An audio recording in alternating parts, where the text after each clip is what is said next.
theory, YouTube started. Yeah. Let's get the chat. Okay. And next, we're gonna start streaming on Rumble. In 3, 2, 1, go. And let's get the chat. We refresh it and then get the chat. Pop out chat. Okay, so we're good. Hello, hello. Welcome everyone.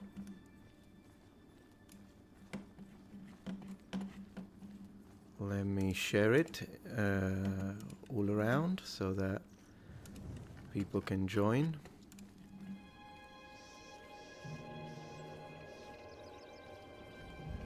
Hello, hello. Welcome, welcome. This is gonna be a long one.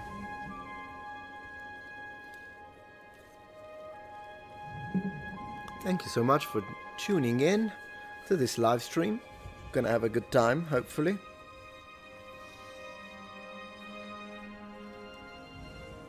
Mega stream, yeah, it's a mega stream. We're gonna be here for a long time. Do I like black metal? I'm more into epic metal / heavy metal.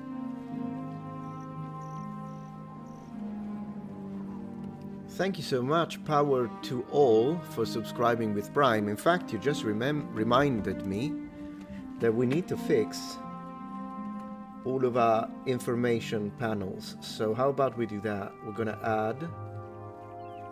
1 second, please. Alright, so we're gonna add a number of members with a little symbol and a little red so we can see it. There you go. Then we're gonna add, let's see, Twitch subscribers, because you just subscribed, so went one up. Appreciate that. And let's put the logo. And then I'm gonna put YouTube logo and live subscribers. Thank you so much again for joining, for tuning in. I really appreciate that. I am the Megatron, I suppose, today. Exactly. Thank you so much, Mace Napt, for subscribing. Really appreciate that on Twitch. Thank you so much. Very much appreciated. There you go. It went up. Love it. Love it. Love it when things are interactive like that. Good afternoon, Dreamheart. Very kind of you to be here today. Hello, Mika Gabriel from Berlin. What time is it? Is it morning? Should I say Guten Morgen?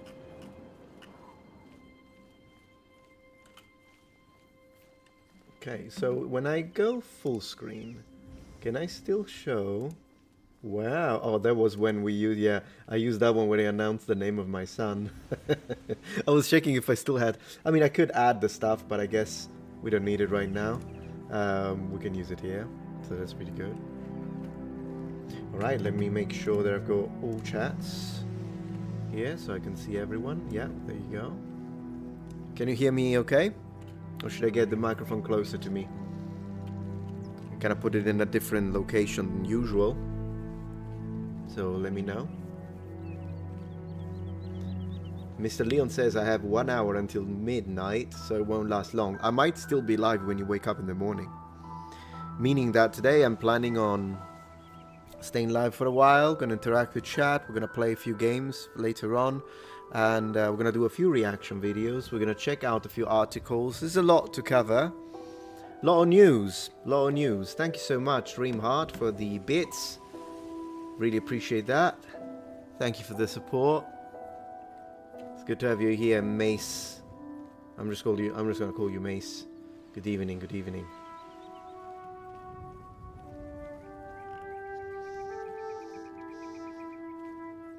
Have I played Kingdom Come Deliverance 2? I put about 4 hours in, so I was barely out of the tutorial, really. No, not really. I might at one play do a full point through. I might at one point do a full playthrough, but we'll see. I think it's because there were a lot of good games, like Expedition 33. There were so many good games that I want to play. Combine it with all the old games that I love playing, and that makes it difficult, right, to find space. but I do want to find space to say thank you to Labco, always a massive supporter of the streams. Hi Meta, glad to see you on. I sent an email to the Gmail on YouTube last week. Did you see it? No worries if you didn't. Not yet, but now that I know that it's there, I'll definitely go check it. Thank you so much. What, the music? Music is Oblivion. It's Oblivion. I love Oblivion. It still remains my favorite Elder Scrolls. Like the old ones, I mean, then again, I don't know, it's between Oblivion and Daggerfall. The best experience and memories. I know there is nostalgia, but yeah, that kind of plays a part. I love Skyrim, don't get me wrong. So far, I've liked every Elder Scrolls game. Whether it be, I don't know why I'm looking at the microphone, by the way. Skyrim is, of course, fantastic. I've bought it in every possible edition whatsoever. Like, I was literally the typical, perfect customer for, what's his name, Tom Howard. Like, literally, if he made a new version of Skyrim, but this time, I don't even know what would he add. Well, to be honest, if they did a remake of Skyrim, like they did for Oblivion, would you buy it? Because the thing is, the reality is, I would say it's completely useless. Skyrim is great, you can mod it and then I buy it. Like, I know it. I stand no chance. I stand no chance. Believe it or not, I actually have an 8-hour playthrough of Skyrim doing the entire Imperial quest with the Ancient Roman historically accurate mod for the Imperials on my third channel, Metatron's Protectorate. 8 hours. The whole thing is there. It's massive. I don't think I'm going to do any playthroughs of Skyrim anytime soon because I've got other games I want to play, but yeah. Did you see the Restore Britain launch video? No, I didn't.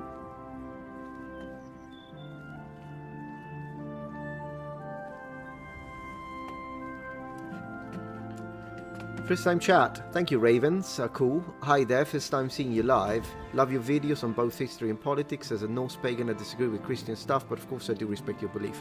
Mutual feeling, mate. Not a problem. Not a problem. As long as we can disagree in a civil manner. And, you know, I can hope that you embrace Christ. You can hope that I embrace Thor. And here we are.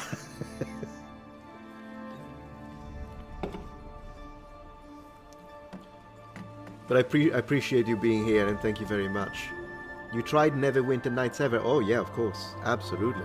I love that game. Is it the MMO you're talking about, or the old school, actually old school games? Probably you're talking about the old school ones. Thank you, Wayne. I hope it helps. Please keep up the good work. Absolutely, everything helps. I really appreciate that. Thank you for your generosity. Thank you for your generosity. Really appreciate that.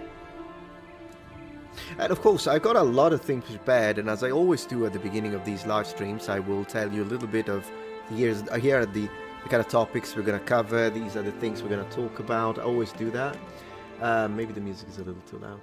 But, of course, if you have any suggestion, if it's something that I feel like it could connect with the mood that I'm into today, then I might actually jump into it, and if it's something or not, or maybe I will do it on a different time.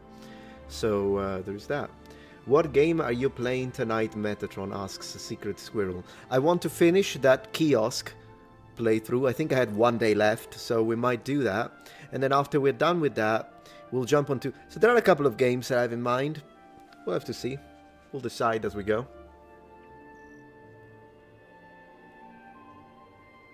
Cool stuff. Hello, based Vimo on the green platform tonight. The Oblivion remake had disturbing textures on mountain lions, and the hair textures resemble NFSW private. Oh my gosh. Yeah, I mean, it has some good things, the Oblivion remake. Like, I mean, the graphics are objectively beautiful. It's just that the assets, sometimes while you can tell they have more textures, that's not always a better asset. Meaning that, like, I prefer the goblins in the original one. The goblins in the remake, they look better in terms of model quality, but they look generic. They have less personality. And I could say that about the Dryads are like that too. Of course, there are quality of life improvements. You can finally run, like a Skyrim run. So I do appreciate that. The animation is a little weird, though. In fact, I downloaded a modded animation for it. It's got some good things, and it's got some bad things. I guess if you mod it, you could make it into a really good one. Yeah, and I understand the filter that makes it look kind of yellowish was a little weird. Still a good one, though. I don't think it's a bad remake. It was fun to play it. Yeah.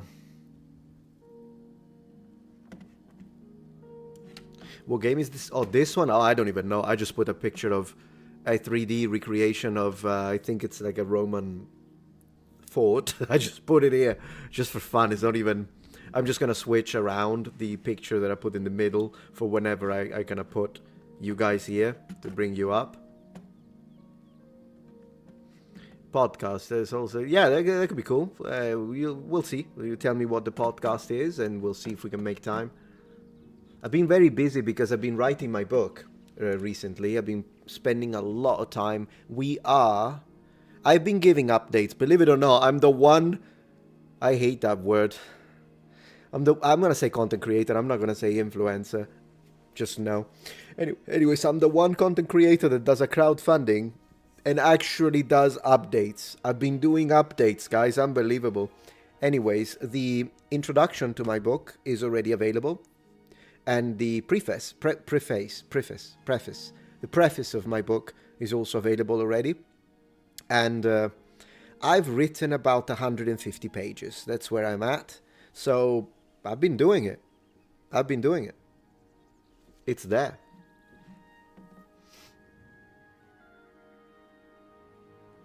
Sky Oblivion? Yeah, I'm actually still gonna play that when it comes out.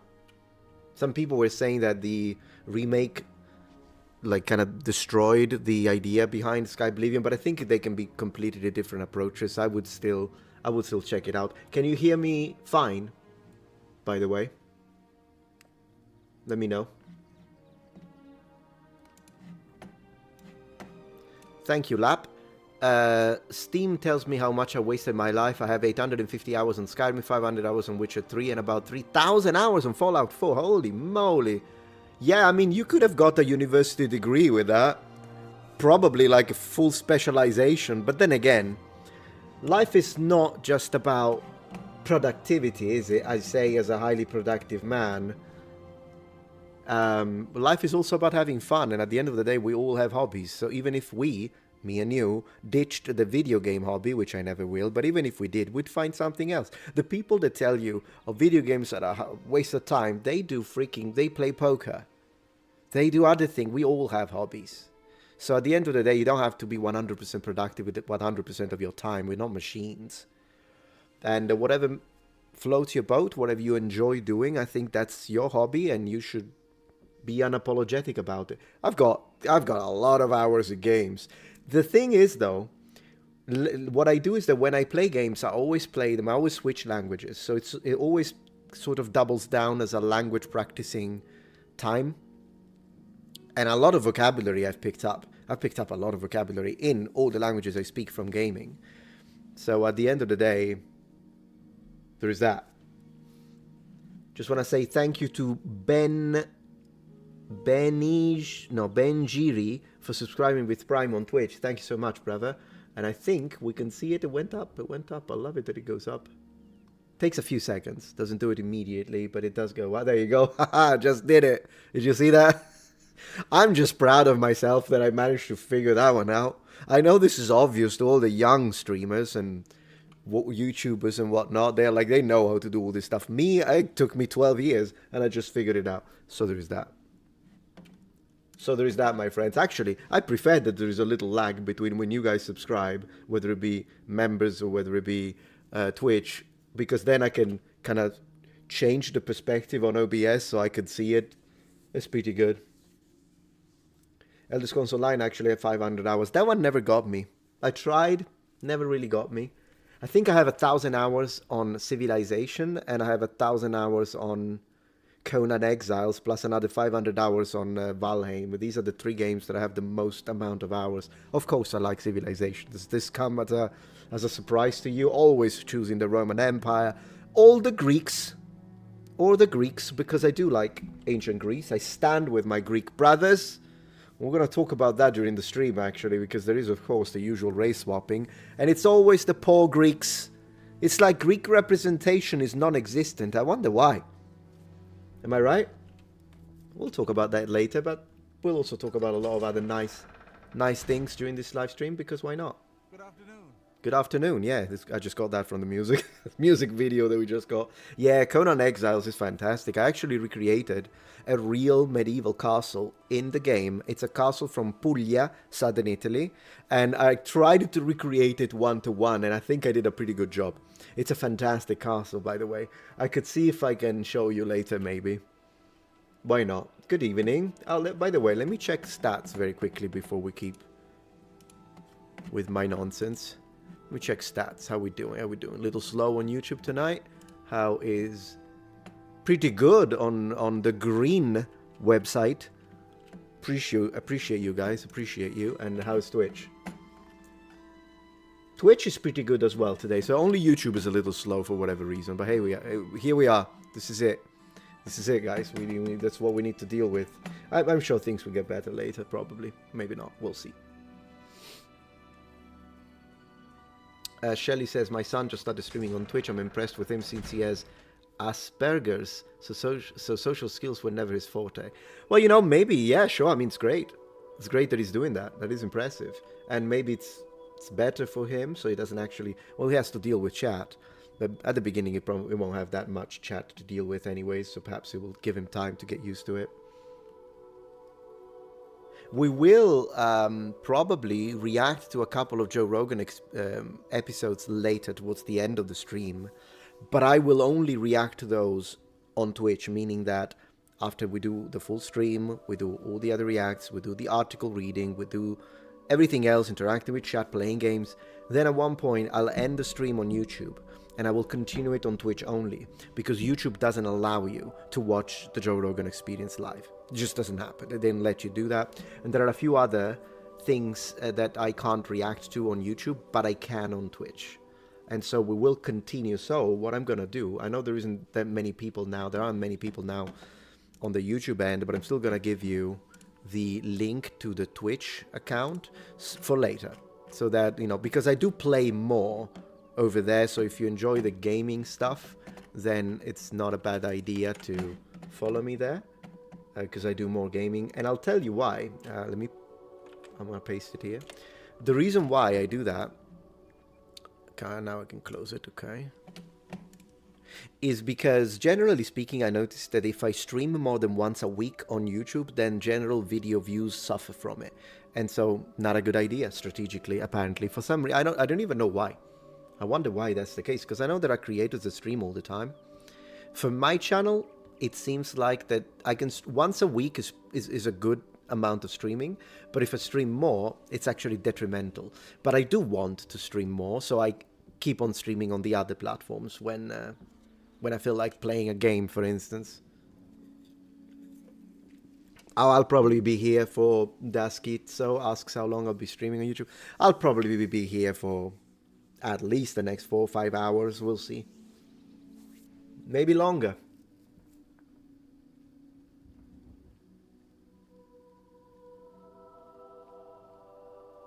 You didn't react to the Millions of Amelia music video yet? No, is it copy claim though?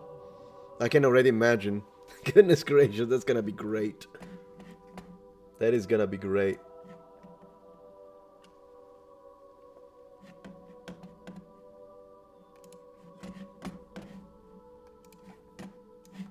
Thank you so much, Ortholu. Saw your video on unhinged Roman emperors. I imagine you mean on my 4th channel, Metatron History. Would you do one on Byzantine or Byzantine emperors, maybe the most benevolent ones who best serve their people? It's a good idea to do the emperors, but I think I would still have to do something negative, because negative gets clicks and positive doesn't. Social media in a nutshell, my friend. Social media in a nutshell. Hello, low spec Linux Gaming. Good to have you here. Thank you for joining the live stream.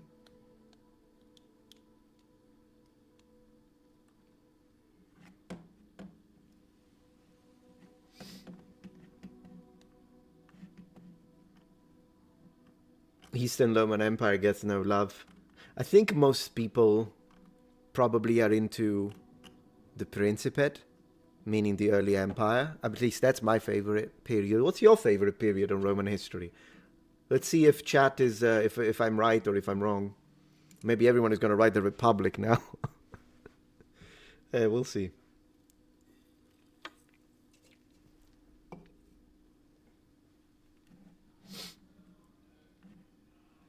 I think we're going to have a good time. So let me tell you a little bit about the plan for tonight.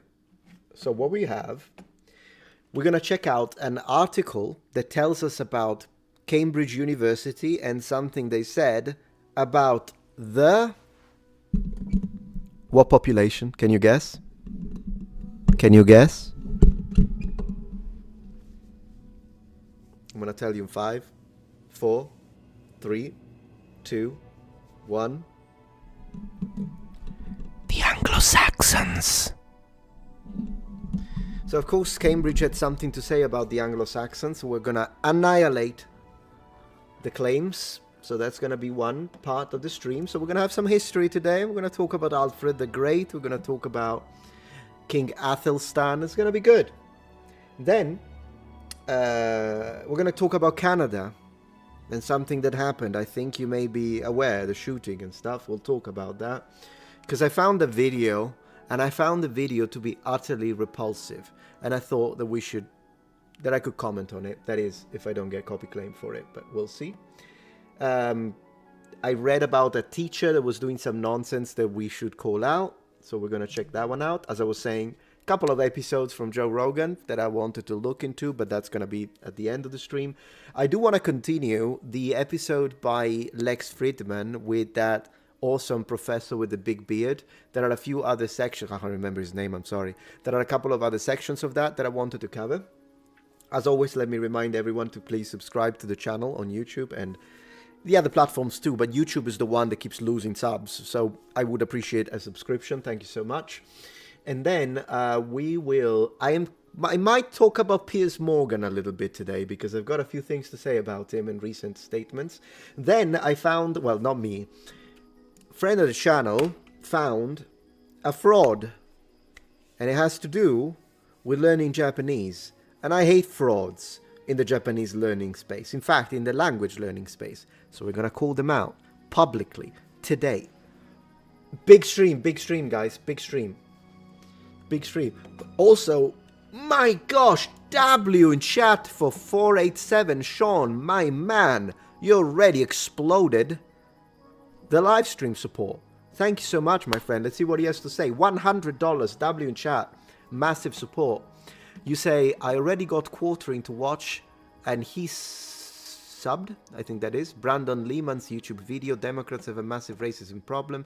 He will not block you. He would like the help. Take a look seriously, especially 620. So this is, this video here. Well, I'll definitely check it out. I really thank you very much for your support. And I'm going to copy it and paste it in my notes so I don't... Well, seriously, man, thank you very much for your generosity. That was very unexpected. Kind of gets the stream started really well, am I right? Thank you so much. You know what? I'm going to message my wife. She's going to be happy about that. We can do that. I'm going to tell her. Tell her now. I always like to share fun things, nice things with the wife. So I'm going to tell her now. There we go. I'll tell you what she says. How about that? There you go. I told her. So once again, thank you so much, man. Appreciate it. And I can see this. I mean, racism is everywhere. This idea that racism is only on the right wing is nonsense. In fact, most conservatives aren't racist. Of course, there are some racists, obviously. There are racists everywhere. But I think it's a different type of racism because in my experience, because for me, being anti-white is racism. And I have a video. Oh, I need to tell you about that, actually. You know, I made a video about that on my channel, of course. I'm just going to show you very quickly. You may have seen it or you may have not seen it, because as usual, I personally think that it was kind of shadow banned a little bit on YouTube. Not as bad as it usually does with things like this, but it's this video here. 51,000 views. I mean, I can't complain. It's not 20k. so it's not too bad. But also, for the kind of video that it is, can you be racist to white people? 2 months of research, fully scripted, very well edited, if I may say so myself. I edited the whole thing myself because I really wanted to do the best job I could. I think it's a fair analysis, and it really debunks all the nonsense of people that keep saying that either you can't be racist to white people, or that non-whites cannot be racist, and all they're doing is basically a semantics loop, and I destroy it. Didn't do very well, but you know where it did very well instead? Like, I mean really well. I'll show you where. I'll show you in a second. In fact, now I pinned it. Let me show you very quickly. Make sure that you're still... Yeah, there we go. On my X account, or Twitter if you prefer, I pinned it because it's at 320,000 views. So it looks like, at least here, it did very well. I actually posted it on Rumble as well, but it was complete. Like, it got 100 views, which is surprising, to be honest, because I thought Rumble, of all places, would have been the one place where this would have been really well received, but I think for some reasons it didn't happen. But at least on X the video did extremely well, so I can't complain. One platform does well, I'll say that's good. Yeah, exactly, Daskit. So I do believe that racism is racism regardless where exactly, but the thing is that now that's considered a far-right position, which to me it's ridiculous. Like, call me far-right at that point, because that is my position. Not gonna change.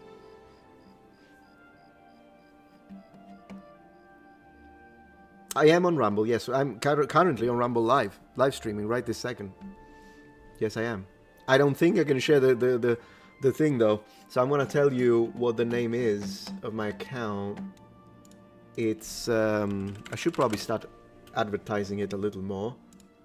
It's at Real Metatron, so you can find it like that. Yeah. So how about you guys? Tell me about yourself. How are things going? I share your videos on my YouTube post. Thank you very much, Crusade. I appreciate that.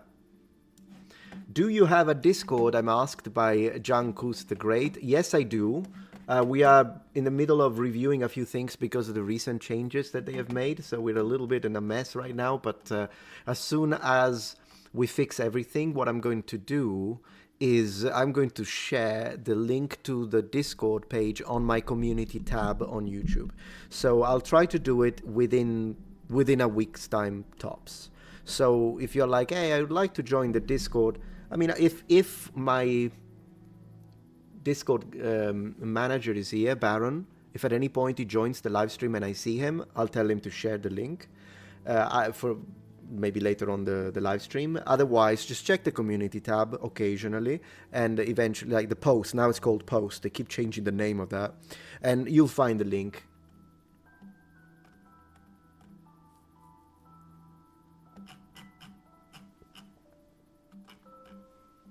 Okay, let me see.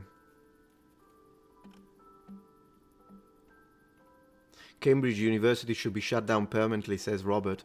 No, to me, universities shouldn't be shut down, but they should go back to academic neutrality instead of being... I'm just going to say it, guys. I hope you don't get offended. At least you know I'm real. I don't like... I say what I think. They are progressive politics breeding grounds. I said it. This is what it is. And I don't appreciate, and I wouldn't appreciate, if it was a conservative politics breeding ground either. It's not supposed to be. It's supposed to be just the facts, academic neutrality, not, oh, we're going to manipulate stuff because we need to push a message against the other political... Come on. Now, this has happened historically. Did you see that the university sided with a freaking Austrian painters fan club in 1940s Germany? They supported him. And the regime, it's not like it's supposed to be neutral. It rarely is. But normally it's more covert. these days it's extremely overt, and a lot of universities, your children, particularly in America, but I don't know how expensive they are in the UK, but your children are getting into tens of thousands of dollars of debt just to be indoctrinated into left-wing politics. It is what it is. They're manipulating the history. They're not teaching stuff. Yeah, I suppose if you take physics, it's still physics. Maths is still maths, although they'll tell you that the math is racist. They will tell you that, so the indoctrination will still happen. But I guess if you're a student at this point, just get the freaking degree and let it wash over you.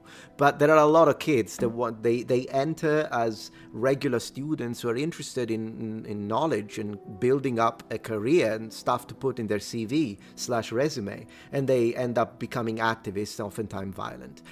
It is what it is. And you know how I made this highly edited and kind of researched video for the white people thing? Can you be racist to white people? The next production, a big production in the background, is going to be me proving what I'm saying about university. I'm going to call out every single professor by name. All of them. But it's going to take some time because this Can You Be Racist to White People took 2 months. We'll see.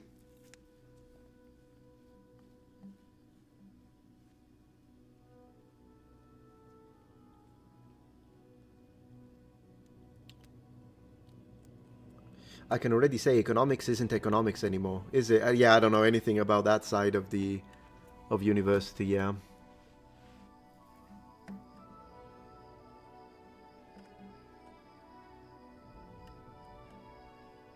I'm checking the chat.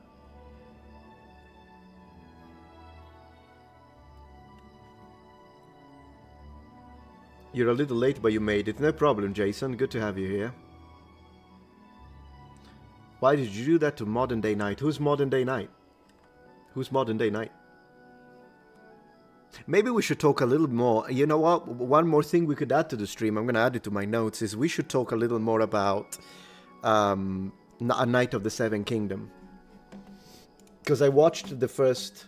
I'm going to add it. Night of the Seven Kingdom. I watched the first 2 episodes. What did you guys think? The social sciences. That's a misnomer, if you ask me. It's not science. It's not science. Yeah. You like it? Oh, good, Steve. I'm glad you like it. You're on episode 4. Yeah, I only watched the first 2. I should watch the next episode for sure.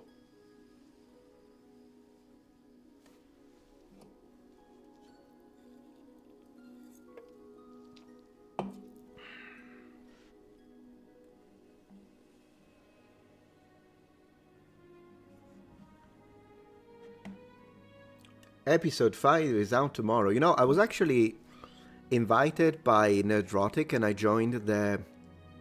Was it Friday Night Tights? Probably. And Shad was there too.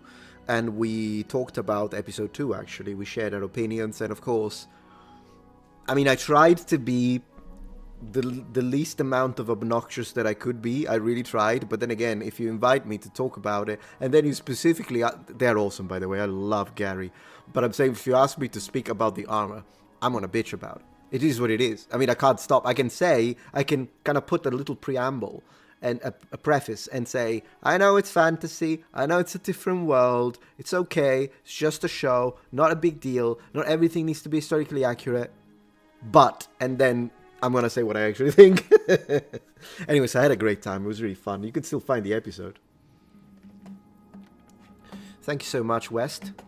Metatron, did you happen to see Marco Rubio's Munich Security Conference speech? It was really good. Highly recommend it to watch. No, I don't even know what it's about. What is it about?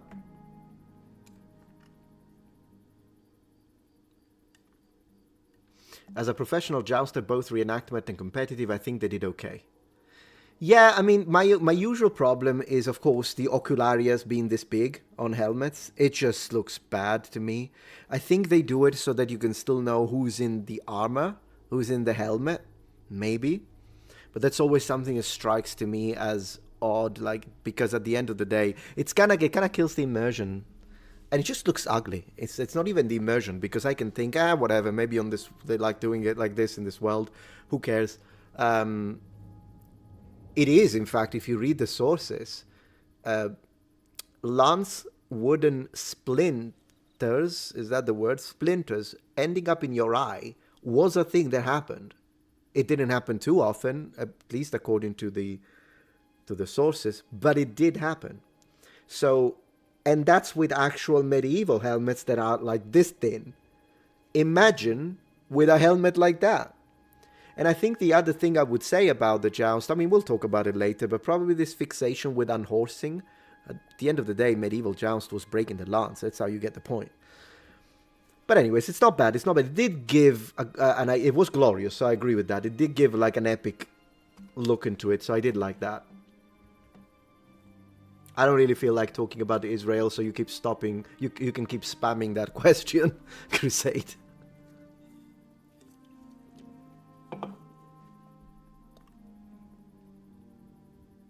Europe doesn't want USA anymore. We can do far better ourselves. In short, GT.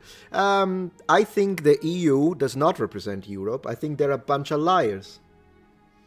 So personally, I live in America, and I'm happy that I am in America, not in Europe anymore, because Europe is a mess right now, and I think Europe should give priority to European citizen over everyone else. That's what I'm gonna say. But hey, you do you. If you love it that way, then I guess good for you. But as far as I'm concerned, I'm happy that I'm in the USA. And that's just how I think.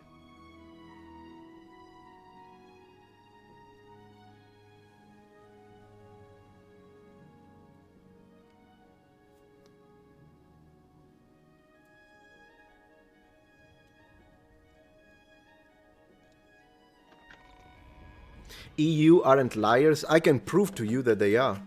Let me see if I can find. I can prove to you that they are. They posted, among other things, they posted this image. Did you see it on X? I'm trying to. Well, probably I shouldn't scroll X like this, because sometimes it shows stuff. Probably not on my feed, but sometimes it shows stuff that it's not safe for streams. I'm not even talking about not safe for work. I'm talking about like violence. So I'm gonna have to be careful, because lately quite a few of my videos are getting the yellow dollar sign, by the way. So I have to be cognizant about that. Just gonna make it into a habit, I suppose. I'm trying to see. Yeah, okay. Yeah, there we go. I found it. You ready? Wanna see? From the United Nations. Well, this is UN, but still. From the United Nations, every 3 seconds a girl is married somewhere in the world. Child marriage is a human right violation that denies girls the chance to reach their full potential. This Valentine's Day, join UNFPA in speaking out against this form of gender-based violence. Well, first and foremost, I don't know what gender has to do with this already.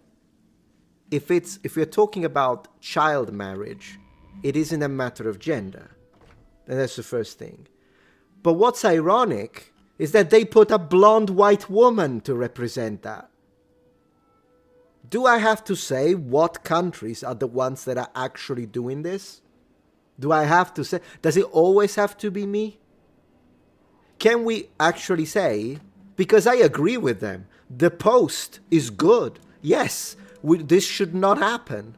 And they are right. It's a human rights violation. Children cannot consent. I agree with everything.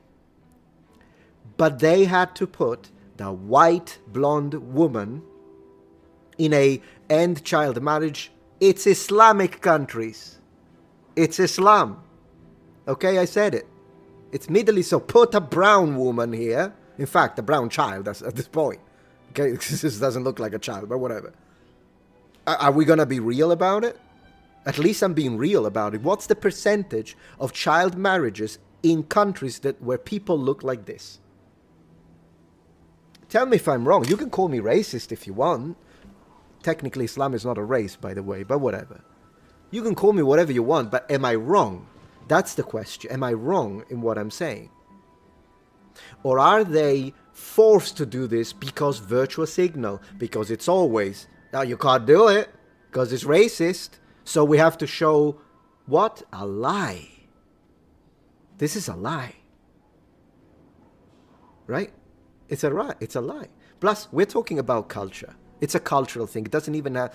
I'm not even talking about the DNA of the people that do this in the countries where they do this. I'm talking about the culture and religion. So, ethnicity. Ethnic includes... There is a difference between ethnic and racial.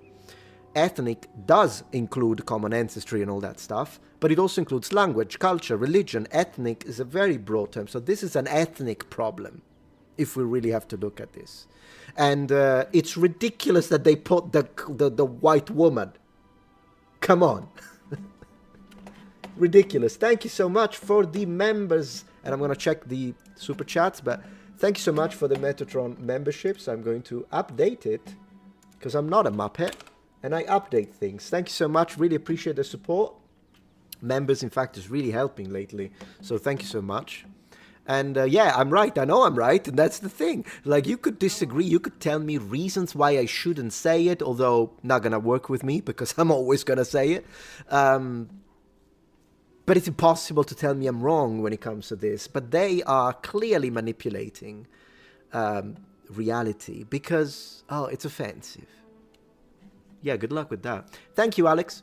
Would you be interested in making another response video? Just uploaded a Burgundian Archer video. Will I love you like Burgundian Archer? Oh, the Burgundian. Yeah, of course, of course. I'll check it out, Alex. Absolutely. 100%. And thank you so much, Modern Day Night, for... Oh, yeah, there we go. Modern Day Night was in the chat. Thank you for the 5 memberships. We just hit 360. Man, if every stream is going to be like this, we're going to hit the moon, brothers and sisters. We're going to hit the moon. Someone was talking about Amelia. You don't know who Amelia is? We could check it out if you want. It's gonna be funny. It's gonna be funny. I'm checking if I skipped any other... No, I think I'm up to date with the super chats. Let me see if the... Thank you again for the members. I really appreciate that. Let me see how things are on Twitch and Rumble right now. Yeah.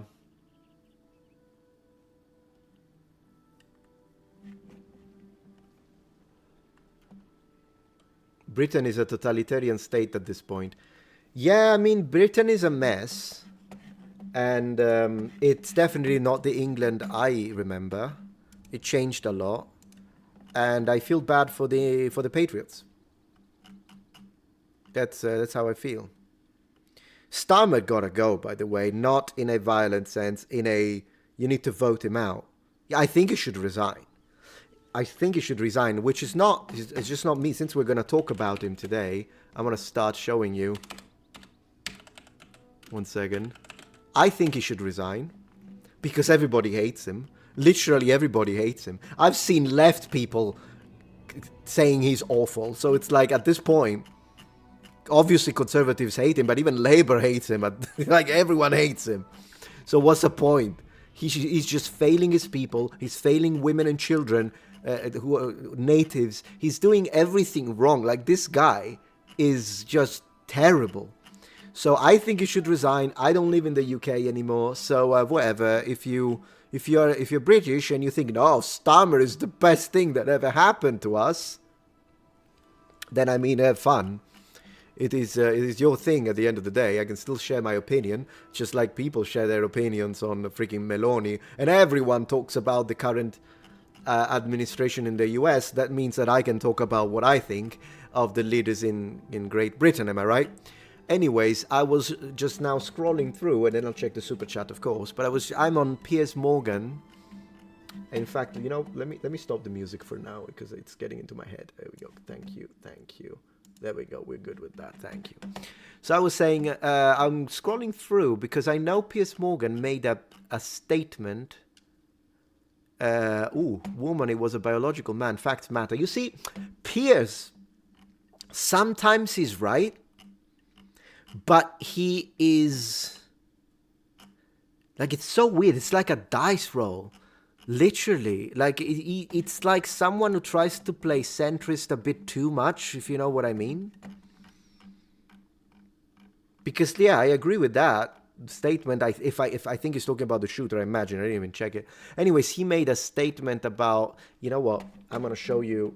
I need to be a little more, I need to optimize myself. Like his interview with Nick Fuentes was, It was really bad because he didn't even challenge Nick on his fundamental beliefs, tenets, political strategies. No, he just called him names. And that's boomer. Doesn't work anymore.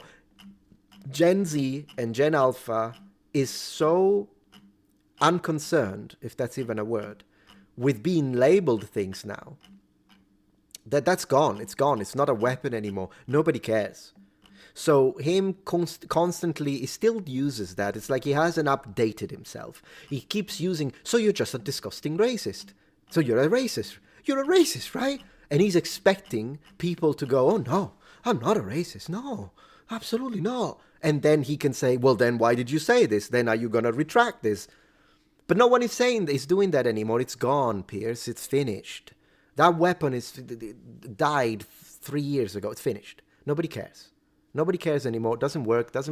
It's been used to the point of complete, utter, what's the word? Dilution. Like it's been diluted to a point that we know it's mental manipulation. We know you're doing it so that people get an emotional response. It doesn't work anymore. It's gone. That time. Anyway, since we're talking about him, look at this. He made this post, and he said, talking to Kia, you're a good man. Already at the beginning. Oh, what? I know that this is like that pattern whereby people say a few things, but then at the end they tell you what they really want to hear, and everything before starts as a little bit of a sweetening the pill, putting a little sugar coating it. I get it. But this sentence already, a decent man. What, Starmer? Buttering him up, all right? Man, what is he making? Pies? An Arsenal fan, I mean, whatever. Always a good test of a man. When you did live stories, I found your remarkable Jermaine. That's a lot of buttering him up, man. That's a lot of butter. Can't believe it's not butter, am I right? A journey to the top of British politics, very inspiring. And now here he is. But this can't go on. Agreed? For the good of the country. Resign. See, if you... I'm not Piers Morgan. Okay? He can do whatever he wants. But I'm saying, personally, it's not like Mr. Starmer is going to look at all of this and think, oh, well, he's glazing me, all right? So when he tells me to freaking resign, I'm not going to be like, Piers, you're an idiot. He's going to hate you for it anyways. His supporters are going to hate you for it anyways, because they're going to call you a fence sitter. And everyone like me who can't stand Keir Starmer is going to be...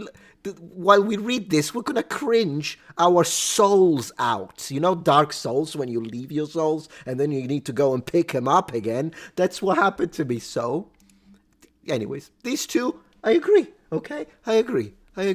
Mr. I hope that his cyber what is it? Hip is doing well. Did he hit his head when he fell? Because I know he fell. I'm not making fun of that, by the way. Of course, I felt for him. The whole situation with the wife, by the way, was mind-blowing. The wife saying, whatever. I mean, it's a bit of a private matter, I suppose, although she's been quite public about not wanting to take care of him, but whatever.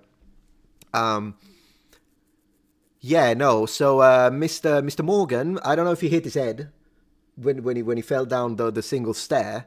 But this was sufficient, sir. This was sufficient, in my opinion, in my humble Sicilian opinion. This was sufficient, and all of this, I mean, you're entitled to your opinion, I suppose, but to me, that's all false. Anyways. Yeah. So, it was completely used. Oh my gosh, thank you for being a member for 9 months, Ray Gonzalez. Geez, Morgan, just give him a 5-knuckle shuffle while you're at it. Yeah, I know, man. It was insane. It was like, gosh, could you imagine like writing that and reading it before you post it and thinking, yeah, no, this is fair. It's fair. It's very centrist. It's very, I mean, I guess he is in a way because he is calling out the leader of Labour while not attacking him, I guess. So I would maybe, but I don't know. Anyways, whatever it is. If he resigns, then great, it worked. So at this point, I don't care. Yeah, so there's that. Thank you very much for the support, Copium, Poppies. You should stream on Rumble as well. I am right now on Rumble. I'm right now streaming on Rumble. Look at this. This is the chat from Rumble. Say hello. Hello, chat. Introducing you to this. Here it is. And it's called at Real Metatron. If you want, you can check it out.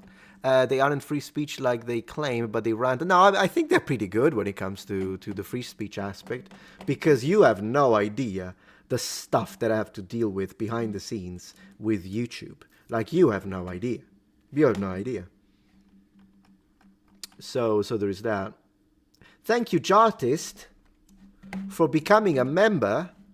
I gotta add you. I really appreciate that. Thank you so much for the support. So here you are.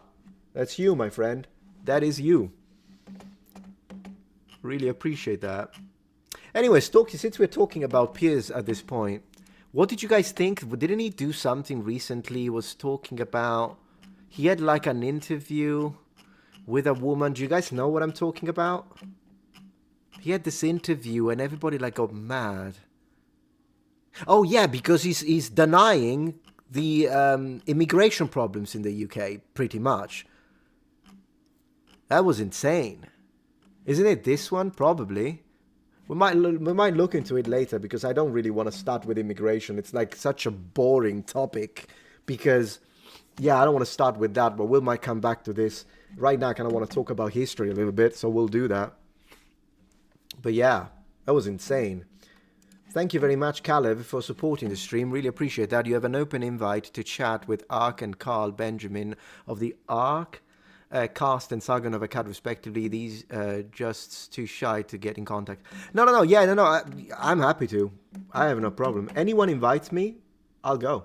So it'd be really cool to have a chat with Carl Benjamin. He's always been very respectful to me. I don't agree with everything he says, but he's a very respectful individual, so I have no problems with that. And I know that... What's the name of the guy? I really like that guy. He's so funny. The Lotus Eaters. There is this guy, and he's one of the main speakers. I don't remember his name, but he sounds quite Cockney. I freaking love the way he speaks. You know who I'm talking about? Anyways, I'd be happy to go, absolutely. Thank you so much, Copium on Rumble, for the donation. Really appreciate that. And I'm glad you found the stream. Stream is doing well, by the way. The stream is doing pretty good with the numbers. Yeah, I think it's Baldy. Oh, it's Bo. It's Bo. I freaking love Bo. Bo is my favorite. I freaking love the way he speaks. I remember he reacted to one of my videos a while ago. Man, Bo is great. He reacted to one of my videos a while ago where I was talking about the pyramids, and I was dismantling the nonsense when it comes to the towers underneath the pyramids and the massive city. And I loved the way he spoke. He described it as crystal skulls. That's what he said. It's like they're very crystal skulls. And I'm like, yeah, you know, that... It would have never come to me to describe them like that, particularly Armando May, out of the three scientists, because the one scientist that actually went to Joe Rogan, he's the only one that I think is an actual professional. So he's the only one I'm willing to listen. Armando May is a clown. And Crystal Skull's perfect. Excellent interpretation, explanation. And then there is the leader, Malanga, who tells you about the reptilians that kidnap people. So, yeah. So there is that. But Bo is great. Bo is great. Have you played those Gold Box D&D games? Gold Box? No, I'm not sure what Gold Box is. I'm not sure. I mean, D&D kind of depends which one it is that we're talking about. I'm not sure.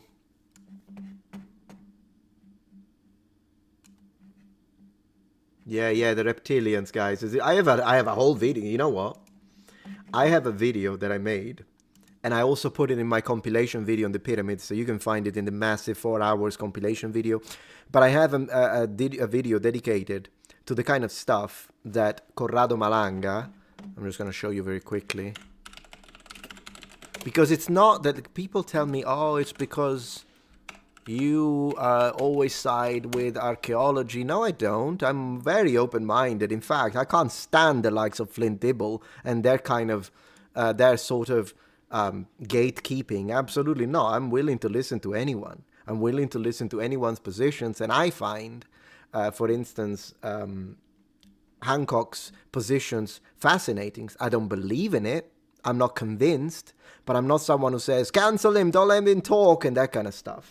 However, this guy, Corrado Malanga, the one that tells you all about the freaking pyramids, and he's like the leader of the three. Guys, if you listen to what he says in Italian, not the stuff that is available in English, in Italian, which I translated, I did an actual translation on my channel. Okay? So, at this point, if you believe in what this guy says, you have no excuse, because I did it for you. Metatron Malanga. This.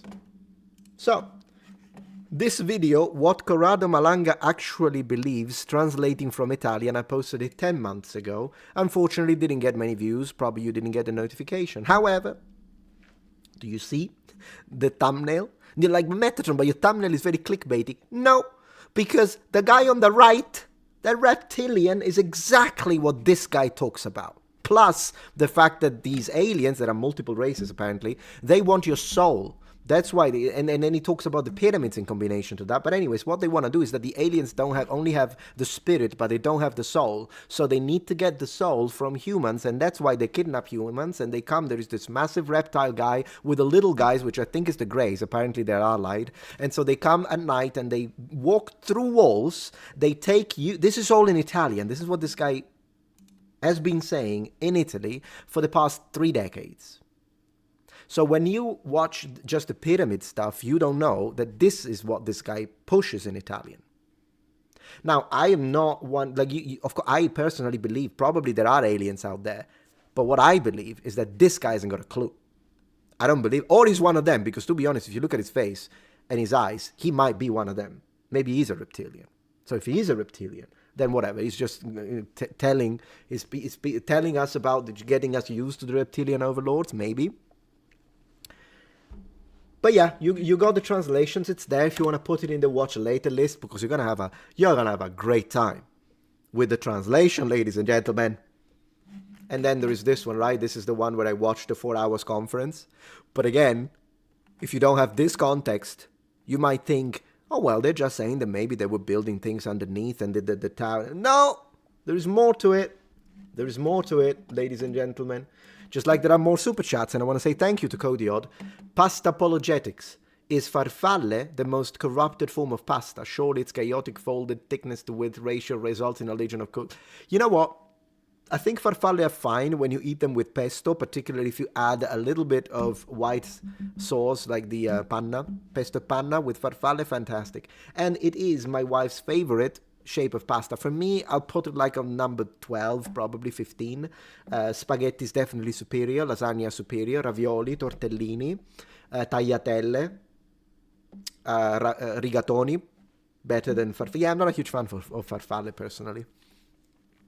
It's funny though that in English you translate them as bow ties, but in Italian farfalle means butterflies. So yeah, pesto is awesome, all right. You remember my tier list? I did make a tier list of pasta on the channel, didn't I? Yeah, the lizard people.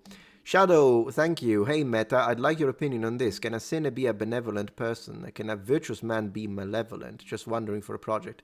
Yes, because if you're asking from a Christian perspective, the only perfect individual was Christ, which means even the most virtuous human is still prone to sin and therefore can be absolutely malevolent. And the worst sinner can find his way back and become benevolent through repentance. And so, yes, I would say that's at least my position. Wow, yeah, the thumbnail. And it's perfectly descriptive. They want your soul. reptilians. Thank you, Inkpenification, for the support, and Metatron, have you seen the channel Historical Italian Cooking? If not, then you really like him. Plus, he has a thick northern Italian accent. Oh, like my dad. Yeah, we'll have to see. Where is he from? Do you know? I'll have to check him out for sure. Yeah, maybe we could react to him at one point. Why not? I'll definitely add it as one of the things we can do tonight. That sounds like fun. Thank you, Copium, for the support. As an American, you are now required by law to snap the nudes. I don't know what that means, though. Do you care if we wore out music via Rumble Rant? Asking. I don't know what that means, though. I have no idea what that means. I mean, but yeah, no, you can share stuff if you want. I don't know if links are blocked. Like on YouTube, links are blocked. So there is that. The only thing I ask is not to spam, but if you want to share something that you make every once in a while, I have nothing against it. Totally appreciate you being here, actually supporting the stream and whatnot. Always appreciate that. Okay, let me see. Yeah, if you played, I did answer that one. When will you be learning modern Greek finally? After I reach fluency in Mandarin, which it's one of my New Year's resolutions for 2026. I decided that that's going to be the year that I become fluent in Mandarin, because I am conversational. Like, I can go to a Chinese restaurant or a Chinese shop and I can have a conversation with Chinese people. I can watch a stream in Chinese, but I'm not fluent. I'm still missing a lot of vocabulary. And so I decided 2026, I'm going to get the HSK exam and the HSKK, which is the spoken one. Don't add another K. And yeah, so hopefully we'll do that. So that's going to be good.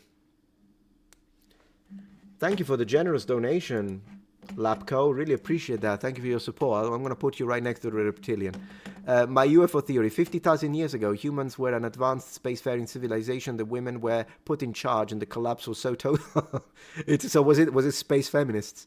Millennia to get writing and copper tools back. Aliens were lucky humans. Goodness gracious. I mean, you could write a book on that. Totally. Thank you, Copian, for sharing your music. Absolutely. Appreciate the support, obviously. So thank you so much. Cool stuff.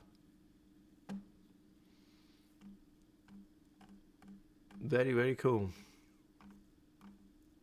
Man, past apologetics. Let me see.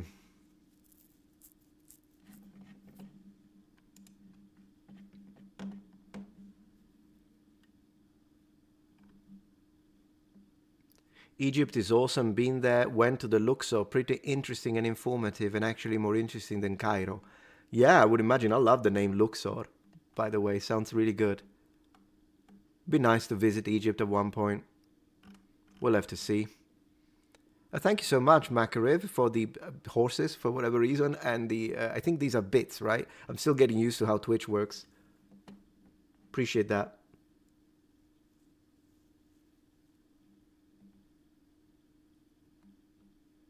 Okay, guys, we're gonna move into the first section of this.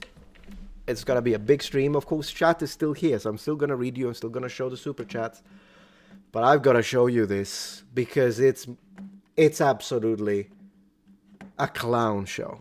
So, apparently, let me just open it up very quickly so that you know what we're talking about. Where is it? One moment. Get ready, because it's gonna make you. I mean, if you have, maybe stop the salt, because I'm gonna give you freaking heart attack when you see this. But don't worry, I'll dismantle it. I'll do what I always do. There we go. You ready? You ready for this? In 3, 2, 1, and I want to see your reaction. I want to see what you say. So apparently, Anglo-Saxons aren't real. Cambridge tells students in effort to fight nationalism. University aims to dismantle the myths around British and English identities as it seeks to make its teaching more anti-racist. All right. Let's have a look at it, shall we? Because I have a lot to say when it comes to this. I can tell you this much.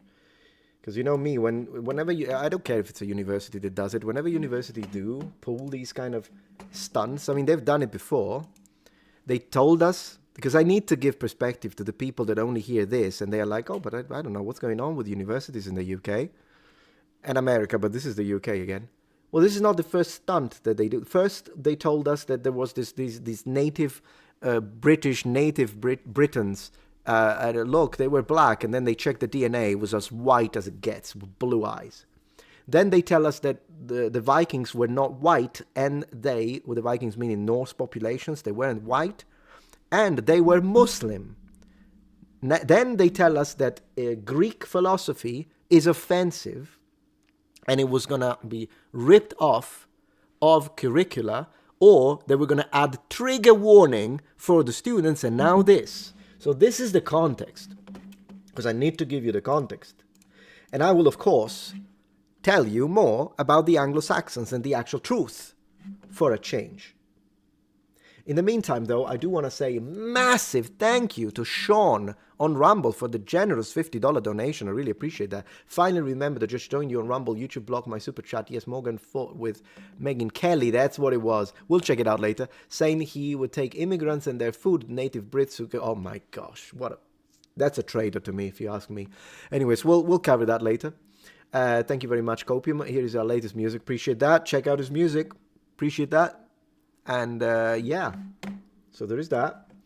Let me check super chats here, and then I'm going to dive into the history. I'm going to hop off now. I appreciate that, Alex, the history guy. Thank you very much. I'll definitely check out your video. Burgundians. Man, Burgundians were the posh of armor in the Middle Ages. Let's just say it for what it is. And totally appreciate your support, man. Thank you so much. Really cool. Really, really good. Appreciate that very much. Okay, so let's go. I'm going to read a little bit, but I'm going to give you the historical facts as we go on with the debunking, because this is ridiculous. Okay, so what are they telling us? They're telling us Anglo-Saxons didn't exist. Cambridge University studying the direct predecessors of the modern English is not anti-racist enough for the university, the Telegraph reported. Cambridge University is teaching students that the Anglo-Saxons never existed as a distinct ethnic group. Nonsense already. They are absolutely a distinct ethnic group, and I will prove it on this video. In an effort to dismantle the myths of English nationalism, the Telegraph reported on Saturday, liberal academics have long decried the term for its association with whiteness. Right. Cambridge's Department of Anglo-Saxon, Norse and Celtic will seek to dismantle the basis of myths of nationalism, that there ever was a British, English or Scottish, Welsh or Irish people with a coherent and ancient ethnic identity. Okay, so you can already tell that this is, of course, we are reading an article, so we also have to keep in mind that we will have to go and look at the actual phrasing.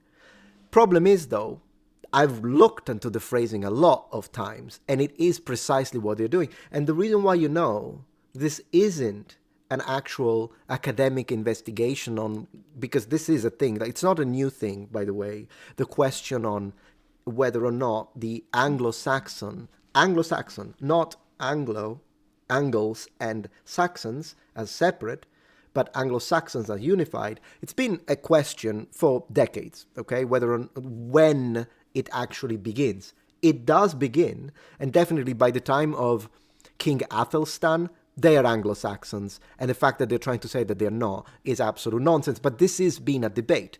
When do they begin? Because initially, the Angles, the Saxons, and the Jutes, that everyone forgets about, are distinct people.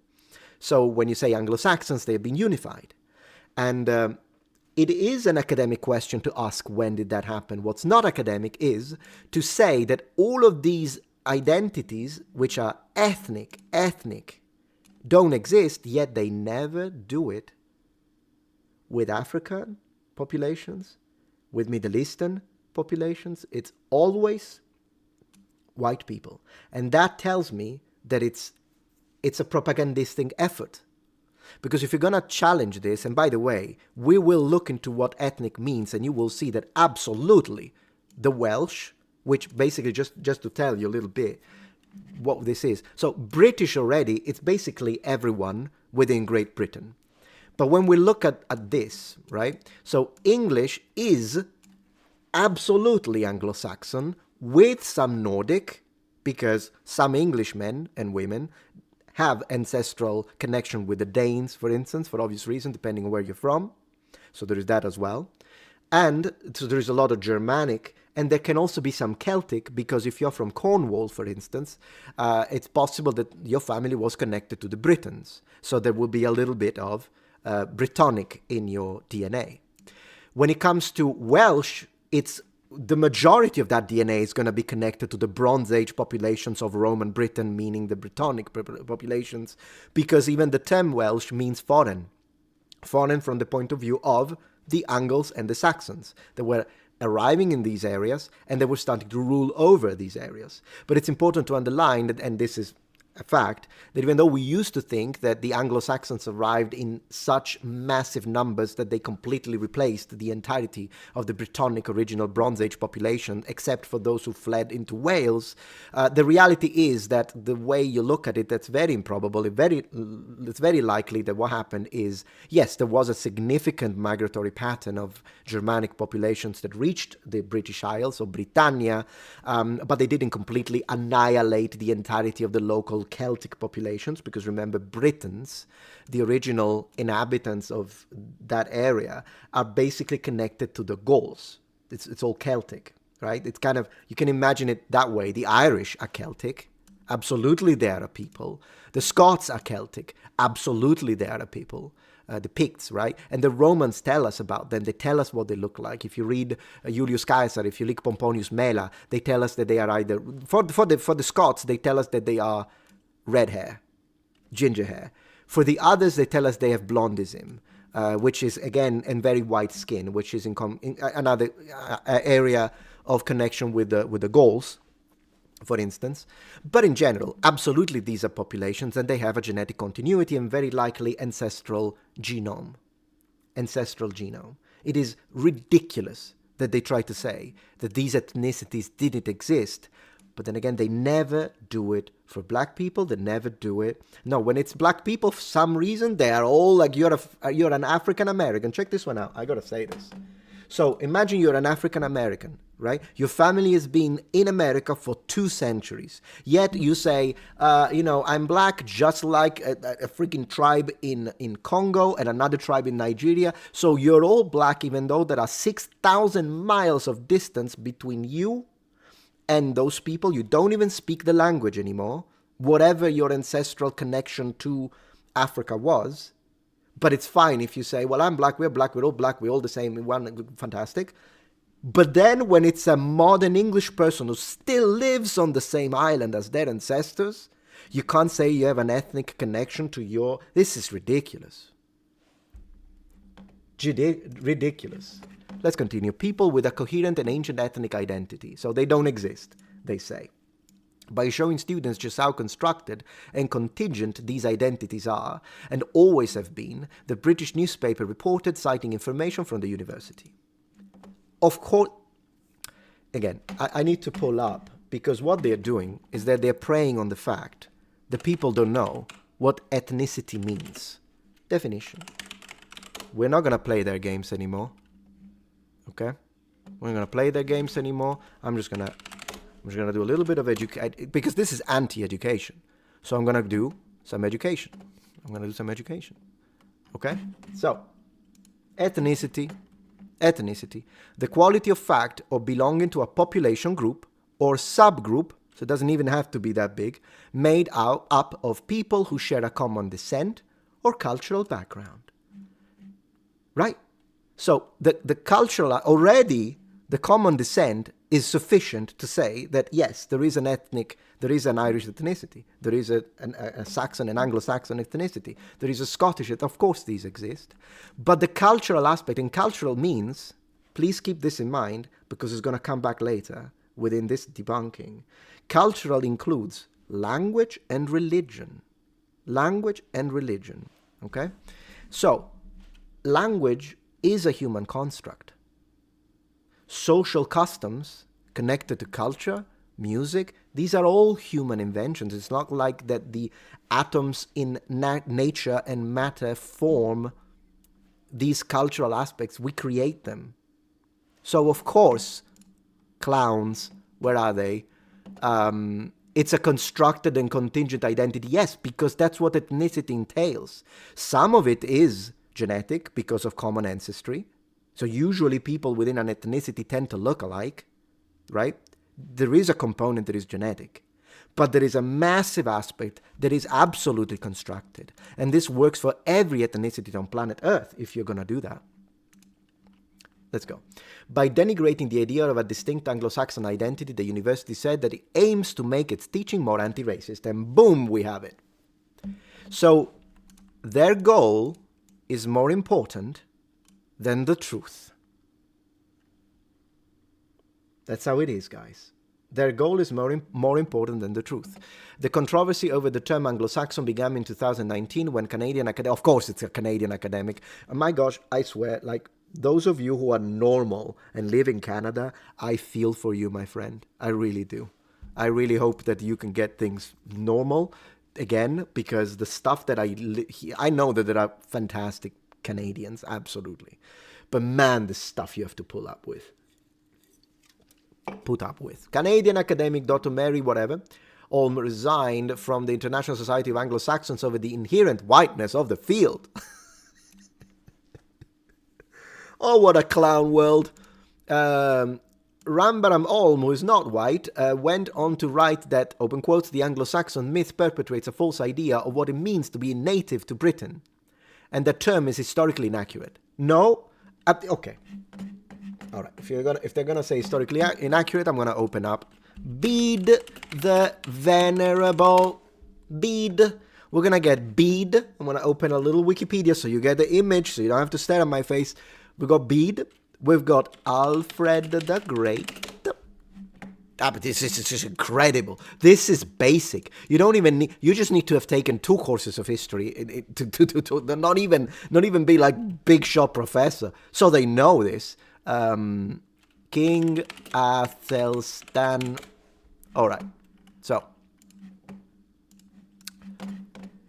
3 essential reads when you want to learn more about who the Anglo-Saxons were, and whether or not there was ethnic continuity in a cogent manner within these populations in this time period. And when I say this time period, of course, we're talking about the Anglo-Saxon period. And in general, we are talking about that period that goes from, we could go really even the Viking period, the Viking Age, from 450 to 1066, with 1066 being, of course, the Battle of Hastings. Then the Normans are in power. In fact, very similar situation. When the Normans arrive, it's not like they annihilate all the Anglo-Saxons, they rule over them, and then eventually they become Anglo-Norman. It's the same thing that happened with the Brittonic populations and the arrival of the Angles and the Saxons. They rule over them, they intermarry, they intermingle, and the original Bronze Age populations, the Celtic Brittonic populations, they move to peripheral areas such as hills and forests. Some of them and others go into, they get subdued, but in general, you don't exterminate the population. Anyways, beyond the point. Bede the Venerable, or Venerable Bede, is an English monk, and he was writing in the 7th century. Then we have Alfred the Great, who was king in the 9th century. Was he 8th century, in fact? It's more correct. 8th century, 8th century. Then 9th century, we have Alfred the Great, unifies, starts to, do all the unification through military might. And then we have King Athelstan. Now, King of the Anglo-Saxons as a term, and I'm not reading Wikipedia, this is common knowledge, but I'm putting Wikipedia up again so you don't have to stare at my face. But he is the first to use the term King of the Anglo-Saxon. It's in all, so the fact that they say the term is not historically accurate is ridiculous. They use it. And Athelstan is also a king of the Anglo-Saxon.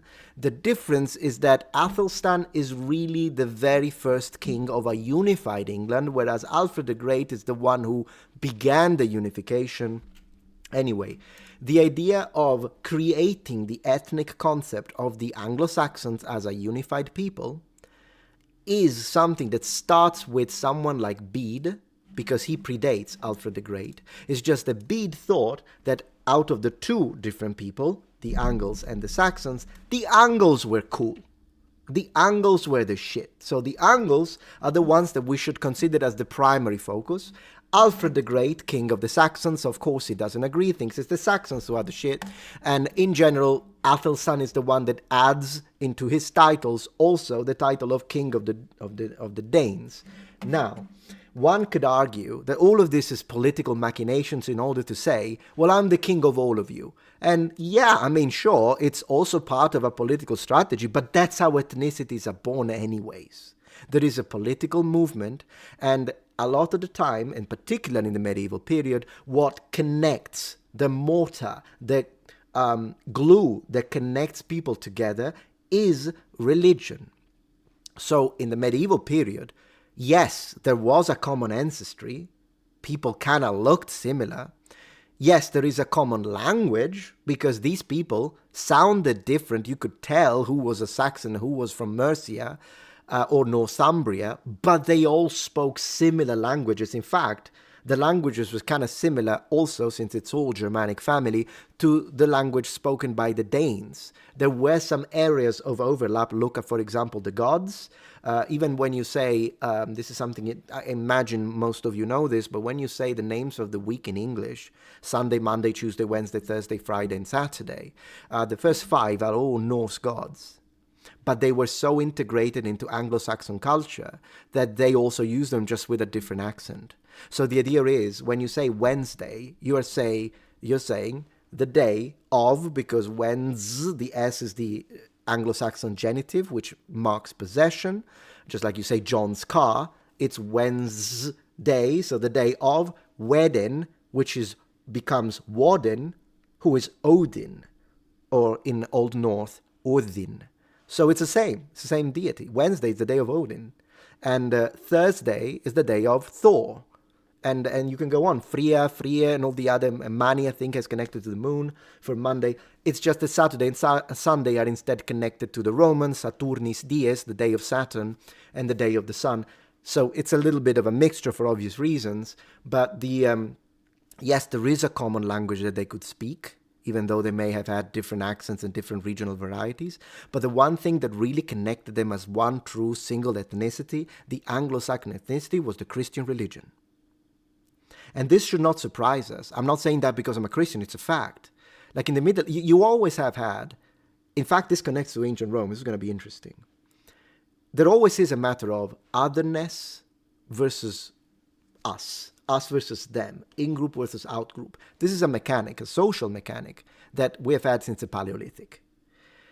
In ancient Rome, you could be a Roman or you could be a non-Roman. So citizen and non-citizen is the us versus them, Roman, barbarian. In the Middle Ages, they maintain this dichotomy, but they change it into Christian and pagan.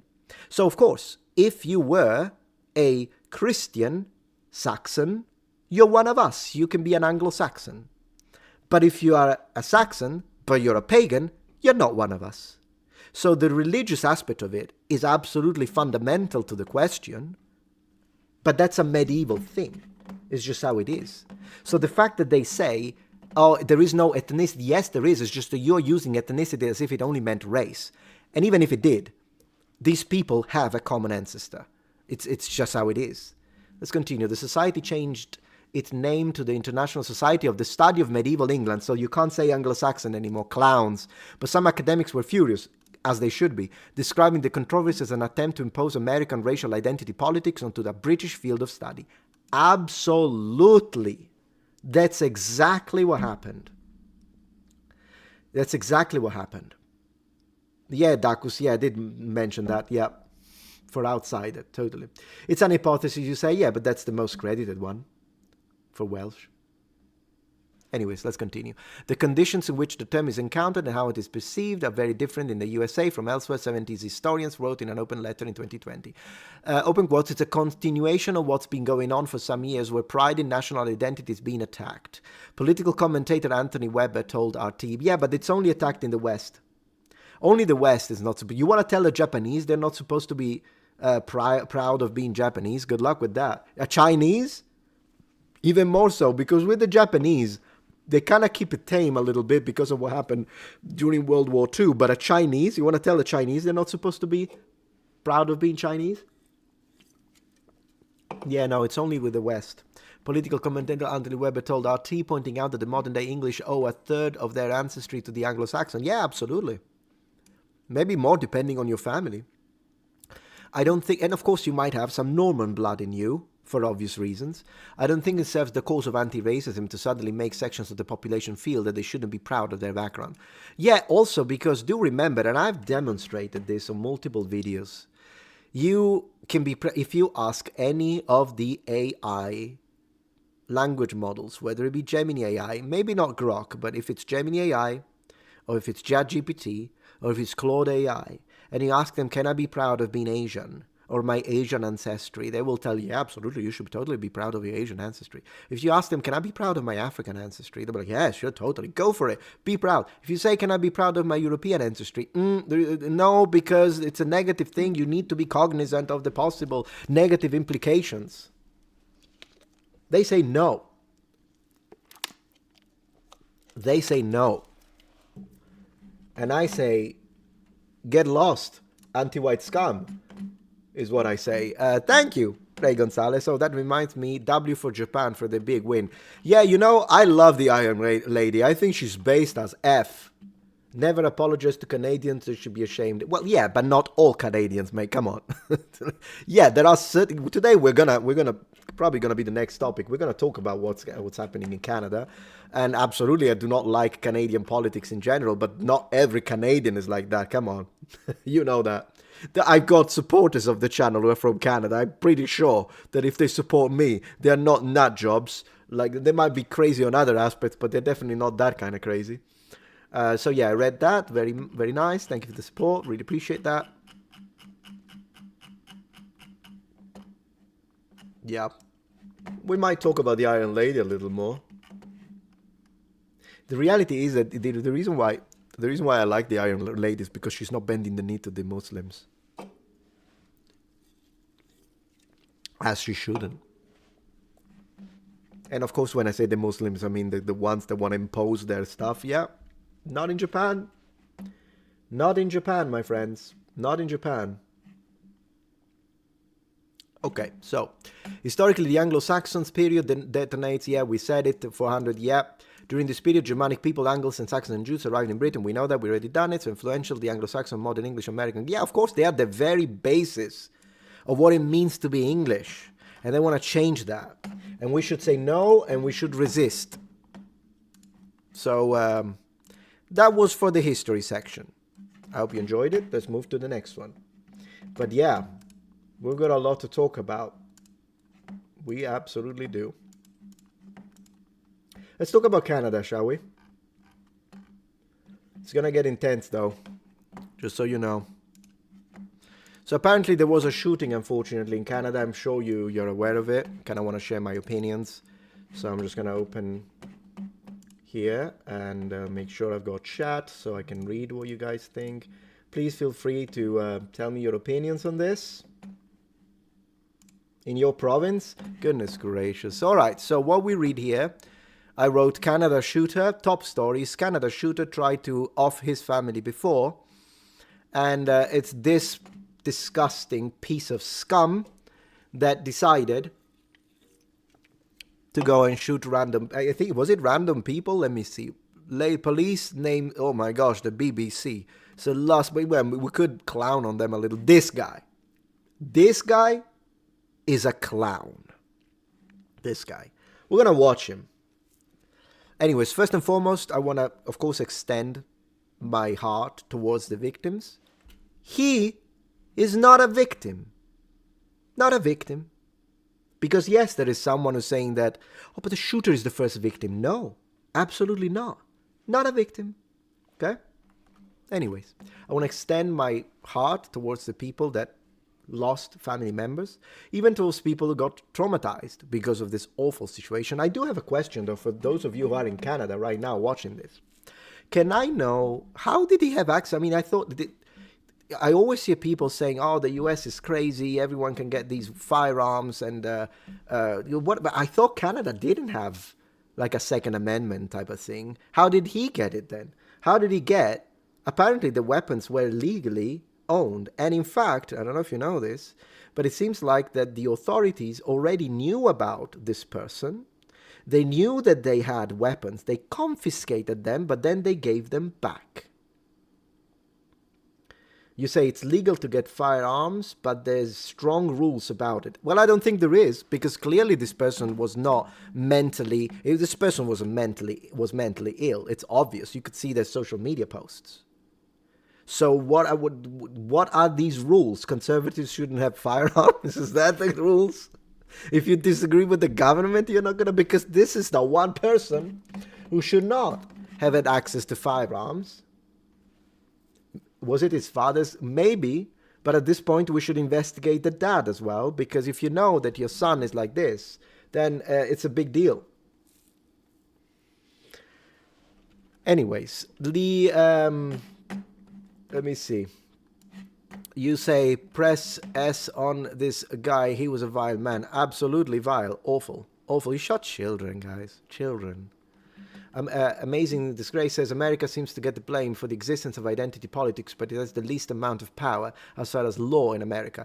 Well, yeah, of course, because in America we still have the First Amendment, at least protecting free speech. In England, good luck with that. Yes, let's talk about the 51st state. Yeah, it's not going to happen, mate.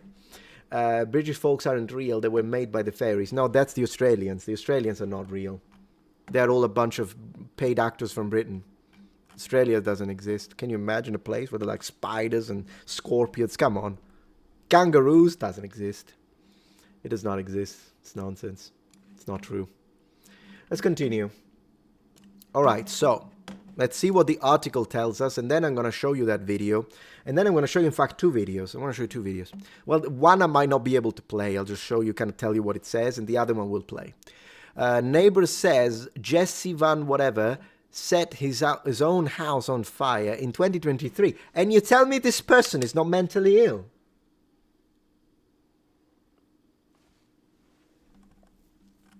Okay, so I need to pay to read this. All right, the teenager who offed his mother and brother in mass shooting in Canadian town has tried to off his family before, and the authorities gave the weapons back. The likes of this should not have access to weapons. The likes of this should have police having a look at the posts. That's the reality, because a lot of the times these posts are incitement to violence. And I actually watched a video by Osmongold earlier on today where like there was this insane progressive woman who literally said, we need to go and off people who don't agree with us. I will not say unalive. I refuse. I say off. But yeah. But she got the FBI knocking on her door, as it should. And then she was complaining about free speech, which is a failure of the educational system, because incitement to violence is not protected speech. It isn't. Not even in America. And she absolutely incited for violence, and there should be repercussions for it. There should absolutely be repercussions for it. Anyways, there was a post that I wanted to share. And then we'll look at some paintings of Renaissance horses, because we need a little palate cleanser before we move to the next one, because I got a lot of things to show, my friends. There she is. All right. I don't know if I can play this, but anyways, this was the reaction of this Canadian woman. She says the first victim of this tragedy was the shooter. You, whatever you identify as, are a clown. Identify as a clown at this point. Lunatic. And these are the same people that will tell you, oh, don't misgender the shooter. Why would I care? Why would I care about someone who takes innocent lives? Why would I care about not being offensive towards someone who is okay with doing this? This is insane. This is insane. And I know that there are people in my audience, I know you're very mixed at this point. Like, if you agree, like, this should make you cringe, whether you be center, right, left, up, down, poor, rich. Because if you agree, you need professional help. Okay? I'm not attacking your friend who is whatever the heck, transgender, but is not this. I'm attacking this specifically. And this scum, so I can call, this is crazy. You can say this is a piece of shit and it's fine. But don't you dare misgender. You have to say this is a woman. No, I refuse. And that's the problem, because it's a cult. This is a cultist mentality. There are some tenets within the cult. And in these tenets, you cannot literally, I have to care about not being disrespectful to someone who was okay in doing this. Not a chance in heaven and hell. Absolutely not. Not gonna happen. I even said it. I said, mercy to the guilty is cruelty to the victims.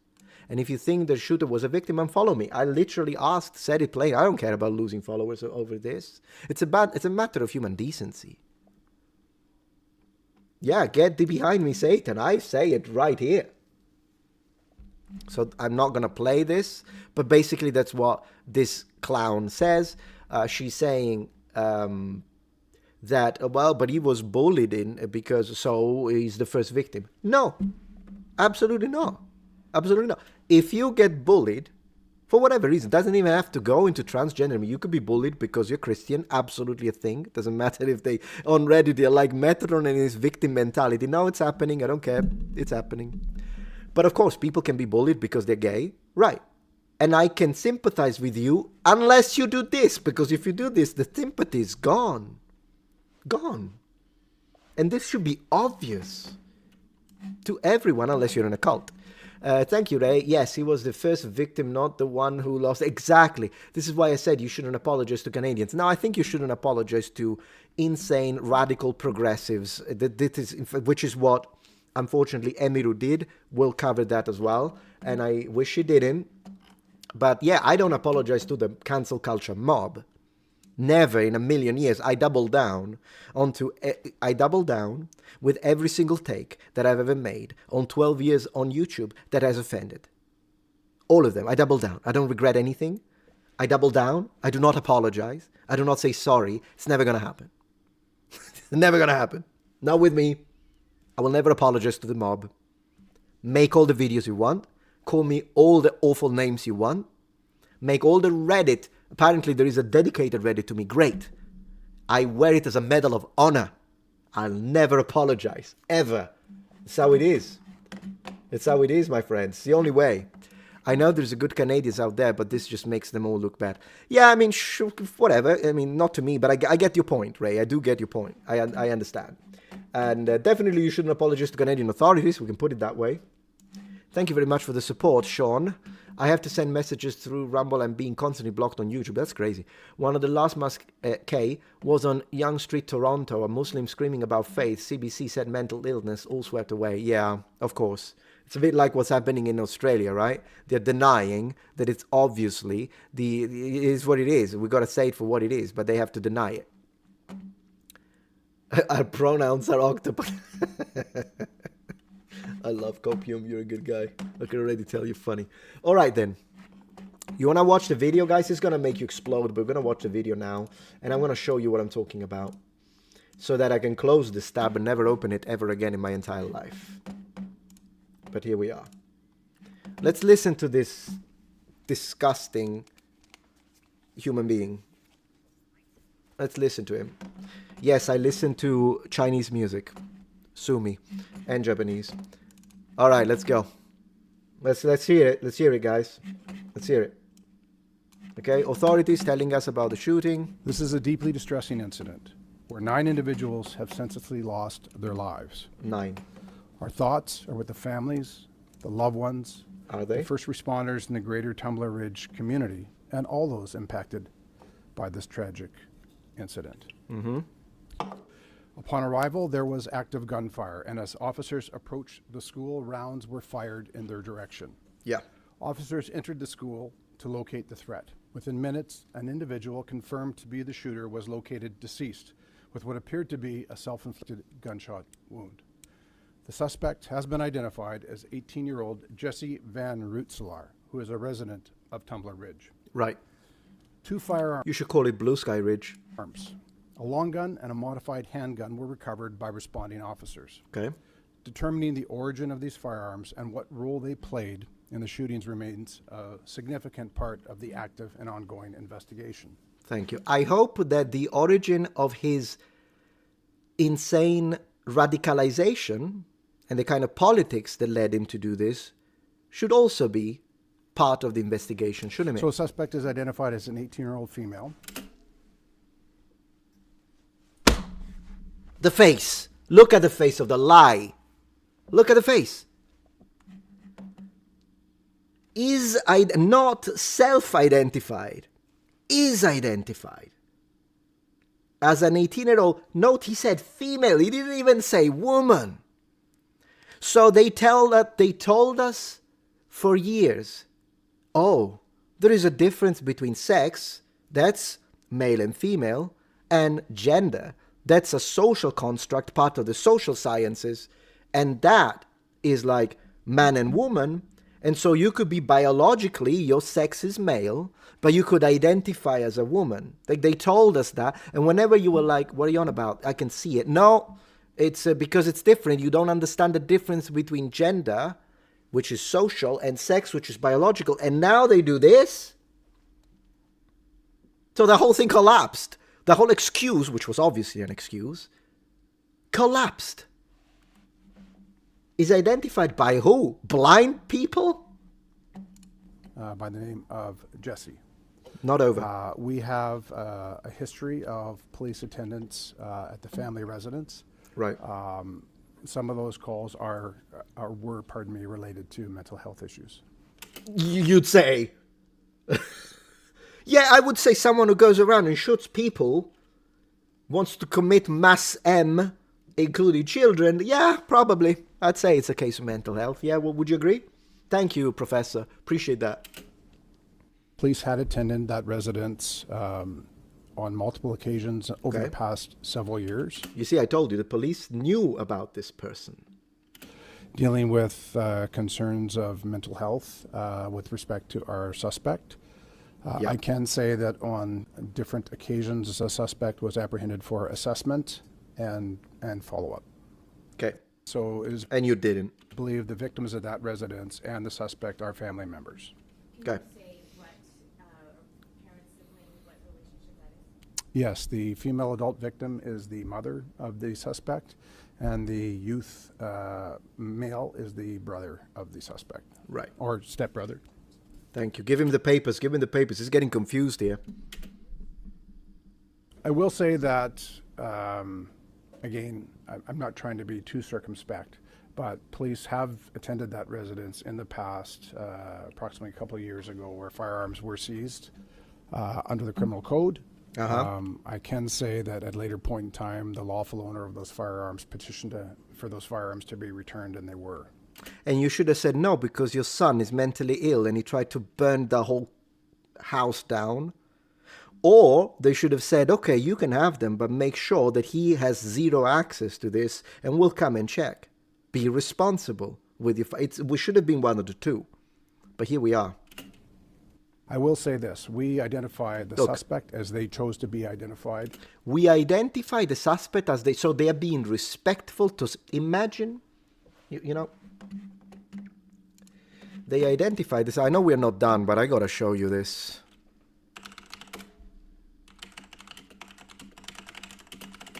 Because if I don't say it, no one else says it. Well, me and Asmongold, I guess.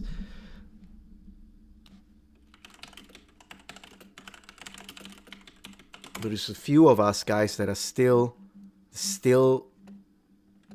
Okay.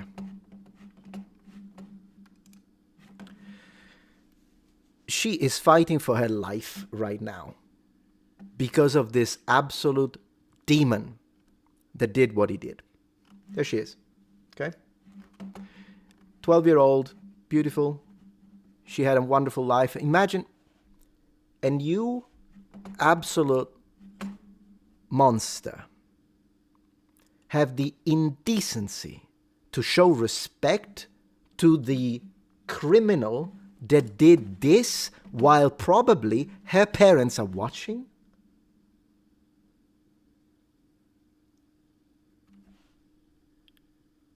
What did we slip into a different reality and I didn't even notice?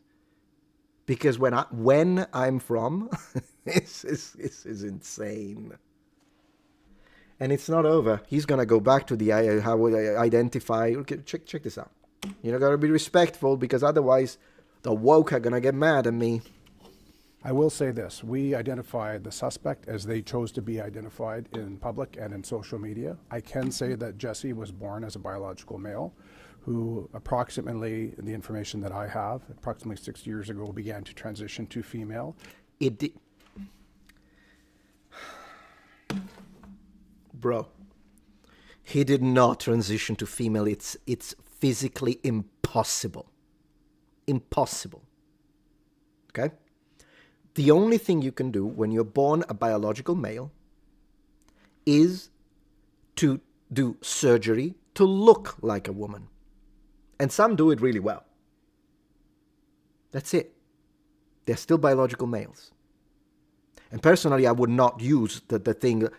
Personally, I think it's nonsense to check, because the definition of a man and a woman has been the same since the Paleolithic all the way to 15 minutes ago. But then again, I'm very pro free speech. So if you want to change it, if you want to stop calling this a can, and you want to say, no, to me, this is a plate, even though for the entirety of our history and linguistic history, we've been calling this a can, but you want to call it a plate because it makes you feel better, call it whatever you like, as long as you don't tell me, nor you try to force me to call this a plate, because this is a can. But I am for freedom, okay? So you live your life. But the authorities doing this?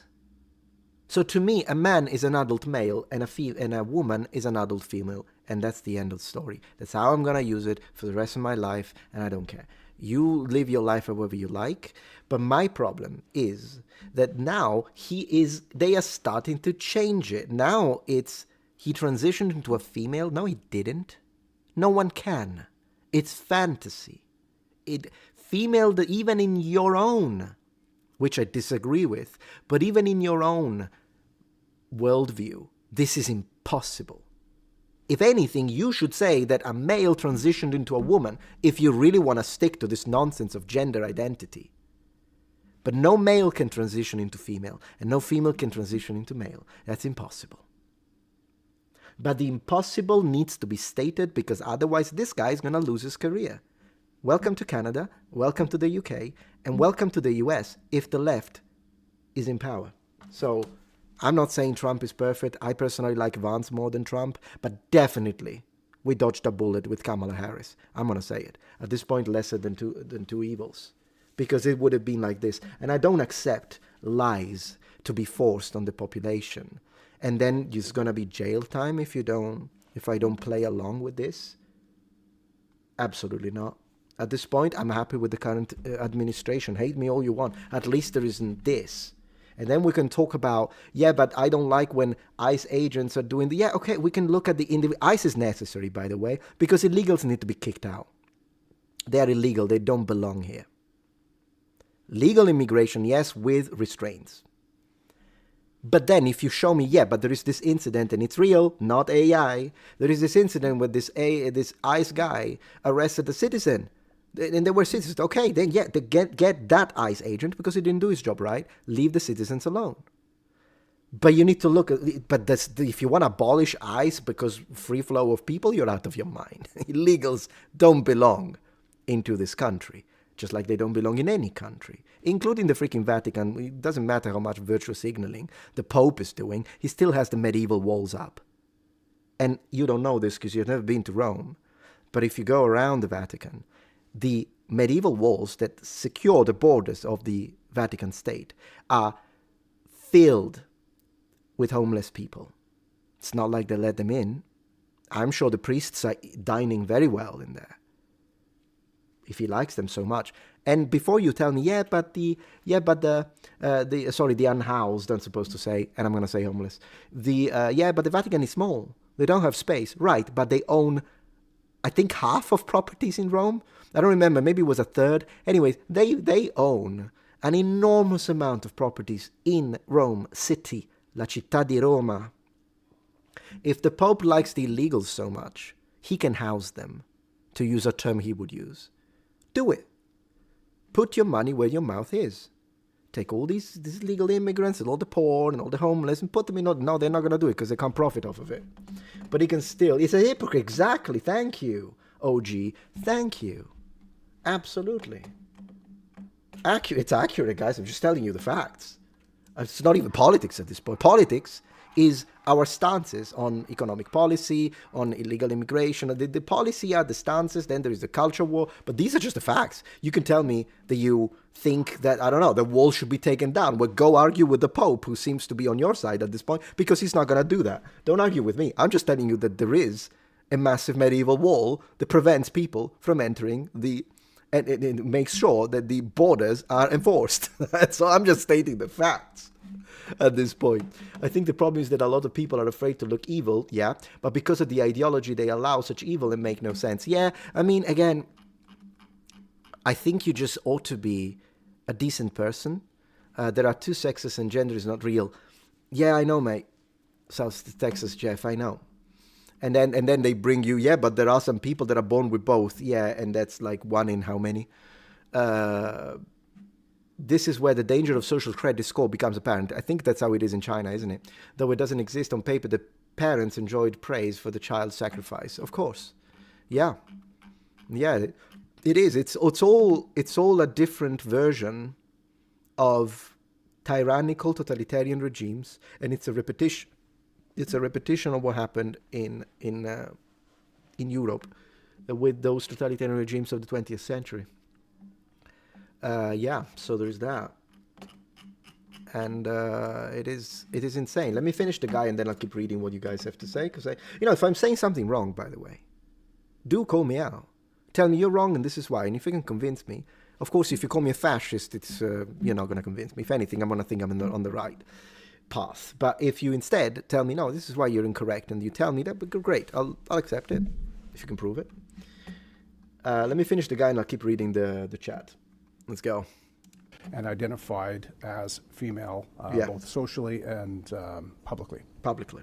Socially. So right. For the deceased victims, the school included a 39-year-old female educator, 3 12-year-old... Are you sure that the educator identified as female at this point? Literally, if anyone can identify as anything, even when it comes to biological sex, what's the point of these words? We got to make new words because then it becomes useless. I haven't got a clue. Did they them identify as female? How do you know? Female students, 2 male students, ages 12 and 13. And then the 2 additional victims were a 39-year-old female, right, and an 11-year-old male that were located deceased at the local residence. You see, I care about them. Mercy to the perpetrator or these people is cruelty to the victims. Thank you. So that was that. This is a great Chinese song, by the way. I freaking love it. But that was my assessment of the situation in Canada. I think it's and again, when you say they don't want to appear to be evil, but you're not evil. If we are called to attack evil. And a person that shoots kids, do I even need to say it? They are evil, so they are the enemy. They are a common enemy. I myself, in my everyday life, I make these videos because these authorities, these crazy radicals, drive me nuts. The hypocrisy of it. But I'm very nice to all minorities. I'm nice to people in general. I'm not going to mistreat you because you're different than me. But when it's someone like this, and you want to come to me and tell me like the freaking Dylan Mulvaney that said anyone who misgenders should end up in jail. So I need to end up in jail because I'm not respecting someone who shits kids. Go to hell. That's where you belong anyways. You're a hell spawn at that point. I can be decent. I can be a nice person, pleasant to everyone, except the worst scum that the world has to offer. But apparently, that is an extremist take in these days. Well, I'm not gonna apologize for it. I'm not going to apologize for it. And we are going to talk about apologizing now because I do want to kind of bring back the whole situation that happened to Emiru, if you remember, because there is a development. There is a development, guys. And wait, I just opened. I got to show you. Look, okay, I'm just going to say it, guys. Mr. Beat. When he was doing history, I thought he was It was a cool channel. And we talked. We have very different political views, but we managed to be respectful to each other. But man, his politics sucks. Really suck. His political takes. This guy is going nuts. And I know he thinks that my political takes on X are crazy. Fine. Come on, heritage American? Well, look, if that's how you want to see it, Mr. Beat, then you go tell the American Indians that you gave their land to the illegals. See what they like about that. How about this one? How about that? Because I'm sure they're not happy with that, the American Indians. By the way, this is just to say that if you're white, you're not a true American. That's what he's trying to say. We don't know it. Am I right, Mr. Beat? Goodness gracious, mate. I think he's a decent man. I don't think he's a bad player, but man, his takes are awful. Not as awful as this lunatic. Not as awful as this racist white phobe. Not as awful as this. But man... Yeah, the whole stolen land, I made a video about it already, so I'm not going to cover it again. Let me take this, because this is getting hot. The stream is getting hot, my friend. I told you it was going to be a mega stream. I'm not even halfway through my points. But it's always a good moment to shit on Don Lemon, because lemons belong in a box, meaning jail. I'm not pushing for... But what he did with the Christian church, and then, yeah, he belongs... I think he belongs in jail, but whatever. So that's why I say lemons belong in a box. Yeah. So, yeah, I was... There is a whole situation. So you probably are familiar with what happened with Emiru, and if you're not, I'm just going to give you a lore recap that is going to be so fast, I'm going to make your head spin. And the lore is that Emiru, who is a content creator, streamer, very successful on Twitch. In fact, she is Mizkif X. Nobody's perfect.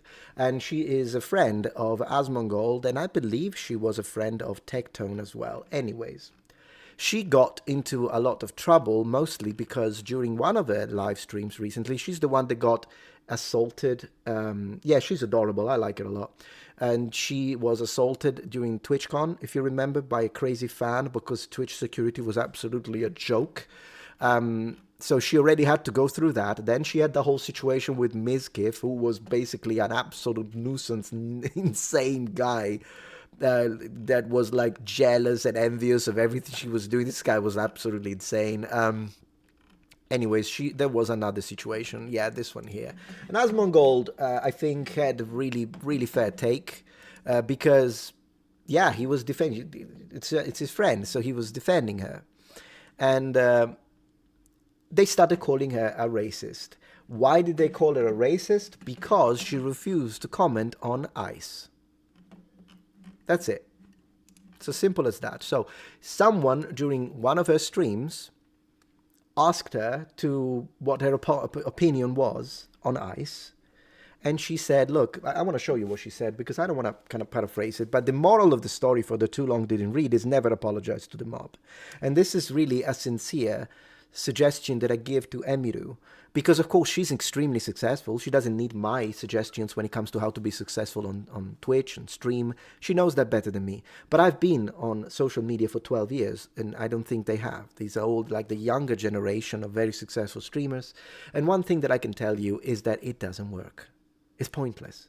So it's not like that we are telling you don't apologize to the mob, because if you do, well, then they'll control everything they do, which they will, because once they see that you are weak, right, when it comes to that, then they'll tell you, you use this word, you're not supposed to use the word, that's a bad expression, so they will try to control you. It's not even for that, it's because it doesn't work. The only way you can appease the mob is that when you repeat everything they say as they say it, and you need to have exactly the same political takes as them. Not even one can be... So if you're trying to be all centrist and you're trying to be, and I don't even say, I think she's left-leaning personally, I don't know, she looks to me as someone who's left-leaning, but not crazy. Whatever, it's fine, who cares? But even if you're centrist and you're trying to be as centric as possible, they will still hate you. They don't accept that. And I'll prove it right now. So even if you're like, no, guys, I agree with these 4 points that you say about whatever, minorities and immigrants and whatever the heck, gay people, transgender and the LGBTQ flag, whatever the heck you want. You can agree with everything. But the split second you don't also agree with the other 3 points where you were trying to be moderate, not even right-wing, you were trying to be moderate, it won't matter. And this is exactly what happened. This is exactly what happened. Okay? And I'm going to prove it. So let me see if I have Asmongold. There he is. So let's check, because I think Asmongold gave a good recap of the situation, and then I'm going to add my 2 cents onto when it comes to Emiru's response. Okay, so here it is. Floor is yours. So this happened yesterday. A lot of people on Twitter have been mad about this. They're mad at Emiru. Context. A viewer asked Emiru her opinion about ice, and this was her response. On ice, like, there's a certain extent where I'm like, okay, sure, I get people wanting big content creators say their opinions on important topics, but it's like, if you need a streamer who doesn't even know anything about politics to tell you about politics, you probably just need to get off the internet. Like, hello? That's a good point. She doesn't want to talk about it. It's her stream. She admittedly says she doesn't know, she doesn't follow politics. Fine. That should have been the end of it. That should have been the end of it. This is pretty much all she said. Then someone posted this clip, creating one of the biggest hate mobs I've ever seen on Twitter. And they're creating, sorry that I spoke over him, creating one of the biggest hate mob I've ever seen on Twitter, simply because she didn't say F ice. That's all. They're going crazy about this. They're very angry at her for this. 113,000 posts. It's actually super easy to stream and have opinions. I'll show you. Fuck ICE, fuck Donald Trump and everyone in his administration, fuck Elon Musk, free Palestine, the US is stolen land built by stolen people, Luigi did nothing wrong, abortion is healthcare, leave trans people the fuck alone.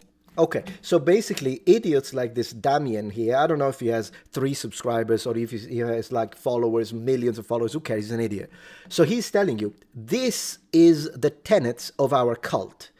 You say all of these, just like I told you, not even one, because you'll be called a racist if you do. You have to repeat this, and then they say the Christians are indoctrinating. You have to repeat this, or you will be labeled and cancelled. And labeled racist, fascist, and all that. Okay? I'll tell you what I think about every single one of these if you want on this stream. It's not like I care. I'll do that. But I would like to underline, even if someone was trying to be super moderate, all right, and they were like, well, you know, I don't like it when ICE does violent things, but I do understand the point of view of illegal immigration. Just maybe we need to be nice about it. And then, yeah, I'm not a fan. I'm not MAGA, but also I'm center. So I just hope for the best, whoever candidate it is. I don't know anything about Elon Musk, just that he likes Mars. Palestine, I understand the position of Palestinians. I just don't like Hamas, but I don't have a problem with regular Palestinians. I'm going full moderate here. It's not even what I think. US is stolen land. Yeah, I understand the point of view because European colonialism. Luigi, well, yeah, but shooting someone is not nice, and abortion is healthcare. No, and I think we should avoid abortion. Maybe make your mind in the first 2 weeks, and late abortion is wrong. So I'm trying to be like that, leave it to the state, and then trans people. Yeah, absolutely, I agree with that. Doesn't matter. You think that then the likes of this will be like, oh, well, you know, at least no, you're not a fascist, you're not a racist, you're just, slightly different from me. Absolutely not. You're going to get the same treatment as someone who gave the most far-right comeback to each single one of these points, saying like, Donald Trump, yeah, Elon Musk is awesome, free Palestine, no, I disagree, ICE is great, they can never make a single mistake, US is power to the white people. Like, you think that someone who did like it will be the same reaction. So at this point, you're wasting your time. Just say what you believe, say what you think, and never bend the knee. I'm seeing the super chats. I'll read them in a second. I just want to let him speak a little longer. Just wanted to give my opinion on, because this is insane. They don't want you to. It's not super easy to share your opinions. It's super easy to read your mantra. So it's so easy for you to just repeat my opinions to me. And you can see all these people attacking, and then, oh, racist. Look. Now she's also a racist. Oh, this is Denims. Let's listen to Denims talk about this. When did people on the right get so soy? You're smearing and defaming by calling someone a chud. You shouldn't go and harass people for no reason. Just because. Call me Metatron. She doesn't want to talk about it on stream. They treat her as if she's a fucking Nazi. What they do, I don't want to, her face is too big on the screen. I don't want to see that. Agreed. Ignore an opportunity where you could talk about something, maybe your audience doesn't like it, maybe you could educate them on it a little bit. Educate them on it. This is my favorite word to see people like her use. Because this idea of educate implies some sort of intellectual superiority. Yeah. If you're above the age of 18, you should care about politics in your fucking country. You need to care. Now, you have to care. You can't say like, But care means you have to be on our side. well, Yeah. I'm just not going to care about all this politics stuff. This is by far like the Yeah. dumbest American quality, saying I'm not into politics. She never talks about politics at all, period. It's not even enough. It's her stream. She can talk about whatever the heck she wants. Because there is a concept they ignore called freedom. For someone to be neutral or to not have an opinion. You have to agree with them or they attack you. Yes. Racist chud. So I will say tides are turning on this particular character. Create any bad memory for them. You're not forming memories at 3 years old, and it's very rare that you're forming memories at 5 years old. So this is what these people do. I want you to understand this. Because they didn't like Ethan Klein, they called CPS on Ethan Klein's family to have his children taken away from him. And the justification for why it's okay is because the memories that a child would form at 3 years old wouldn't stick, so it's okay to do it to them because they wouldn't remember. No, that's too far. You can hate Ethan Klein all you want, but that's too far. Leave his children alone. So I am glad that he's suing them. Not that I like the guy, but I'm glad he's suing them, and I hope I hope they lose their shirts. You're not forming memories at 3 years old, and it's very rare that you're forming memories at 5 years old. Now, yes, you are. No, you're not. No, you're not. But even if you are forming any memories at 4, See, this is why she thinks she needs to educate everybody. you have maybe 1 or 2 memories. Yes, you will remember. So everyone. As if that even matters. It's okay to have this bad thing happen to a kid because the kid won't remember it. But this is the way these people think. They will weaponize an agency used to protect children from sexual violence in their internet crusade against a YouTuber who they slightly disagree with around a geopolitical issue. And they will justify, rationalize, and make up every excuse in the book for why this is a totally normal thing to do. These people...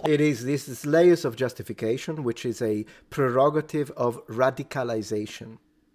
It's exactly what the Soviets did in the USSR, and the Stalin is the same thing that the Nazis did in Germany. It's the same thing. You justify, you get your justification, and then things that normally you would say, yeah, no, you don't want to do that.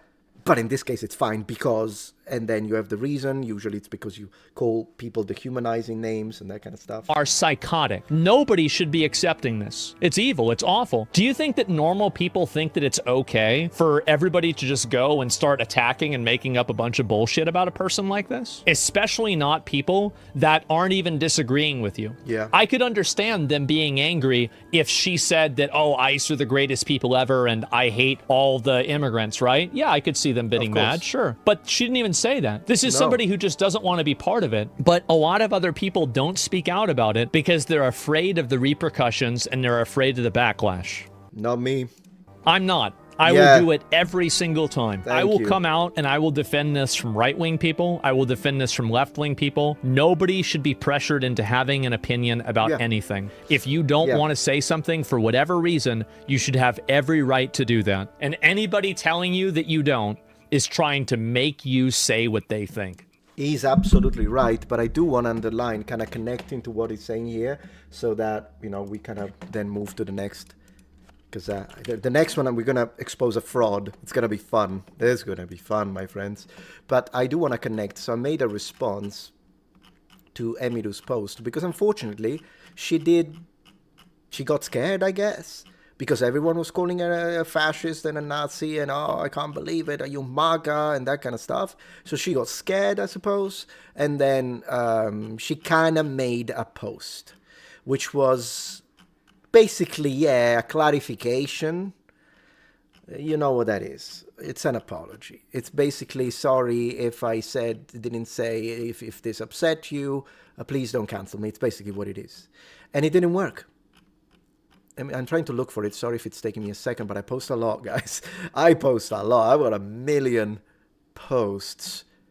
Yeah, the clown Mizgif posted F-Ice because he needed to show you that's how it's done. Oh my gosh, Mizgif is like the least masculine streamer that I can think of, and that includes females. With the plushie thing. Do you remember the plushie thing, guys? Do you remember the plushie? There you go, I found it. Sorry, it took me a while. All right, so we show you this, and then I'll read. You know what? Let me read the super chats first, and then I'm going to show you this, because it's really the matter of the crux of the matter here. But first, I'm going to put you on screen very quickly.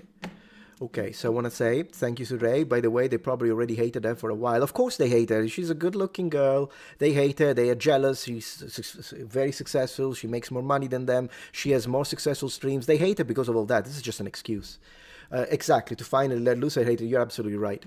Amazing disgrace. The left wants to force their point of view down your throat. They won't acknowledge their tactics are fascist. Yeah, absolutely agree. Of course, there are some people on the extreme right that do that too, but it is absolutely more prominent in the left. I know a thing or two about that, because the vast majority, even during the period of my life when I wasn't that political, and I literally debunked people on the right and people on the left when it comes to actual historical facts. The right occasionally called me woke, but like the Wokatron, but mostly they were like, oh well, if he says so, and these are this is the actual evidence, that's fine, I'm not offended. But the left attacked me relentlessly. Not a single right-wing YouTuber, and I've done this for years. I have a lot of videos where I debunk right-wing takes on ancient history, particularly when it comes to Alexander the Great, when it comes to marriage and homosexuality, when it comes to ancient people and their connection, like the actual translation of the, like there is a lot of stuff that I have debunked on the right wing too. Of course, I have attacked all of the LGBTQ activists that change history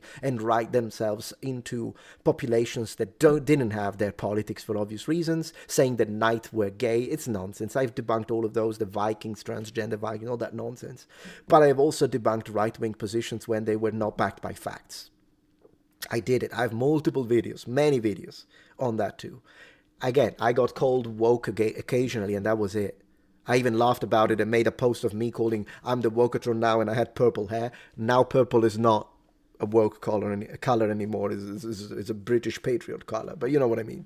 But the left there isn't a single right-wing YouTuber who's ever made a defamatory video on me. The left, however, just check Blue Sky, Reddit, or just write my name, and if it's a left-wing creator, I found like 2 that were fair. Everyone else, Metatron is a racist, Metatron is a bigot, Metatron is I hope he loses his family, I'm glad his mother died of cancer. This is what I got from the left. So then again, I know I have left-wing audience. Then obviously you're not one of the insane ones, but and I have nothing against you. But I do lean right. And one of the reasons is the vicious attacks that I got from the left. And I will always say this. It's a fact. I had to go through it, and it was awful. And that's why I hate them. I hate them. I hate progressives. I hate radical left-wingers. I can't stand them. My own cousin is a communist, but at least he's a decent person who doesn't laugh at Charlie Kirk death. So we play video games together. I don't have a problem with him.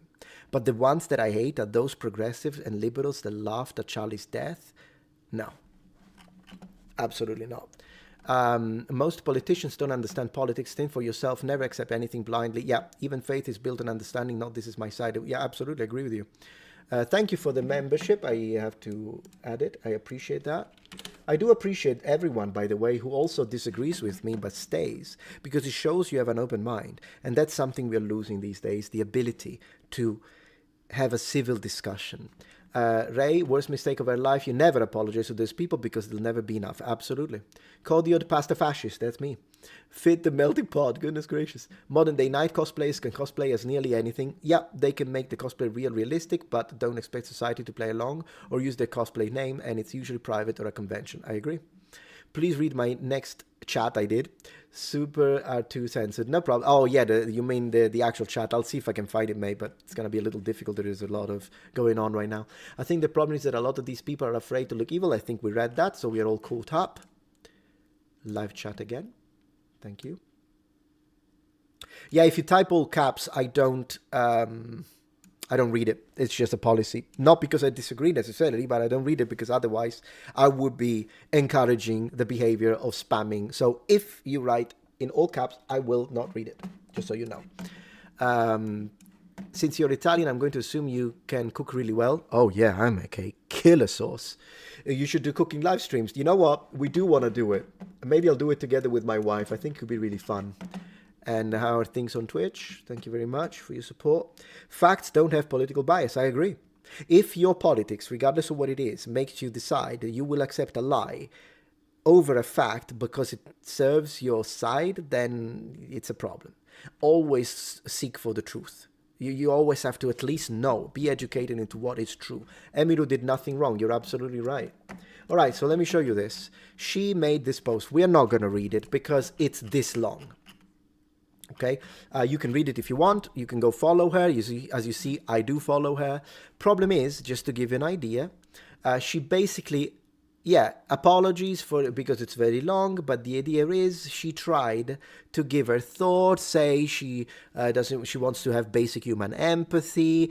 So she doesn't like the obviously what ICE are doing. But then again, she also tried not to tackle the idea of illegal immigration because she knows that we win on that one regardless, and it's wrong to A-word children. She kept it as reasonable, empathetic as possible, okay? And she was just saying, of course, no, I want to be empathetic. I have empathy for the people, and I just don't want to talk, She tried. Didn't work. They reacted to it. They said, no, you're a fascist. No, you're a racist. So, I don't know how long it took her to do this, but she could have played a game. She could have ordered pizza, and it would have been better usage of her time. They hate her anyways. Even Shoe on Head is telling her you shouldn't do it. Legal Mindset shouldn't do it. Emerald Apple shouldn't do it. Smash JT shouldn't do it. Cody shouldn't. And I want to say this. I was nice in my response to her because I think she's objectively a nice person. And I said, I'm afraid they'll use this to control her now. She's clearly a kind and compassionate person, but the same people who tried to cancel her will use this against her. They already did, by the way. By the time I wrote this, they didn't, but now they did. They still called her a racist for it. They said, you think that's enough? That's what they said. It is what it is. They called you racist, Emiru. All those liberal streamers should be apologizing to you. It's the other way around. They should be apologizing to her, not her to the audience or to the people, the mob. Everything you wrote here will mean nothing to them until you repeat the words they want you to say exactly as they say it. And I was right. The post, I hadn't seen what Asmongold showed us. I was right. In 12 years on social media, one thing I learned is that there is no center, no moderation, nor middle ground to the radical left. It's either you say F ICE and F Trump, or you are MAGA. You're wasting your time. And I doubled down on that. And I think she'll learn it. I think she'll learn this and the hard way. But that ends our Emiru section, and it was strong, wasn't it? It's just the truth, though, and we gotta respect the truth for what it is. It didn't work. It did not work, and if anything, oh yeah, and this is the last thing I wanted to say. I've seen some people who were commenting under my post, right-wing conservatives, telling me, no, she is a worm, she's awful, she was weak and now she's woke and she bent the knee. And I'm like, mate, can we show that we're not like them? Because if you do that, what's that going to do? Do the opposite. If you're right-wing and you're annoyed, or moderate right-wing like me, center-right, and you're annoyed that she did that, don't attack her. Be nice.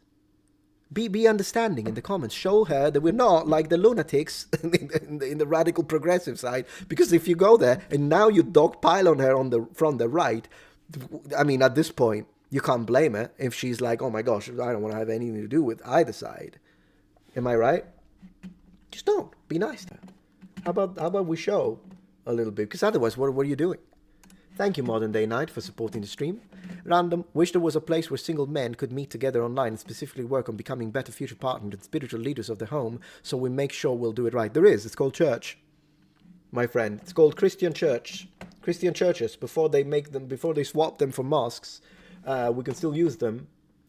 So, yeah, always thank you to Asmongold, of course, and yeah, look. yeah, and this was the post that I wanted to say. Denim doubles down on calling Emiro a racist Chad for not speaking out against ICE. She says you don't have to be quality. So she doubled down, even though Emiro did that. So that demonstrates that it's pointless. Let me close the shooting thing because we don't need it anymore. I have too many things opened. How does Asmongold do it? Like, his tabs look insane. Anyways, guys, are you ready to see the face of a fraud? This is gonna be intense, guys. Are you ready to see the face of an utter, complete fraud? In 10 seconds. Actually, I'm gonna do a 5 seconds countdown, and then I'll show you the face of an absolute fraud. In 5, 4, 3, 2, 1. No, not him. This is Evil Dia, good friend of the channel. He's the one. He's the investigator, my friend. He's the guy who found the fraud. So we're gonna watch it. And who's the fraud then? No, he's great. He's awesome. Let's see. Let's go. It's time, Mikkel. It's finally time. You and I are going to learn Japanese together. Now, Okay. I know this may come as a surprise to Yeah. you. You were like, what? We're going to learn Japanese together? Yes, we are. For 2 reasons, okay? Let me explain the 2 reasons. I think it's really important, number 1, for your own reputation, because you never completed your Japanese challenge, and I want to help you with that, okay? And 2, my audience have been harassing the shit out of me to learn Japanese. So you know what? Let's work together. You and I are going to learn Japanese together, and we're going to do it using your course. Because why not? You have the best course in the world, right? What a troll. So for those who don't know, again, Evil Dia, I'm gonna give you the link. I'm gonna put the link. He's awesome. He debunks, he finds all of these frauds in the language learning space, the so-called hyper ultra polyglots, and he debunks them, and it's a pleasure to see. We often collaborate, and he recently posted a video where it's me and him. We're both speaking Mandarin while playing horror games. It's hilarious. You should check it out. But anyways, let's go. So I went and checked out your webpage once again, or your YouTube channel. I started there. Yeah. And I'm going to walk you through what happened because my eyes were opened over your greatness. So here, I'm on your webpage or your YouTube channel. Yeah. And I clicked on this link to go to checkout. And that took me to this. And it said, speak any language in 30 days. And I was like, wait, what's going on? Define speak. We got 3 months, 30 days. Have you optimized your course? Is it better now? Well, this is even better for us, Mikkel. So you and I are going to learn Japanese together, and we're going to do it in a period of 30 days. Because you know what? It's about time I become a hyper polyglot, right? I speak about you guys all the time. I want to join the club. I'm sick of... Don't you dare to call me a polyglot ever. I consider it an insult. I just put myself down. What about Klingon? Does he offer Klingon? being the outcast, you know? Anyway, so I read through it, and it's quite impressive to me. Massively increase your comprehension and speaking skills in any language in 30 days with this intensive learning plan. A 30-day... Red flag. A step-by-step plan. Learn 1,000 to 2,000 useful sentences for conversation. 1,000 to 2,000... 1,000 to... Not words. Sentences. Full sentences. In 30 days? Now, this blew my mind, okay? So we're gonna open up the good old calculator here, and I'm not the best at math, but let me just tap some of these numbers in here. 2,000 useful sentences, and we'll divide that by 30, because you said 30 days, not a month, okay? That means we're going to be learning 66.6 sentences a day. Now, I looked at that, and I was like, man, that's pretty fucking intense. I'm not gonna lie, that's pretty intense. Like, yeah, maybe possible. I've cracked something like that a couple of days in a row, but... Imagine the review after day 7. After day 10, when you have learned, like, oh gosh, yeah, good luck with that. Reviews became crazy at one point, so... I don't know, but it might be possible. But then we've got the 5,000 to 10,000, like, common words, so... 10,000 words in 30 days. I don't even think I know 10,000 words in English, and it took me, like, 30 years. 10,000... Maybe I do. I don't know. I don't actually know. I don't quantify it like that, but 10,000 words, this guy is a laughing stock. Michael, Mikkel. Is that his name, Mikkel? What a clown. Are people giving him money for this? we're gonna like break this down to 30 days. So this is. Yes. So you and me, Mikkel, we're gonna be learning 333 common words a day. Which, if we do that per hour, which means we're gonna be learning. That's gonna take us 5.5 hours. Oh, God. If we're doing I don't even know. hours. I don't even know if the math is right because 10,000. I think is gonna be more than that. You know, that's 1 a minute type of thing. You need to practice these, but and I need to breathe and probably go to the toilet and stuff. But okay. He doesn't. Mikkel does not go to the toilet. So 5 hours a day. Okay, basically. I think I can probably... Yeah, 10,000 is the entire vocabulary, I think, of an educated native. And apparently they're going to learn this in 30 days. And this guy's asking for money for this? Squish in some way. I'm also thinking that this is going to have to happen, probably will start late April. I'll let you know when the start of this thing's going to happen because, you know, obviously you need time to prepare for this. You're probably in some other, like, you're probably learning some other... Understatement of the century, you need time. Language in 30 days, and I don't want to mess up with that, you know, mess your plans up. So I'll give you some notice period. And I'm going to China for a month in a bit. And so I figured, you know, you need some time, I need some time. Our audiences need to get used to this idea that you and me are going to be learning Japanese together for 30 days using your absolutely insane method here, okay? So anyway, what we're going to achieve by the end of this, if you work hard and follow the plan... Yeah. Work hard's an understatement. You will be conversationally fluent in any language after 30 days. Fluent in... Oh my gosh, what an absolute joke. Fluent in 30 days. Took me 8 years to be fluent in Japanese. And I still have to learn in like the business sector, for instance. Thank you, Amazing Disgrace. Always select live chat. Yeah. After you post, select live chat again. Yeah, I did. YouTube always lets you believe your chat was accepted otherwise. I understand. Appreciate that. Thank you very much. Will you complete the Kiosk game tonight? Yes, I will, my friend. Absolutely. Totally. You know I've been writing a book, right? I'll show you a little bit in a while because there are some updates. And my book is specifically how to reach fluency. What you will not find in my book is this scam. Fluent in 30 days? Able to understand native speakers and communicate effectively in any situation. Man, our passive vocab's going to be massive. You'll speak fluently, confidently, and with good pronunciation. A good pronunciation as well. You have time for that. Have you considered Mandarin? 我会讲普通话. I do speak Mandarin, my friend. 你是中国人吗? I'm so excited for this. I'm so excited. I can't wait to speak Japanese in 30 days fluently, confidently, with good pronunciation. This is going to be epic, okay? Also, once you're inside, you can repeat the challenge as many times as you want. Oh, you mean for different languages? Because I thought it would be a bit strange if you did it for the same language. It's like, got the fluency in 30 days what's of the point? Japanese. Let's do that again. Why not, you know? But it makes sense. If I'm going to clock up a language every 30 days, why wouldn't I do it again? That would just be dumb if I didn't. Which language do you want to learn? Well, we've... Oh my gosh, we've got a little... 你好,你叫什么名字?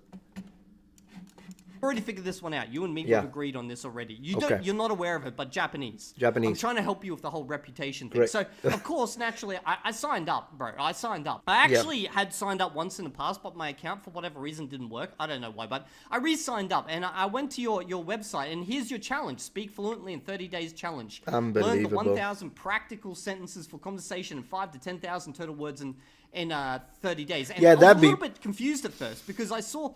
a 30-day challenge, day 1, and you've set this up. Yeah, this looks pretty good. So learn 2,000 verbs. Verbs are... Wait, we're going to learn those in one day? Okay, so learn 2,000 verbs, 30-day challenge, day 1. Verbs are one of the most important things to learn. Let's learn a lot of them fast. Okay, you don't necessarily have to learn the entire 2,000 verb list perfectly. Oh, thank fucking God. Yeah, I know. I was a little bit worried then, my man, that I'd have to learn all of them. By learning the first most common 500, you'll already be able to understand, speak... Okay, 500. Is that day 1? But learning 2,000 will help you understand authentic content much better. See, that's what's deceptive. I don't even know who falls for this nonsense, but this sentence is correct. But the 30-day challenge, the whole fabric of this is a scam.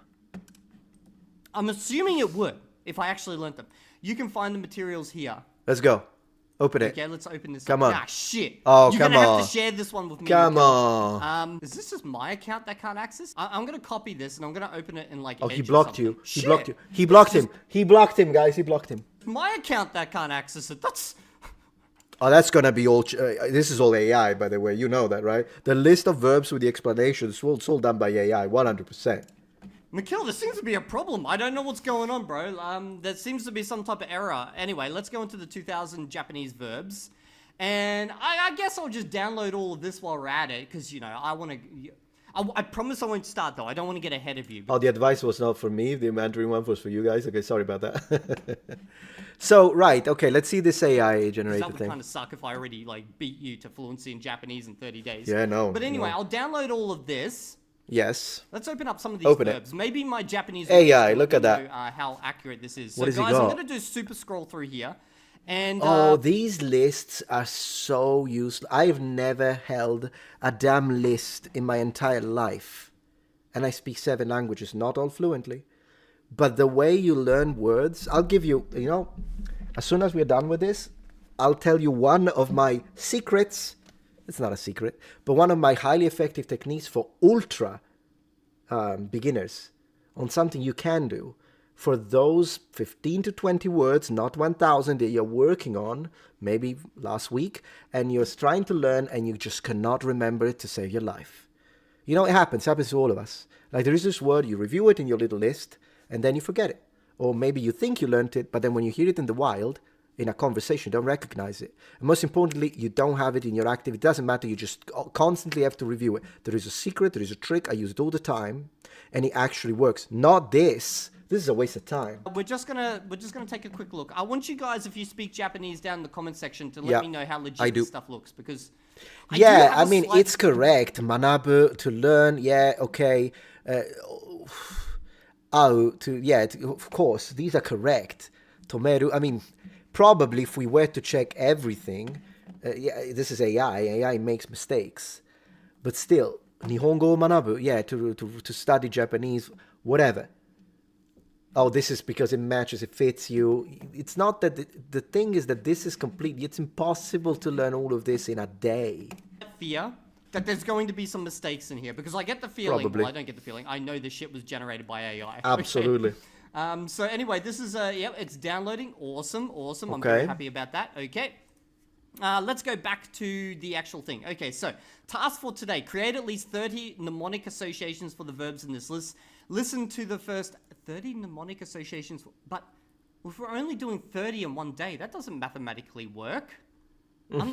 I'm confused, okay? I recommend you update this. But this is the part I'm more confused about. You want me to do the 30-day challenge, but day 2's still coming. He didn't even do it. But he's ready to accept your money. His name is Mikel. I cannot recommend. I mean, Evil Dia is great. This guy's great. But this guy, I cannot recommend him, sorry. Don't give him money. I mean, that's just me. Day 3 is still coming. Day 4 is still... When did you do this? When did you write this? Let me just find out. When I did link him. That's from yesterday. That's from January... He's got nothing. He's got nothing. It looks like you launched this in January, man. Are we going to get one of these once a month? Can you do the 30-day challenge to update your 30-day challenge? Bro. Okay, day 5, day 6, day 7. Unbelievable. Oh, bro, I really want to do your challenge, but you haven't publicized it yet.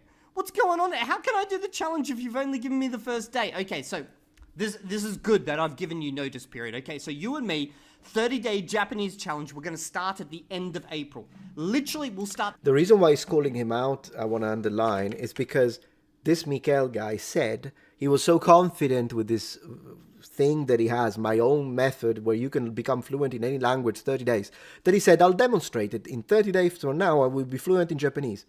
And then he quietly never said anything about it, because of course he failed. He couldn't do anything. Maybe he could have tried. He was thinking that he could have memorized a couple of sentences, and of course his pitch would have been wrong, his pronunciation would have been all over the place, but he could have fooled some people into thinking, man, he just recorded all that because he memorized it, right? But probably couldn't even do that. And also he knew that people like me would have told him, okay, let's go live. Let's live stream right now. You and me in Japanese. So you can actually see if you can understand me. I'll speak to you normally. I won't use so I won't speak about cloning or whatever cell cultures. I will speak normal Japanese that you learn when you live in Japan for 4 years like I did. And let's see how much you can learn in 30 days. He's never going to accept anything like that, is he? The last day of April. I think the last day of April works for me. Let me just check my calendar. I freaking love him. He's a troll.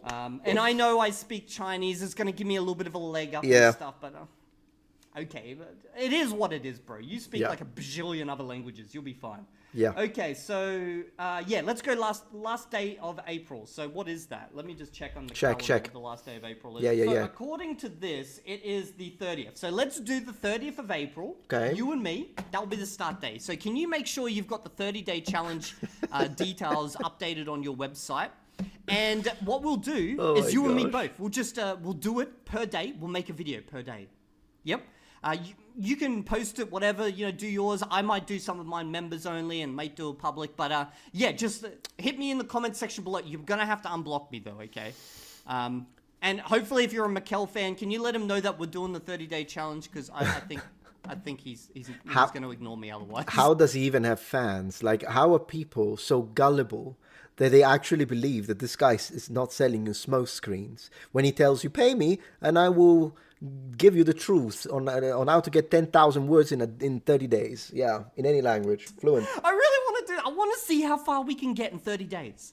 My fucking Japanese fan base would love this. Yours would love this. This would be the epic challenge of the century. Yeah. So let's do it, my Not gonna happen. Let's do it. I'm so committed. I'm so excited. This is gonna be so much fun. It's gonna be like hours and hours of work, but it'll be fun. I freaking love it. So I was telling you, for those who don't know, he recently posted, this video, Chinese gameplay, when I'm playing a video game in Mandarin, and he's adding commentary in Mandarin on my commentary in Mandarin, and it's comedy gold. It's really hilarious. It's really funny. So I strongly recommend it. Heavenly Power Up. Hi, speaking of language, I put a video of the same song in Latin. If you see it, let me know what you think. English is the story though. Okay, I appreciate that, Heavenly Power Up. Thank you so much. Man, Latin, that's pretty cool. What pronunciation did you use? I imagine classical, as that's the one that people like the most these days, unless you're doing church songs. Then I think ecclesiastical works better. I promised you that I was going to tell you about this specific technique, and I think I'll make a dedicated video to my language channel, but here it is. Imagine that you have 10 words in, whether it be German, Japanese, Chinese, Mandarin, Italian, Sicilian, it doesn't matter, English, whatever it is. There are these 10, 15 words, and they just do not stick in your head. You just cannot remember how you say, well, at this point, I don't know what to choose, but mobile phone, okay, like a smartphone. This one will be keitai in Japanese and shouji in Mandarin. We say kind of telefonino, although in Italian, these days, we just say smartphone. We just say it with an Italian accent, whatever. There is a word, you just can't remember it. Here is how you do it. This is for ultra beginners only. What you do is you select the word and you swap it for the real word, for the word in your native language every time you speak your language. In other words, imagine that my word, and we did this with my wife actually, I couldn't remember the word for Starbucks in Mandarin. And I told her it's Simba-ke. You noticed that now I know it because we did this. And I told her I just can't remember it. It's because it doesn't sound like it, so I can't remember it. So what we did is that every time, we were not allowed for a whole week to say Starbucks in English. So every time we would go out, I'd tell her, do you want to get some Simba-ke? And she's like, yeah, I don't mind. Let's go get a coffee at Simba-ke. And the first times we had to read it because we didn't remember it.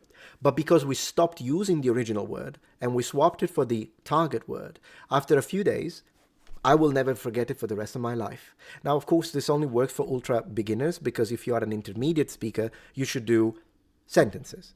I wouldn't recommend sentences when you're an ultra beginner because you'll F them up. But if you're an intermediate student, you can start using sentences and, for instance, describing what you do. You open the fridge, you could say, I'm opening the fridge and name all the food. That's one way to try to use the language. But if you're an ultra beginner, you won't be able to make the sentences. But the trick of switching words works perfectly. And you do it already. You're already basically native when it comes to words such as spaghetti. Spaghetti is not your language. It's Italian. But because it's integrated, you could call them noodles, but I think most people know the word spaghetti because you use it. And that's the same for, like, I don't know, stretching It's a word that we use in Italian. We do have a word in Italian. I think it would be something like allungamento muscolare. No one says it that way. Everybody says stretching. We just destroy the pronunciation and say stretching. That's how we say it, okay? Hai fatto lo stretching. That's what we say. But no Italian will ever forget this word. So it's something that you already do in your daily life, because there are some words that we just use that are foreign, and you will never forget them. So that's the trick. You don't remember table, which is tavolo in Italian, just swap it and go tell people. Go tell your mother, go tell her, hey, I really like your tavolo. And she'll be like, my what? And you say, your tavolo. And it means table. You know, you just do that and you swap it, and it's a fantastic trick. Why does it work? Because it enters your routine and it creates an association that is connected to an experience which generates a memory. So that when you do need to recall the word and you need it in, because you're speaking the language, right? For instance, this happened to me in New York. I was in New York. I had studied this way the word shouji for phone in Mandarin. And then at one point, there were a bunch of Chinese kids, and one of them forgot the phone and left the restaurant. It was like a tea house. So I remembered it at that point. I told him, 请问你忘了你的手机? So, sorry, you forgot your phone. And the only reason why it came to me on the spot is because I had been using the word 手机 instead of phone for the last few weeks, just because I wanted to acquire it as a word. And that's the trick. It's a simple trick. It works. I'm not over-promising you, telling you that it's going to help you memorize 10,000 words and that's ridiculous. But it is fantastic for those words that just do not stick into your head. And then this is going to be in my book, by the way. It's on chapter 8, which is the chapter where I tell you all the different practical exercises. And I would like to show you, if you allow me a little plug-in, a little. It's going to be small, shameless, but small. I'm going to show you the book that I'm writing, which is going to be about this. And then I'll tell you, for if you're an advanced learner, how to use techniques that can actually work. Let me see. It's on, let's see here. Okay. There we go. So I'm just going to show you what I'm talking about. No overpromising, no nonsense, no BS, just stuff that actually works. All right, let me see if I can see the fundraiser. Where is it? Okay, yeah, there we go. Okay, so I have this. I did a fundraiser, which has gone really well. I really appreciate your support, which is the fundraiser that I raised in order to become an author, right? To spend some time to write the book. It was a way for me to gauge interest in the public, and it's going very well. And I posted several updates, including the so right now, let me see if I can show you the fundraiser very quickly. Yeah, maybe view. 1 second, please. I want to make sure that, yeah, there we go. So this is it. I put just a picture of an armor because it's always a great day to wear armor. And yeah, it's basically, I was asking, it's very common to kickstart an author in a book to gauge, to see if there is public interest and people are interested. And I promised that if we had raised the amount that was the goal, which we basically did, I would have asked for a lower price for the book. And instead of asking for the original $14.99, the book once published, and I'm planning on publishing it this year, possibly in the next couple of months. It's a book about how to learn languages. It's called Sure Path to Fluency. And I promise that it will be priced at $9.99 because all I ask is a $5 donation. Other people have been more generous than that, and I really appreciate that. But I said basically it's a way to return the favor, so that it's as if it's just a little way for me, like an anticipation, so that I can see, okay, people are interested in the book, so I can put in the hours, but then I'll give a lower price to everyone, and so that it's a way to kind of give you back the $5 that way. And yeah, I posted several updates. I've already posted the intro to the book. It's here, introduction you can read, and the preface of the book, the preface of the book, and it's gonna be full of tricks and tips like this. I'm gonna put the link here for those who want to check it out, and I really appreciate, even if you decide to not support it, I still appreciate if you have a look at it, read what I have to say, and I really appreciate everyone donating. It's really nice of you for believing in me first and foremost as a possible author. But the way the book is going to work is that it's divided in 8 chapters, and chapter 8 is going to have 30 to 40 exercises that are detailed, such as the one that I just shared, and telling you how to actually move from theory to practice. Because I think if you have someone who has tried to reach fluency in a language and you failed to do it, you're fed up with theory and you want some practice. And the first chapter of the book, which is already entirely written, is a collection of all the questions that I've been asked in over 10 years of teaching. So every time the people ask me, how long does it take to reach B2 level? What's the fastest way? Should I care about pronunciation? What's the hardest language in the world? All of these are compiled and professionally answered. No AI whatsoever. I only use the AI as a thesaurus. So if I use the same word in the manuscript 3 times in a row, I ask AI, give me an alternative for this word because it looks bad. That's it. But the AI is not writing the book, never will write the book. This is mine, and it comes from 10 years of experience in teaching within the language space. And I'm looking forward to it. I think it's going to be great. And again, thank you so much for everyone considering supporting the fundraiser, and also for anyone who's interested in purchasing the book. I really appreciate that. And with that, I'm going to move to the next section where I would like to continue checking out this man. One moment, please. And then, because I also want to play tonight.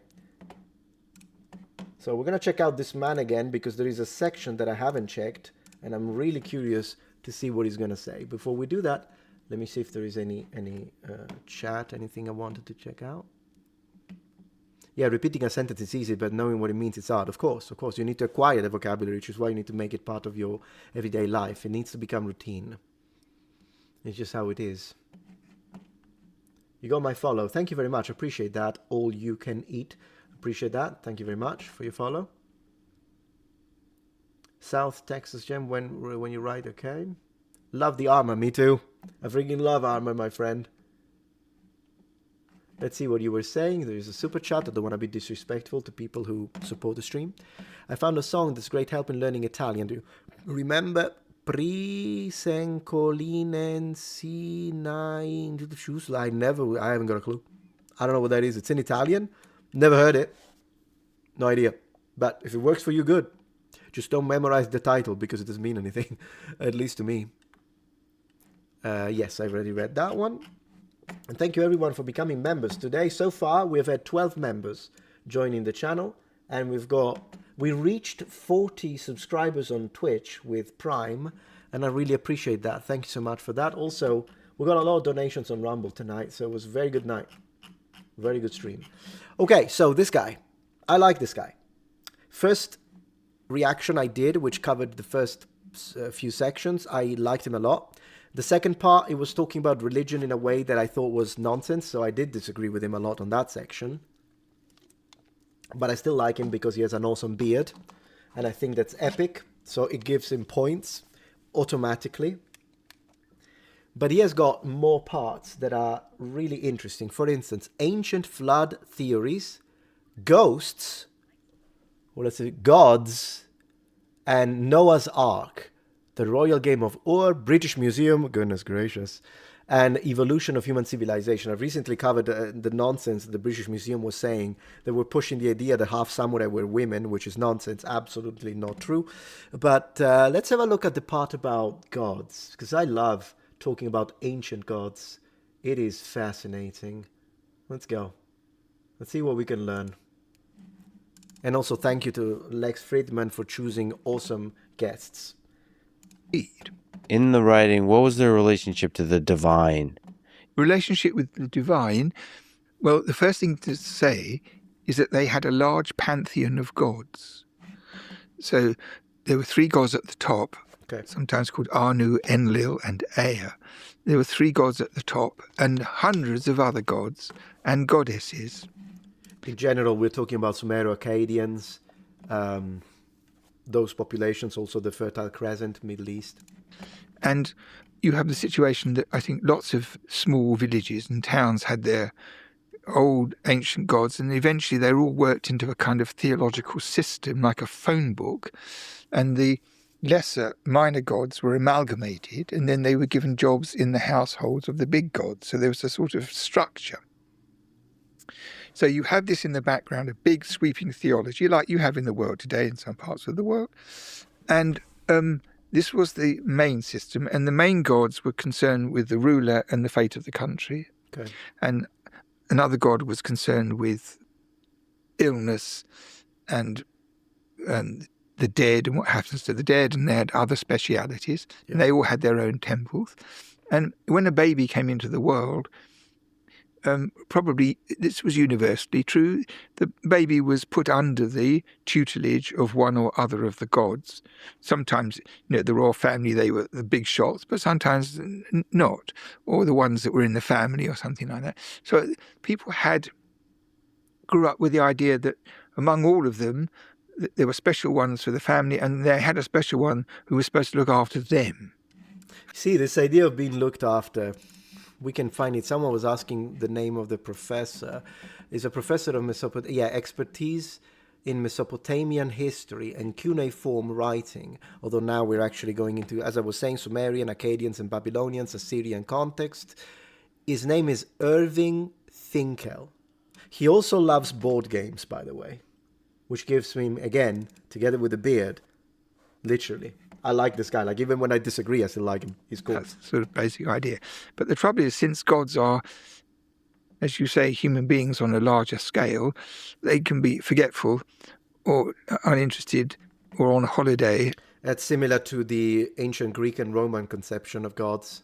And there are lots of ways that you have to prompt your make little sacrifices and little bribes so that they do their job and keep an eye on you. So they had that kind of slightly practical view of gods, that they were a bit unpredictable, great when they were there but not always there sort of idea. And I also believe this, that a lot of people in the world today who did not have the disadvantage of growing up in a stifling religion, but are just normal people, get a lot more interested when they're really ill or when they have a big disaster. All of a sudden, God or gods seem a lot more important than they do normally. So that few people walk about in a state of religious awe, and a good proportion of clergymen I've ever met don't do that either. Well, I guess it's in human nature when you are in need. That's why, like, one thing in Christianity that we're often reminded is don't always pray to ask, sometimes pray to thank, precisely because of that. So I agree with him. It is in human nature to be like, hey, when I need you, I pray, but then when I don't, and when everything is going well, then I forget about it. Thank you very much, Credibility 1988, for becoming a channel member. Really appreciate that. I've got channel member number 363. Appreciate that. Who knows? Maybe we can hit 370 tonight. Am I right? Also, I want to give you this mental image, guys. Imagine playing Hero Quest, the board game, with him as the GM, if that's what you call it. I don't remember. That would be awesome. It's a kind of conception that's not actually based on reality. That the individual's response to religious stimuli fluctuates and is varied and is often a response to need. It doesn't come from nothing. I mean, people don't suddenly feel, I've got to thank the Lord for the rainbow or something like that. So I agreed with him, but I also want to say sometimes it does come from that. When I see the beauty of nature, as a Christian, I am reminded of him who created everything in my faith. Obviously, if you're atheist, you don't believe that, and that's fine, I respect that. But I'm saying, I think he's kind of mischaracterizing a little bit, because I would imagine that people in the past, and if we read the sources, sometimes they do. It's not always just for need. I agree with him that need is definitely a reminder, and it is human nature to think of religion when you really are in need. But then again, it's kind of a blanket statement.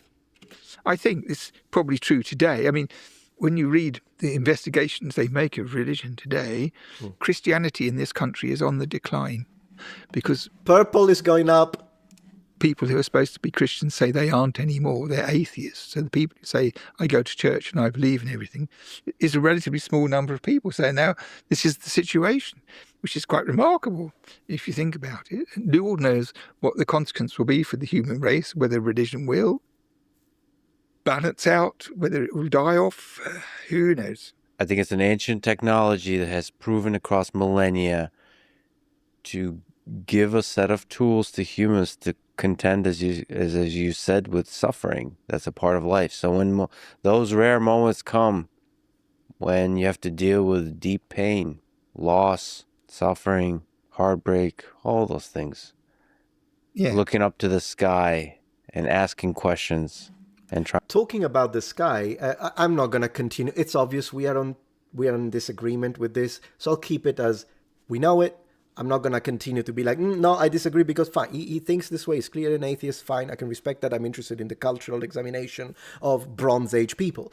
So I'm not going to continue to, I said my piece and that was enough. But I do want to say, I hope that he goes into the details of the Sumerian, Akkadian, and Assyrian gods, because there is a distinction specifically that I found particularly interesting when I looked into it, and definitely I know a tenth, a hundredth, a thousandth of what this guy knows.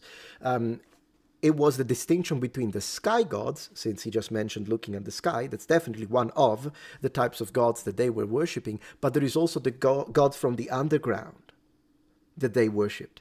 And it's interesting how sometimes when the sky gods arrive, the gods that belong to the underground run away. So there is a difference in power.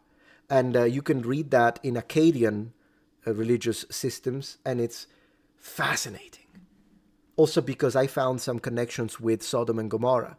You know, the way that it's described with the flame coming from the sky, destroying the city, and then people were turned into, if they looked at it, you get turned into a statue of salt.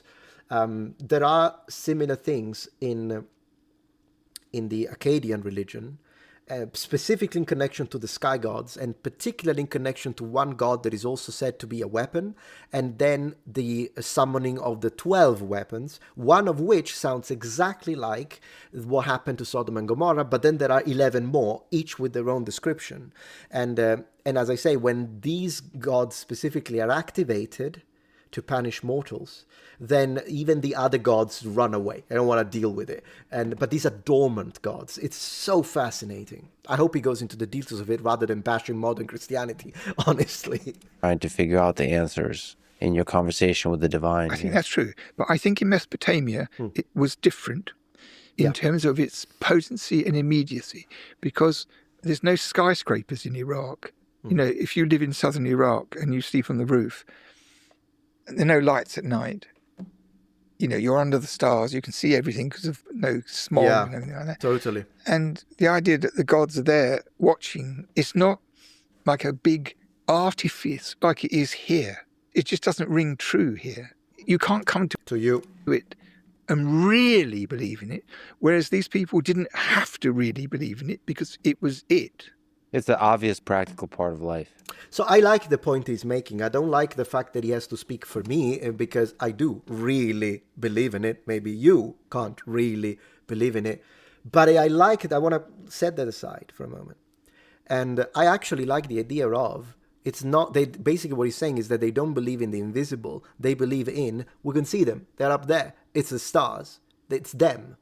And I like that. It's an interesting, different position. In fact, it's different from the way the Romans thought, because the Romans did consider the gods, at least some Romans, considered the gods to be invisible, whereas other Romans were more connected to the Greek idea, which was very physical, and like literally we think they are here, they can be in Mount Olympus, they can move around, and if you meet a god, he is physical for the Greeks. And some Romans have that approach in the sources, but others do believe in the invisible force.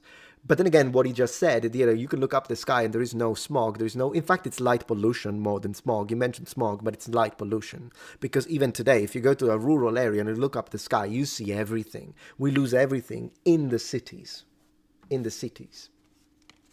Yeah. Fantastic. They're right there. Yeah.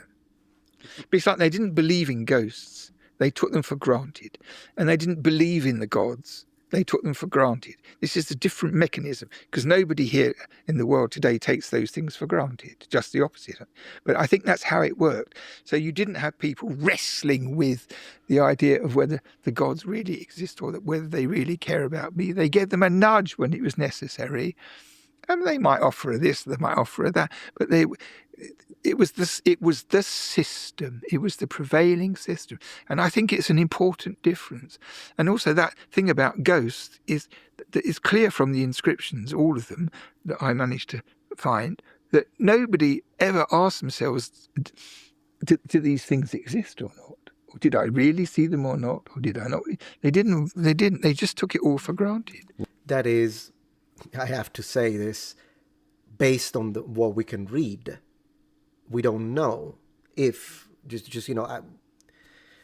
evidence of absence, that kind of situation. And maybe there will be someone in the population who's like, I don't believe in ghosts. Also, the physicality of it, though, it's interesting because even in medieval iconography, ghosts look like zombies. They look like animated corpses. Not all ghosts. Sometimes there are ghosts that are more like ethereal. But a lot of ghosts, when they are mentioned and you see the way they are represented in medieval manuscripts, they look like freaking zombies or skeletons. Like they look physical. They have a physicality to them. And that's just the Middle Ages. Thank you so much for supporting the stream, Mr. Venedetti82. I really appreciate your support. Thank you. What are ghosts? Is it usually ancestors? Well, everybody who died in bed naturally or peacefully, what we call their ghost, went down to the netherworld. Okay. And there they were. So they buried people jolly quick. Jolly. For obvious reasons. And like they do in Islam and Judaism today, it's the same kind of idea. And the spirit of the person went down through the gates of the netherworld and stayed there. So that's the basic situation. And people in their houses had actual burials under the courtyard. And they had a thing where you pour stuff down a hole, fluid and food, it's kind of symbolic offerings to them. So is that a way to... This happens with the Jews and in Jewish religion, and it happens even in Japanese or ancient Chinese. The idea of offering food to the dead is a thing of this period. Thank you very much for the support, Fish. Can I call you Fisher? Have you watched Mana Reports? He's Muslim, Andrew Wilson. I mean, your English is breaking up a little bit here, so I'm not sure what you're talking about, but I understand it's a video by Andrew Wilson. No, the last video I watched by Andrew Wilson was the one where he annihilated that clown we call Destiny. That was great, and in fact, I might post that reaction tomorrow or the day after. But that's the last video I watched by Andrew, to be honest. Lessen the impact of mortality? I don't know, because you know that everyone's going to die. I think the real tragedy would be is if we're not supposed to. That would be the tragedy. But every single person is going to die. Interesting philosophy. All relationships have this finite clause in them. So if you're very fond of somebody or you love somebody and they die, it's kind of infantile to whine about it ever after. No, it's not infantile. I mean, I like the philosophical take, how it started. I like that. But it's, I mean, if you love someone and you lose them, it's not infantile. I understand the logics, but he's being too logical about it. He's using mind, but he's not using heart. And I sympathize with people that suffer for the loss. I mean, no, it's... Anyways. Because what do you think was going to happen? Either you or them. You know, see, very logical. I always see it like that. I don't feel grief when people die. It is infantile, but I got to tell you something about human beings. We're all kind of infantile all the way through from, we don't stop being infantile after we're infants. It's one thing to know it, theoretically, and it's another thing to know it. Like this thing ends. This ride ends. But that's the pain. It's the fact that the whole thing ends. But it's the pain that causes you to miss them, and particularly if they didn't die in natural ways, but it happened. I mean, one could argue it's all natural, even violence is natural, but you know what I mean. And if they died and were taken from you when you weren't ready, if we can ever be ready, but and you suffer from it, it's not infantile. Not at all. Yeah. And when people fall off the edge, they fall off the edge. So yeah, the knowledge that it ends is the painful thing, not the actual moment of the ending. Yeah. Yeah. Many times what makes moments really precious is that they're going to be gone. That's true. I think that's not a trivial thing for us humans Yeah. to really contend with. I think religion, religious thought, the divine, I think help with that. I think the big mistake for mankind was the creation of monotheistic religions. Wow. Because they brought evil into the world. Oh, come on, man. I liked you so far. They brought evil into the world? No, evil at this point, if you want to look at it from the naturalistic perspective, evil, and then again, what is absolute good and absolute evil? They don't exist unless it's a religious position. For a non-religious position, it's nature. It's nature. And you can choose to say, well, but as intelligent beings, we can decide what's bad for us and what's good for us. Although then again, that's going to change, but we're not going to look into where you ground your... But the idea that... So before religion, monotheistic. So when you had polytheistic... Oh, goodness gracious, come on, man. Your beard is lifting here really hard. So with polytheistic, there was no evil? This is insane. That's an insane take. I don't really care about ghosts, so let him finish this insane point. But the idea, exactly. So if it's monotheistic, that brought evil into the world. So before there was no grape, no assassinations, no taking land. What? Maybe, I don't know, he had too much to drink? What happened? If you believe in a monotheistic religion, it means I'm right and you're wrong. If you don't. So it's already on that footing. It's very dogmatic, yeah. Dogmatic, and it's led to everything. There's inquisitions and this, all this kind of stuff. It's all... Let me say this then, to respond to that. Ancient Romans, polytheistic. They believe that Emperor Octavian, so Gaius Julius Caesar Octavianus Augustus, was a god. And if you didn't bend the knee and say, yeah, I believe my own gods, but I bend the knee to him, you will pay for it. And it was the polytheistic Romans that historically persecuted the Christians. So this is insane to make a statement like this. At this point, it's massive anti-Christian bias, or maybe anti-monotheistic bias. Maybe he can't stand Islam and Jews as well. I don't know at this point. But it's an absolutely falsifiable statement at this point. Just need to know a little history when it comes to the Romans. And the Japanese were quite polytheistic because of Shinto, and it's not like they didn't.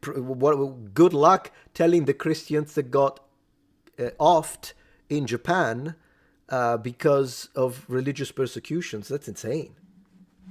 The result of it, that one religion is superior and the other should be stamped out and all that. And in my opinion, monotheistic religion has generated the most fantastic amount of non-religious feeling. Whereas... So he's talking about church hurt? When you have all the different gods and they have different specialities, and the ones you like and the ones that everybody likes, and they have their temples and their offerings... It was very interesting to me to go into a temple in Calcutta. Okay, so going into, very interesting. So just want to remind him that the Norse that went and butchered people and villages were polytheistic. And it's not like they were like, well, but we believe in Thor and Odin, but you believe in whatever the heck you want, we're not going to touch you. No, they introduce you to the business end of an axe. So I think it makes more sense, even from an atheist and secular standpoint, I'm going to change topic, to believe that evil, if you want to use that religious term at this point, is innate in the human species. And you can say that some people use the religion as an excuse, but if this theory was true, and by removing monotheistic religions, you also avoid all evil, then explain the USSR under Stalin, because he did exactly that. And I would say that the gulags weren't for laughs and giggles. That was absolutely a completely secular... But the problem is that this evil, which I do use the word evil, I'm surprised that a secular uses it, but I say that this evil is part of the dark and light that we all have inside, some more and some less. And it's just part of human nature. It's not evil is not born from monotheistic religions. This is insane. Next, Ancient flood stories. Let's go. You mentioned floods. And speaking of stories that have been lost and found, you're well known for a lot of things. Let's go. One of them is decoding the so-called Ark tablet. Yeah, that was a challenge because it's really hard to read. You got to tell me the story. Let's go. This ancient Babylonian clay tablet dating 1700 BC, which contains a flood narrative that predates the biblical story of Noah by 1,000 years. At least. At least. Yeah. Okay. Well, you got to tell me the full story. So the full story is like this. Visitors used to come to the museum to ask questions of the experts who worked there. And one would be on duty periodically. And sometimes people would bring objects. Sometimes they'd ask questions. And somebody once came in with a whole load of objects, including this tablet, which, to cut a long story short, I identified pretty much straight away as being part of the flood story. It was a tablet about 8 inches by 3. Can you imagine being able to read this? That's why, like, even though I completely disagree with his points, I think they're complete nonsense and quite ignorant when it comes to the history of polytheistic, history of religion in general. But the idea that this guy can read this, I gotta respect that. Not the whole flood story, which is a complex narrative, which ended up in the Gilgamesh narrative much, much later. But this one was an early narrative in which the point was taken up where the gods in heaven had decided that the population of Mesopotamia needed to be wiped out because they were so noisy. Mm-hmm. This was the expression. And the gods couldn't sleep after lunch, sort of thing. So they decided they would wipe them out and create something quieter that worked harder. So this was the basic mechanism, and they had different ways of doing it. And then the most effective one was they were going to send a flood to wipe them all out. And one of the gods, the number 3 in the triumvirate, thought this was a deplorable idea, so he took it upon himself to warn this person called Atrahasis, who lived in Mesopotamia, to build a boat to rescue life when the waters came. It's the same story. And in it, he told him the shape of it and the materials he would need and how much he would need of the materials, so he could do it safely. And in the 60 lines of the tablet, all this stuff was there. It was like a blueprint to build this boat. And it was extraordinary because it was round, the boat. And everybody who knew their Bible, the ark's a coffin shape kind of affair, and nobody thought of it being a round boat. And the fact is that round boats were used in Mesopotamia on the rivers, coracles, that's to say, because for transporting things. And that's what I like. It's these kind of details that I really like listening to him for. They would never sink. They were very appropriate. And so in this story, it was decided it was going to be a giant coracle, a really, really big one that would never sink. And the male and female animals could go in, and Atrahasis' wife and his 3 sons and so forth could go in, and everything would be there, and it would float on the water. And when it came down, they would start all over again. So I think it mentions, because I did read it, I think I don't read the original Akkadian, I just read the translations, but I remember it also mentions the mountain where it lands at the end of the flood, didn't it? I'm sure he'll mention it. It's got very many points in common with the description of the flood in Genesis, and of course so did the one in Gilgamesh. So in 1872, there was an Assyriologist in the British Museum called George Smith. And he was a very, very talented reader.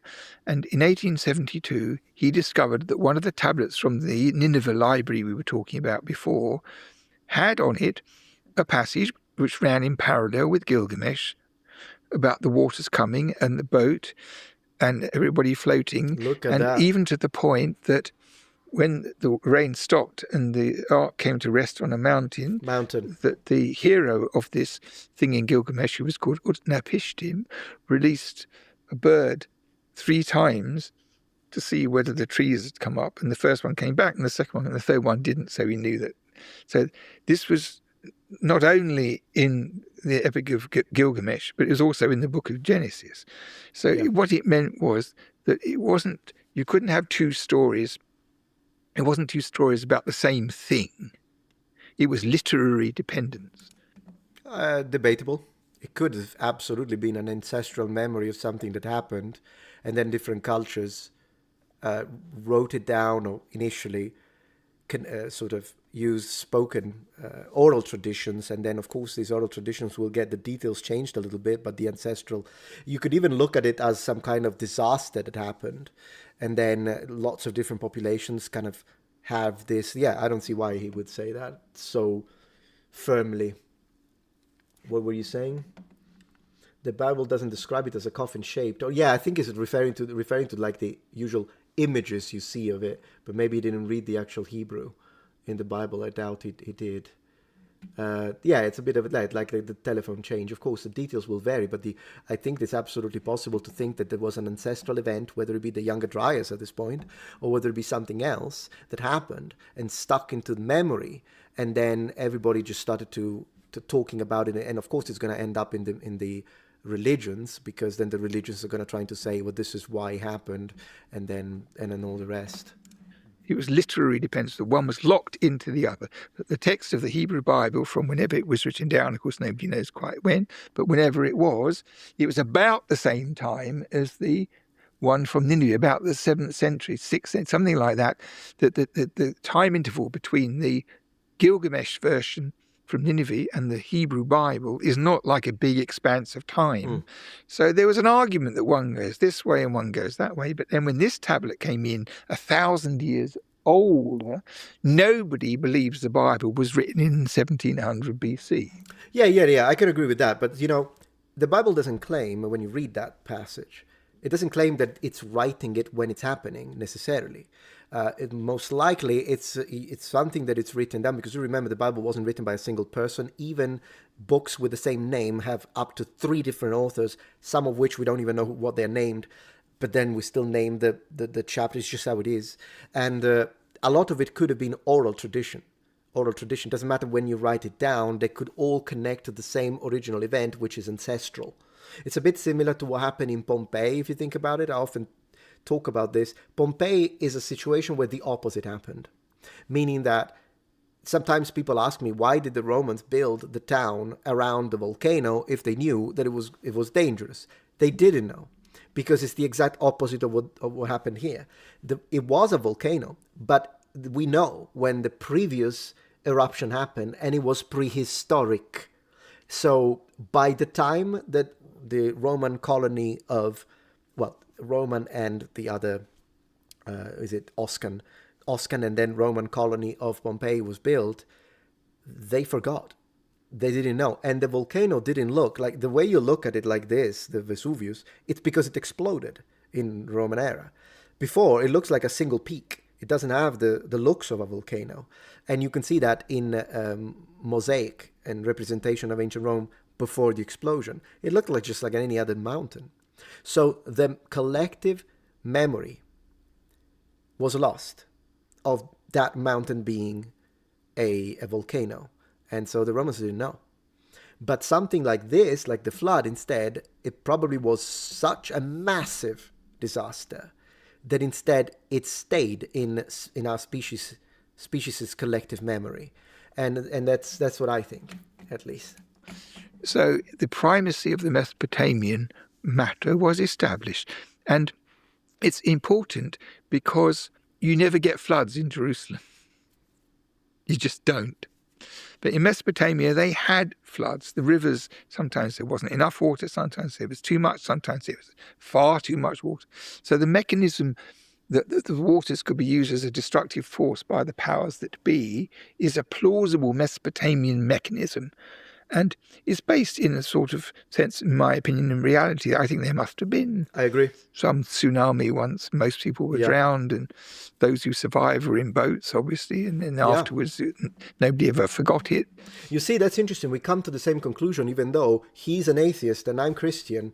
We're different, but we come to the same conclusion. We think that there is an actual event that occurred. Even he doesn't believe it's just mythology. And he clearly doesn't believe the religious aspect of it. We made that one clear. But the fact that this is probably connected to something that actually happened, and it wasn't just, it's just mythology, just made things up. No, maybe they didn't, particularly when you start connecting it to other populations. They all talk about the same thing. And ancient Egyptians talk about it too, by the way. Yeah. And it went on and on. So you and mean on. there actually could have been a catastrophic event? Yeah. Yeah, not the whole world, because people. But just enough to imagine. Yeah, sweeping down to the Persian Gulf, and the flat plains, everything would be destroyed. All the houses would be destroyed. Yeah. Animals would be drowned. And this is an incredible discovery. Do you think it's possible that this is the original? There are flood myths in many cultures. True. I believe this. The Mesopotamians had a deep-seated horror of dependency on water when they couldn't control it. They were fearful of it. And they had a rainbow in Babylonia, like in the Bible, as a proof that the disastrous flood would never happen again. But I think there must have been one episode of this kind, maybe 5,000 years before the tablet, 10,000, it doesn't matter. Because with the passage of time, nothing happens in that part of the world. So something will be alive, grandfather to grandson, before you go to sleep. And remember, my boy, you only have to be careful, because otherwise, and all that stuff. For sure, bogeyman stuff. It never quite died out in their conscious minds. I agree with that. So I think that when the Judeans from Jerusalem, after the destruction of the temple and by the Babylonians and the rout of the priesthood and everything, the king and the others went overland to Babylon. Hey, Hollywood Saints 57, good to have you here. Thank you for joining the stream. There is something to read on it. Yeah, I know. When you look at those tablets and you don't read cuneiform, like me, like most people on Earth, it doesn't look like it's anything written, doesn't it? It's crazy. As refugees, and they had to live there for 3 generations of time under Nebuchadnezzar's reign. So I believe that the text of the Bible was written then, because if you read the Bible attentively, which I can't say I do on a regular basis, but if you do read it dispassionately, you have the mechanism that the early books of the Bible explain to the reader how it is that these people are in such a mess, because they're supposed to be the chosen people doing all that. Look at, they haven't got a temple, they haven't got a country, they're washed up and everything like that. So I think that what happened was... Oh, he's talking about the Jews. Ooh. It's a complex thing, but the Judeans from Jerusalem, they spoke Hebrew, but they also spoke Aramaic, right? The 2 languages, their sister languages. Yeah. And the Babylonians spoke Babylonian, and they also spoke Aramaic. And they all wore the same kind of clothes, and they all had brown skin. And when they all have brown skin is also debatable, because the Semitic type is actually quite varied. It's actually quite varied. So that's another thing we would have to review. This could be his Britishness, because right now they're all like this in England. Got to say some things, otherwise they lose their job positions. Regardless of that, though, it doesn't really matter. I don't even know why he brought it up. Why does it matter? Whatever. But what's interesting is one thing I wanted to say about ancient Hebrew, the biblical Hebrew, which is a resurrected language now. It's the language that they speak. It's slightly different, and the pronunciation is a bit different, particularly the R. But it is the language that the Israelis speak, because they resurrected it. But it never was as dead as Latin is, I would like to underline. And maybe I should make a dedicated video to the differences between whether or not Hebrew was a dead language. Because it kind of died in the sense of being the everyday vernacular, but it never completely ceased to be used by the Jews, not only for the ritualistic things, because the Jewish people are freaking ritualistic, like a lot. And all of those rituals are done in Hebrew. Even when Hebrew was technically dead, they were still using it for that. And also it was used as a way to communicate if you were Jews from different parts. So like French Jews, or your German Jews, or your Jews from another area, they can use it as common language. So Hebrew never really died the same way as Latin did. And that's an important, and even Latin was used still as a language of power. Well, imagine, and as a language of ritual. Well, you have to imagine that Hebrew was used more as a language of ritual than Latin was by the Catholic Church, just to be a little pedantic about that. All these refugees from Jerusalem were milling around in Babylonia. They would have intermarried and disappeared within no time at all. And the authorities who were there prevented this by drawing up a kind of charter of their history, explaining things from the beginning of time up until now, how it happened and what happened, and it was all intentional. So that is, in my opinion, the driving force behind the Hebrew text. And the thing about it is that they didn't have, in Jewish philosophical tradition, stuff about creation and the beginning of the world. And they took Babylonian ideas, which they... Yeah, I mean, it's difficult. It's impossible to prove that, because I know that there are people that think that. He says it as an absolute matter of fact. It's not a matter of fact, because you cannot demonstrate that they didn't have the oral traditions. And I personally think that even a rudimentary concept of creation will be found in all Paleolithic. You don't even need to be Neolithic and already understand agriculture, or Mesolithic. No. I'm saying if you go back to the Paleolithic, I think at a tribal level, there will be, once there is a certain demographic growth of any given population cluster, you will start finding creation ideas. And that's that. But it's impossible to, it's too, like the width, like civilization as we understand it's about 10,000 years. As we understand it. That boundary can be pushed backwards, but right now it's about 10,000 years. What about, or 12, but prehistory? Depending on how you count, it goes from hundreds of thousands all the way to millions. It depends how you count it. And I know that if some of you who are fellow Christians, if you are young earth creationists, you will disagree with me. I'm not a young earth creationist, so I do believe in the ancient earth, just so we're clear on that. I'm with the scientists on this one. Don't disrespect you, just stating where my position is. And but yeah, prehistory is it's monumental. The Stone Age, the amount of time that the stone was the primary technology, whether it be flint or whether it be whatever the heck, is mind-blowing. It's mind-blowing. Okay, so yes, he speaks more on Noah's Ark. I guess I'll skip this for now, because I have more things I want to react to and I want to play. But we did speak a lot about it, and it was great. On the Ark, though, itself, the boat, could be interesting. If you're interested in that, do check the original video. It's always a good way. I want to know about the royal game of Ur. Come on, let's go. Tell me more about that. You have to tell me about the world of ancient games. Maybe we can start with the ancient royal game of Ur. What is it? Yeah. And how were you somehow able to crack the rules of it? Love it. Well, the royal game of Ur is a board of 20 squares in a rather idiosyncratic form. And it was pretty much unknown until the 1920s, when Sir Leonard Woolley was digging at the site of Ur. And in the graves of the royal family, the Sumerian rulers, they found 4 or 5 boards of this pattern, wow, together with dice and pieces, which showed that it was popular among them at this time, and also that wherever they were going in the world to come, they would want to be playing it.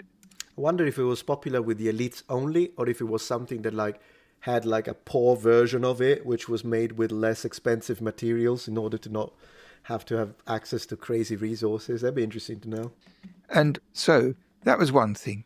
And we had the number of pieces and some dice. So lots of people had ideas about how it might have been played. And that went on like that for a very long time. And thereafter, boards for this game turned up in most of the countries of the Middle East. Look. Sometimes quite a lot of them. And the one from Ur dates to about 2600 BC. 2600 BC. Look at apart from the state of preservation, but look at the craftsmanship. Guys, 2600 BC, that's 5,000 years ago. Goodness gracious. Look at this. How do you play it? I want to play it. Can I put, are these my soldiers? Can I put this on 5 here? How does it work? And from then down to the end of the first millennium, there's examples of boards from Mesopotamia itself and from Egypt, Syria, Lebanon, Jordan, Turkey, Greece, Okay. Crete, all over the place. That doesn't surprise me, mostly because you know what was common in the Mediterranean? Contrary to what some idiots say that make videos about this. Do you remember the videos that say ancient Greeks couldn't see blue? I completely debunked that. Egyptian blue was extremely common in the entirety of the Mediterranean. So it's interesting that something so common was originally from Egypt, but it was spread and sold, right? Because people bought it. I mean, in Crete specifically, and in Greece, they were producing their own variety of blues. Once again, why would someone produce blue and buy blue from the Egyptians if they can't see it is beyond me. But the idea that when something is popular, it gets exported through the maritime conduit that is the Mediterranean Sea doesn't surprise me at all. And when you put all the boards together, yeah, you realize that you're dealing with a board game which was extremely widespread and extremely popular. Across space and time. Across space and time. So it lasted for nearly 3,000 years. A bit like chess then. And it was played all over the place. So it's one of those games which is like chess or backgammon, which you can say are world conquerors. Because the way I see the issue is that human beings for a very long time have been, shall we say, hungry for things to do. Because all through the Bronze Age and the Iron Age, there was no television. Yeah. You know, there weren't no nothing. And kids played with pull-along things, and adults had board games, and they're kind of embedded in culture. Well, you should see how many board games I've got here. From a very early time. So cool. And this game was so widespread. You know, Tutankhamun, for example, in his tomb, there were 2 or 3 boards for it with the pieces. So it arrived in the middle of the 2nd millennium in Egypt, and even the pharaoh played it. So you have a game which, the interesting point about... I would let him win. The pharaoh? Amazing movie, Your Highness. How did you think of that? About it is that it spread across the known world without written rules and without people necessarily knowing the same language. So a merchant would end up in a bar, you know, come from India or I don't know where, start seeing these guys playing, have a go himself, and it looks rather interesting. You go home and try and remember what it looked like and try and work out how to, you know, be transported this way and the other. And so you can see that the board has 20 squares. So you have a block of 4 by 3, and then a bridge of 2, and then a second 3 by 2 thing at the end. So it's difficult to describe the actual shape. But what happened was, after about 2000 BC, the squares at the far end, which there were 2 on one flank and 2 on the other, were all put at the end of the central avenue. Oh gosh, so we got 2 different versions, guys. Which one are we going to play? Yeah, let Qingshi Huangdi win the game, absolutely. So you end up with 12 squares down the middle. Okay. So all the boards after the period of Ur have 12 squares down the middle and then 4 on each side at one end. And so lemons. It meant then that when you play the game, you have dice to move the pieces, you have pieces all the same, and you obviously put them on your first corner and you turn the corner, you go up the middle and off the end. And it was a race game of the kind that everybody knows from their own childhood. And some squares which had rosettes on were either safe squares or you had another throw, and you could maybe put 2 on one square, we don't know, you could try and block people.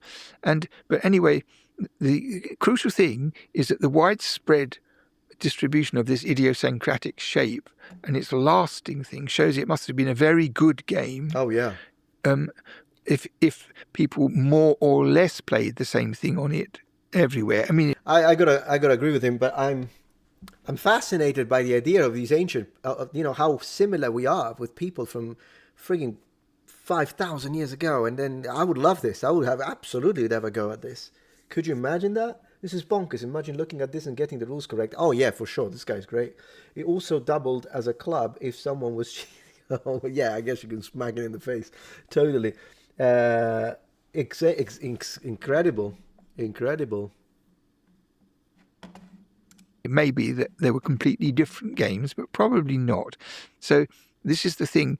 It makes you wonder what would be about it that would fit so well with a wide appetite from different persons, different types of person. Whoa. And the thing is that although it's a race game where you're at the mercy of dice and lucky squares and unlucky squares, that the process of getting your pieces on and off the board as a winner is primarily fortuitous.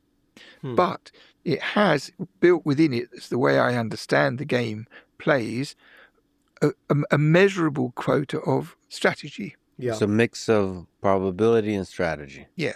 So that's interesting because chess, which is also extremely ancient, doesn't have any. Basically, the only luck, I guess, is who gets to play white, and you can roll it. But then chess doesn't really have luck as a component. You don't roll any dice. It's all about strategy. So it's fascinating. Instead, on this side of the pond, they're like, nah, roll those dice. I mean, the Romans loved playing dice, even just playing to see who wins. Just roll the dice, see who gets the highest score. The Romans, sometimes on some games, they are not that, I guess, as sophisticated. But who knows? Maybe the Romans did play this and we just don't have evidence for it. Most games are either just probability, like snakes and ladders, snake shoots and ladders. It's just a thing like that. Or you have a game like chess, which is pure strategy. Exactly. It's a mix. And the grown-up game in the modern world, where fortuity or chance and strategy have a good balance, is backgammon, which is a sort of grown-up version of this sort of game. Okay. Where, nevertheless, if you play according to the most rational interpretation, its strategy is a major factor. So what happened was that many people had ideas how it was played, and the route followed, and I did too. And then I discovered this tablet in the British Museum, which was written at a very late period in the 2nd century BC. So he found the game manual, guys. Go read it. It's page 2. Can you do that move? It's illegal. So 2,300 years after this object existed, and it had on it the names of the pieces and what the pieces were like and various things about the throws, and it was obvious that the rules were to do with a game which was derived from this simple early game. Okay. And that working backwards from it, you could reconstruct the game in a... He freaking reverse engineered it using cuneiform. Write that in your CV, mate. I reverse engineered a 5,000 years old game using cuneiform. Accordance with its later incarnation that might be workable, and it jolly well turned out to be workable because people play this all over the world now, and they even play it in Iraq in cafes. Wait, now? They do. Because after it's come back to life, it's on the internet, people play. There are different rules. That's the amazing. ones that I invented are pretty much regular. So if you have a good balance between chance and strategy, and it's a fair game, and doesn't take 4 days to play like modern board games. So you can have a go, and if you're lucky, you win. Depends. If you're playing in Starlight Imperium, then yeah. But come on. Fast, and then you have another go, maybe best of 3 or something like that. He's not a board game player. It works out rather well. And once I was in California, in the Getty, and I had to give a talk about this with all the information, because there's lots of things to say about it. And the lady who ran the Friends of the Getty had a brilliant idea. So she brought in 20 or so commercial copies of this game, and they had small tables with chairs. And after the lecture, I was supposed to say to everybody, okay, this is what you have to do, this is how you play, because you can get the rules down in like 3 minutes like this. So I said, okay, first you have to do this, first you have to do that. So off you go. So there was silence. And then after a while, someone said, I hate you. I'm never playing this game with you again. When they never played it before, when somebody had escaped at the last minute, cleaned up just when they thought they were going to get, and it provokes that. Man, can you imagine like someone from freaking Assyria like from Babylonia getting salty about losing the freaking salutary, run. benevolent fury and rage in the players, which all good board games do. And there were happily married couples who were at the end of the afternoon phoning their respective lawyers to discuss the future, that kind of thing.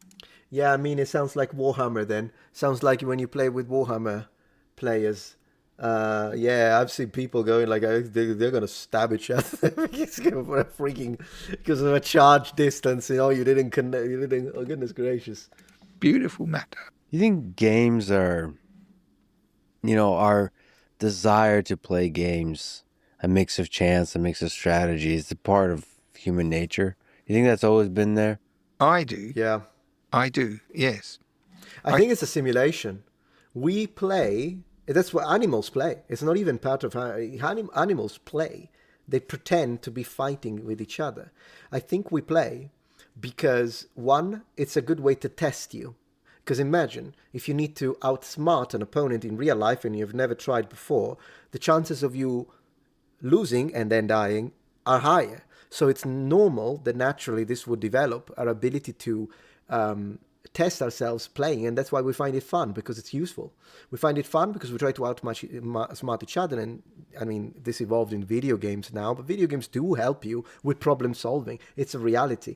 Of course, I'm not saying let your child play every day, all day, and do nothing, but letting your child play some games with some rules in the family. It's actually good, even if it's video games, and I love video games. I'm just saying for those parents that are like, no, video games bad, give him a book. No, because video games practice specific areas in the brain, this has been proven, that actually develop both critical thinking, puzzle solving, and problem solving in children. It's beneficial as long as you don't overdo it, just like everything, really. Just like everything. And I think we do it so that we can simulate in order to prepare ourselves for real challenges in real life. And the more you prepare, the better. That's at least what I think. Thank you. Imagine time traveling to show Ramses II Magic the Gathering. Yeah, exactly. Give him the forests, give him the swamps. I think, I mean, you can say that in communities you have rivalry, hostility, and who's the best, who's the fastest, who's the strongest, and things. Yeah. And if you play a board game like that, all the reality of it is sublimated into a safe terrain. Yes, exactly. Where you can nevertheless get angry, but it's not like that. That's one thing. But more significantly, I believe, is the question of what in India people call time pass, which is not quite the same as pastime. Okay. Time pass is the question of what you do when it's too hot to do anything, which is true a good part of the day and a good part of the year. And grandmothers sit under trees with their grandchildren and they tell stories and they do this and they do that. And time pass is a very useful catch-all phrase for the existence of board games. And in India, there are many board games. Of course. Chess, of course, is the famous one, but there are quite a lot of three-in-a-row type games. I love Chinese chess. It's called xiangqi. I don't know if you ever looked it up, but if you haven't, it's actually really fun. It's really fun because it adds cannons, and it still retains the original elephants, which were there, and they kind of were swapped. And it's pretty good. I love Chinese chess. Or fox against geese games and wolves against sheep and all those sorts of things which come out of the landscape in miniature and were played for pleasure. And also in a kind of way it doesn't really matter who wins, because you might play and it goes round and round and round and eventually somebody wins and then they have another game. So it's a sort of that kind of rather graceful, valid function for not wasting time doing something which is stimulating and beneficial without it being absolutely overpowering in either way. And it's fun. So I think it is a human matter. Of course. And animals. I will say animals play. It's less sophisticated, but they do.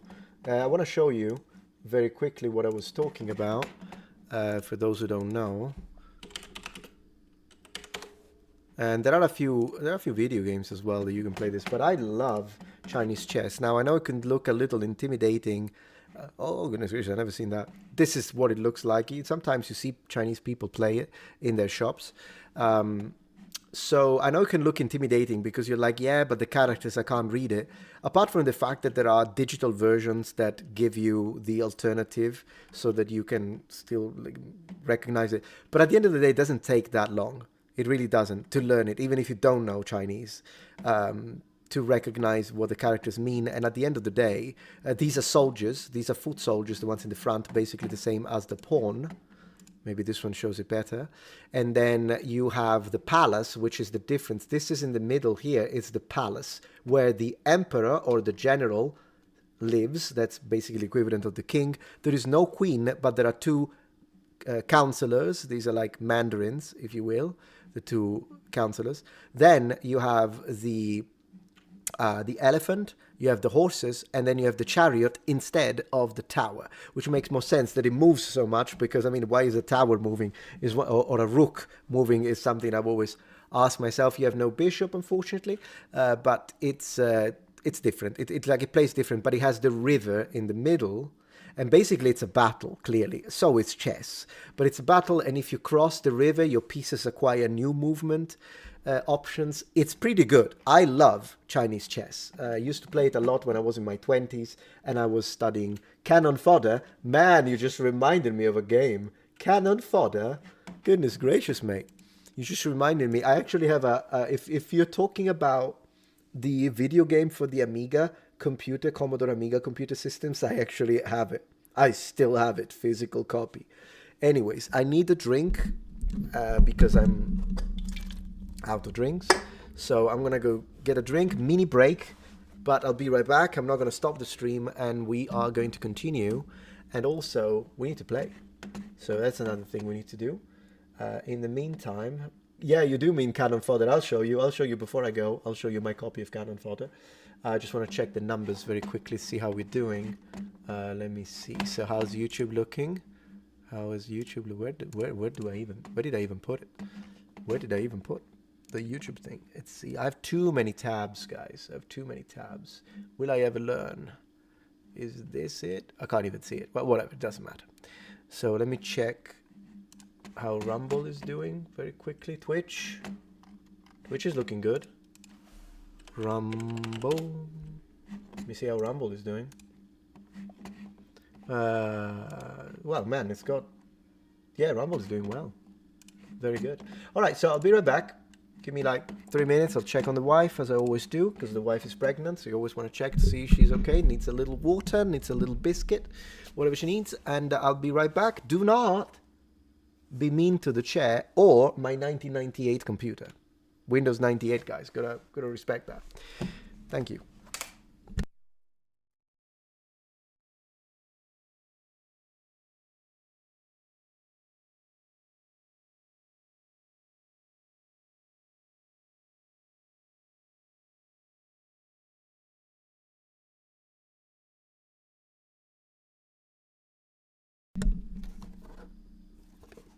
I told you I had it.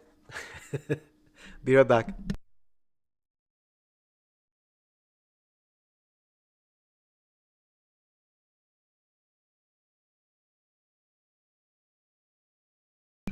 I gotta acknowledge the massive super chat before I go, though. 1 second. Really appreciate that. Don't want to be disrespectful. Yeah, I have a physical copy of that, floppy disks and whatnot, working as well, working conditions. Thank you. Love your stuff. Thank you very much, Gamer Stuff. Really appreciate that. Man, $50.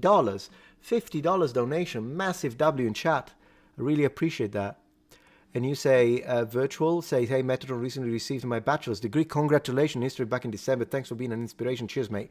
I really appreciate that. I'm glad for that. So, W in chat for both of them.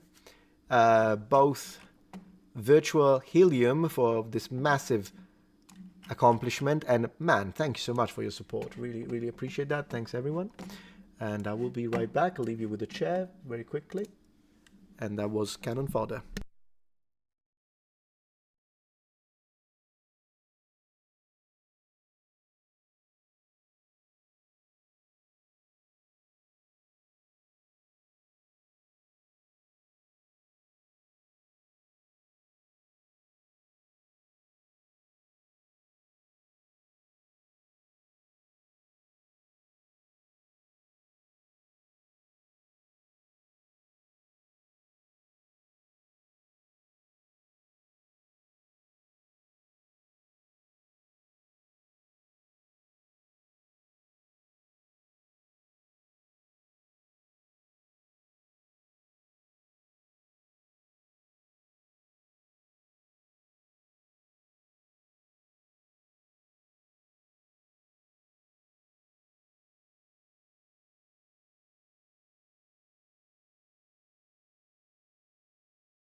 It's kiosk time. It is kiosk time. And I forgot to drink. Goodness gracious. It's here, I got it.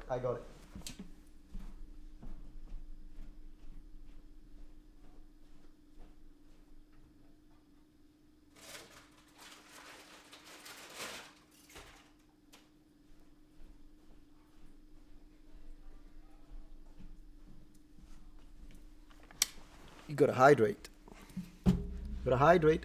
Hey, thank you for Gaming on Rumble for gifting 5 subscriptions. Really appreciate that, man. Thank you very much for the generosity. Really appreciate. Yeah, I'm drinking water tonight. Feel like drinking water, to be honest. I'm going into let me see what else you were saying. Hold the line. Oh, that's funny. Okay, so it's time to let's have a look. Because I had 1 day left, guys. 1 day. Let me close all of these tabs. It's unbelievable. What's wrong with me? So many tabs. Close it. Look at that. Infinite amounts of tabs. I mean, I say look at that, but I'm not really showing it. Okay, close. And, okay, looking good. And then I want to say thank you. Let me close this as well. I've got too many things going. All right, and I did see the super chat. I'll read it in a second. One moment, please. Ooh, let me give you a little. There you go. So thank you for the super chat. I chose the same color here. Your shelf meta. Your shelf is worrying us. The one leaning directly behind you. Shelf? Which shelf? What, this? This is a computer. Unless you're talking about something else. I don't know. Secret passageway. Which one? Which one? Which one are you talking about? I don't even know. Which one you're talking about. Meta Wife and Metatron are great. Thank you, appreciate that. Oh, the whole book. Yeah, that one down there. Yeah, oh, I mean, it's all games, by the way. All of them are games. And yeah. I mean, I may have gone a little insane with the collection, but they're all games. It's just that they're games from the 80s and 90s. Even I got a few from the 70s as well. Let me open. Okay, let me close this. We don't need this. And I'm going to close this as well. Okay, now we're looking good. Steam. Kiosk. We need to do this. We need to survive this, guys. I think I was really close to either meeting my maker or... Where did I put it? Where's okay? There you go. It is time. It's time.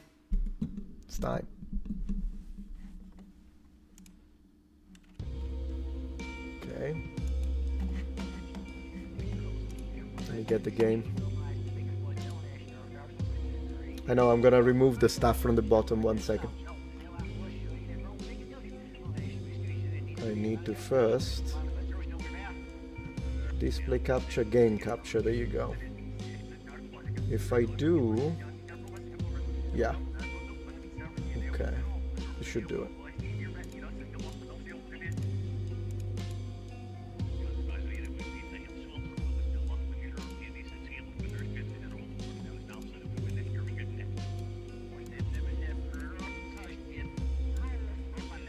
Can we survive?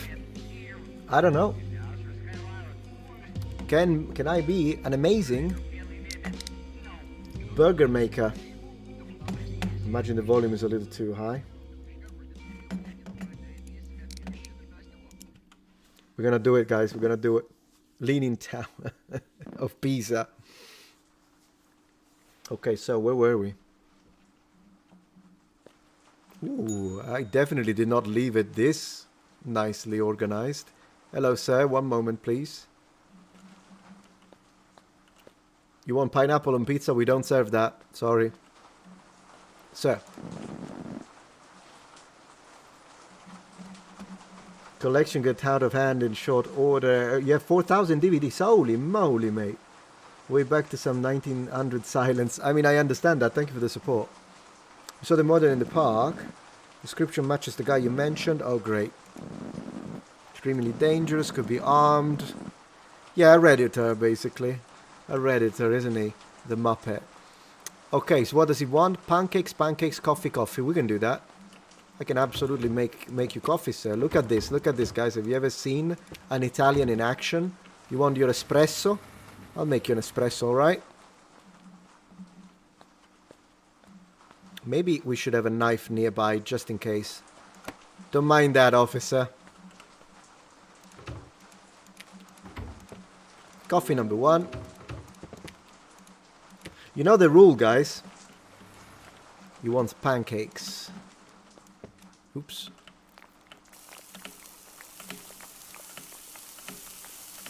I'm gonna burn them. One sec. The plate. I forgot the plate. Oh my gosh. I'm gonna burn them. Put them on the floor. Hey, I saved the day. You saw nothing. Yeah. I mean, come on. If you had to choose between burnt pancakes or pancakes from the floor, what would you choose? Be honest. These are perfect. That's a professional if I've ever seen one. It's 2-second rule, exactly. Precisely. Another coffee. Now, you know that the second coffee is always flavored. Am I right? A little ketchup in the coffee. And then today I feel generous. We'll put a little mustard just for spice.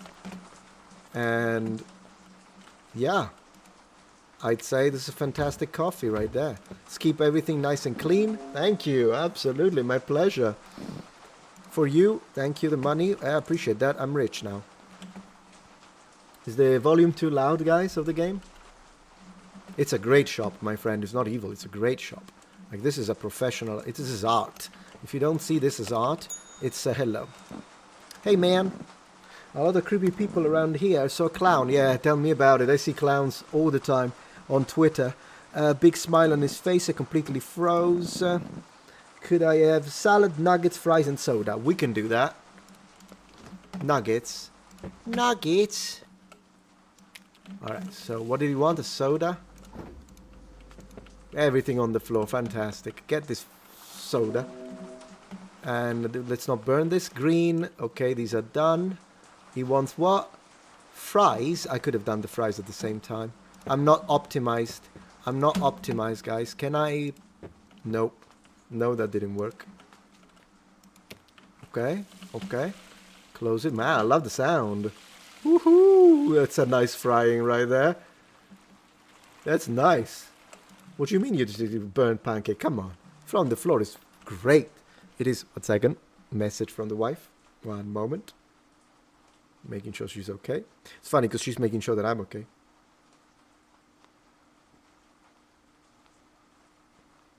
Okay. Alright, cool. I told her we're playing the game. The burger game. Put this here. And what else did he want? The fries. We need to plate them before it's too late. Plate before it's too late, guys. So first let's do the nuggets. Oh no, they don't go in a... They go on this. Because this is like a McDonald's. Oh, no. There you go. So these are the nuggets. Thank you, sir. Let me give him the fries. Or chips, however you want to call them. Full of salt. Perfect. Make your heart explode. Lettuce and tomato. So we don't need this, sir. That's what you get. And instead, we need this for the salad. Because I'm not a maniac. I do things right. You do it right, or go home. Go. That's just how it is. So, little lettuce. Boom. What does he want? Let us find the tomatoes. Tomato. Whatever you want to call it. Boom. Okay. That's the tomato. And this is the salad, sir. Thank you very much. Man, good. Fried Oreos? We don't serve that, sorry. I always found them creepy. What, clowns? Here you go. Thank you, sir. Thank you. Appreciate that. Man, the rain is loud. Hello? Your end is near. Oh, come on. Accept your fate. Great. That was the assassin, guys. That was the... I did it to you. Now what? I gotta lower that volume. So I don't know if it's just me, but goodness gracious. Volume a little lower. A little bit. Okay. Resume. So, we were saying. Hello there. Give me a set of eggs and sausages, a burger and some onion rings. Man, you're really working to keep that shape, are you not? So she wants eggs and sausages. We can do that. Hey, wanna see a trick? Wanna see a trick? I'll show you a trick. Ha. Woohoo! Sausages, let's go.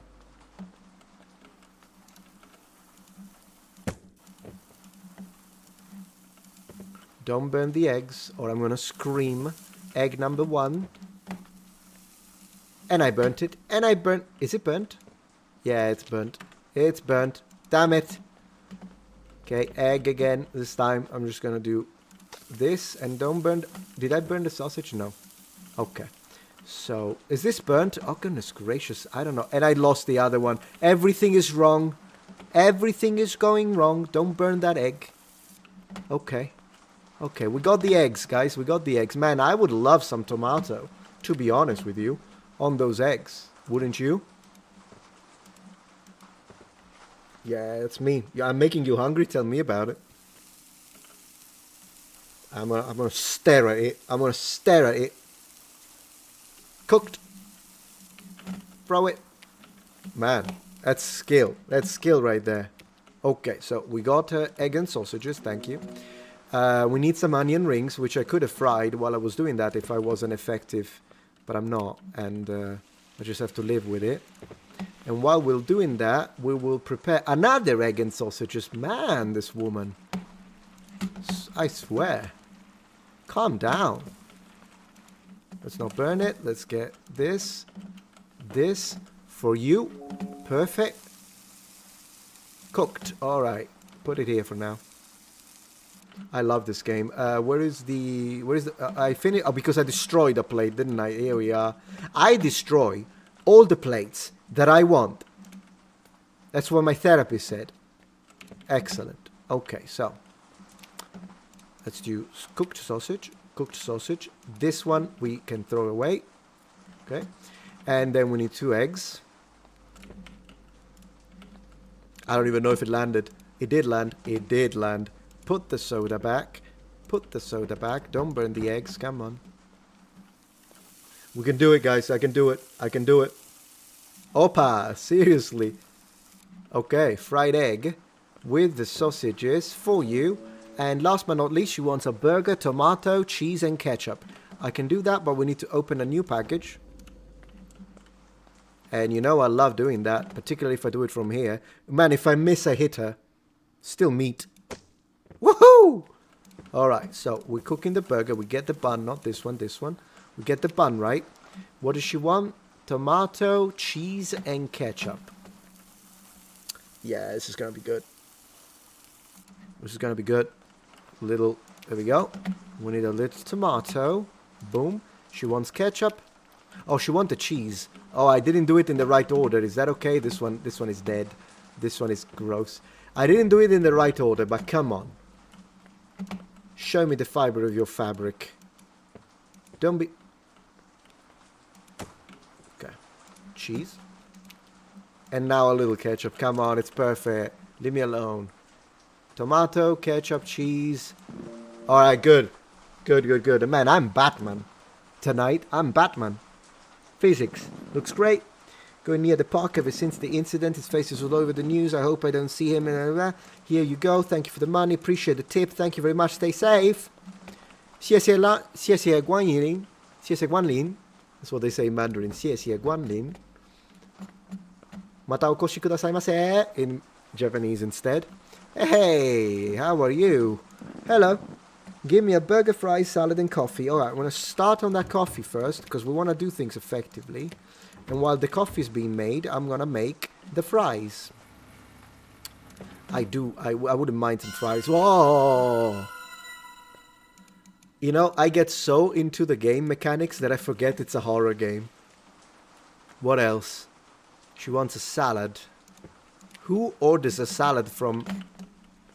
There you go. With what? Well, I need more tomatoes. Are these done? Yes. Block them. Get the fries. Here are the fries. Uh-oh. Man, I'm glad they didn't fall What does she want in the salad? Lettuce. Ooh, onion. Spicy. Spicy. Where's the knife?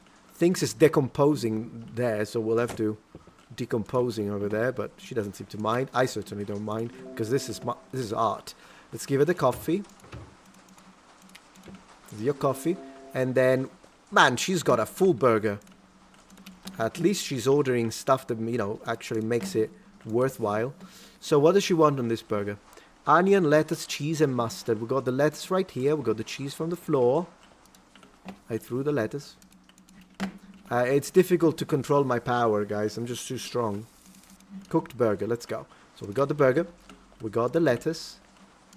We got it. It's a deluxe, basically. It's a deluxe. I'm out of tomatoes. I'm finished. I am ruined. There we go. So, like, a knife, please. Boom. Did you see that? Man, that's a ninja if I've ever seen one. A little onion. Just to make sure your date goes well. And then she wants cheese. I hate that the cheese is cold. Like, it looks like American cheese. I like American cheese, but cold? You gotta melt it. Where's the mustard? Where did you put the mustard, you clown? And also, can we...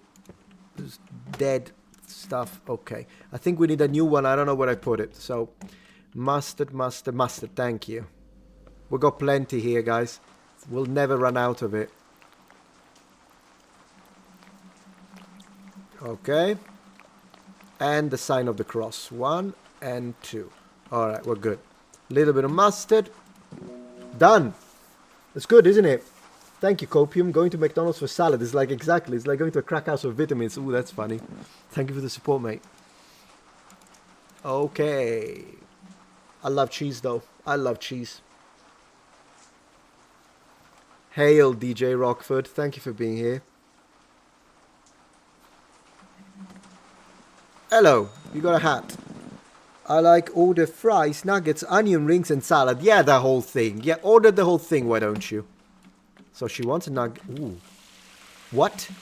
I did in both? What happened? How do you do that? Both of them? I broke the game, guys. How did that happen? I doubled it. Oh well. I guess one for me, one for you. I don't think she's gonna want this, so I'll give it to her anyways. Come on, it's a bonus. Enjoy life a little. She wants fries. That was the weirdest thing ever. I literally cloned it. I cloned it. She wants what? Onion rings. You know what? I could go for some onion rings right now. Right now. Thank you. Get it. For her. Throw it. Perfect. Green. Onion rings. It's a little... Everything fried. You need something in there. Well, I guess the salad will do. I suppose. So what she want? Lettuce. Then what? Tomato and onion. Complete salad, guys. Complete salad. For me and for you. There you go. Done. Keep the change. Man, I'm rocking. I'm running this place. Like I own it. Man, we should go here with a beer and just drink it. Okay. And so it's the mustard and ketchup clown. You know what my father used to say to me?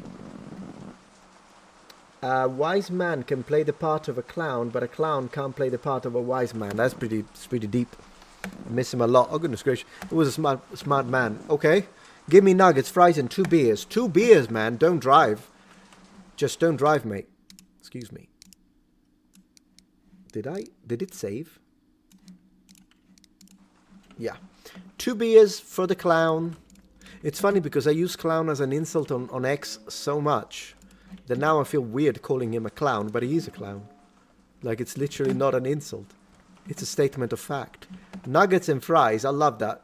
Beer, nuggets, and fries, and drown all of your sorrows with... Can you... There we go. Whatever. That's not what I tried to do. Nuggets. Did he want nuggets? Nuggets. Boom. And I'm here ready for it. Look at that. It's amazing, guys. It's amazing. Oops. On the floor, as always. This is literally like my signature technique. Give it a little extra protein.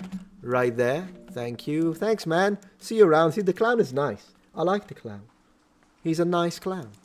And he pays. That's how you do your burgers? That's fantastic. Oh no, not a blackout. Where is the 电闸?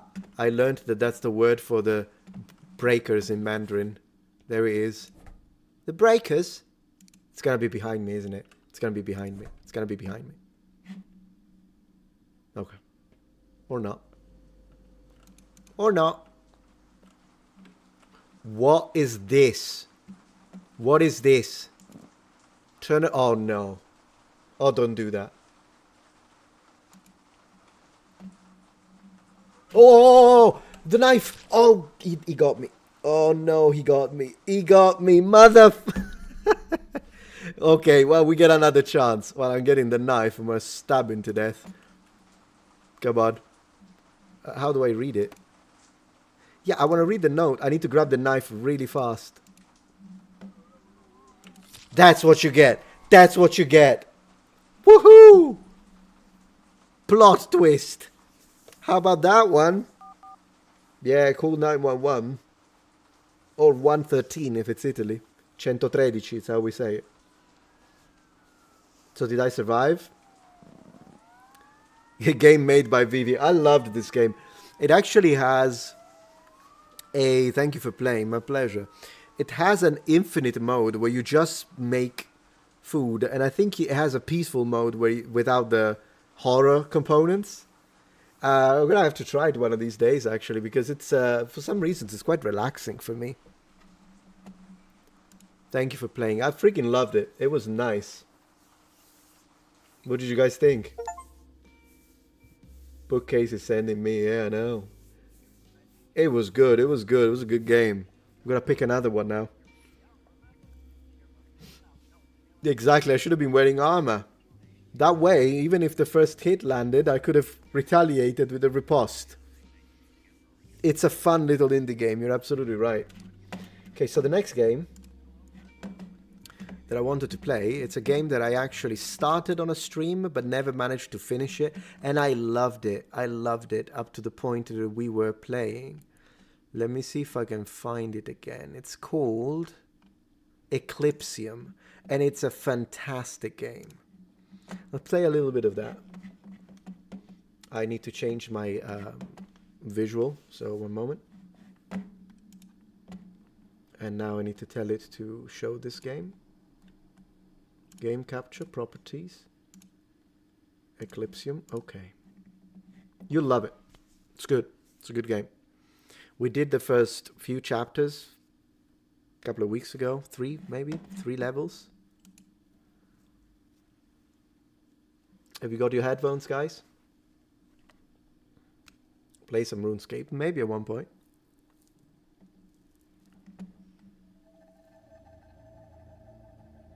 You thought it was just a cooking game? Yeah, I know.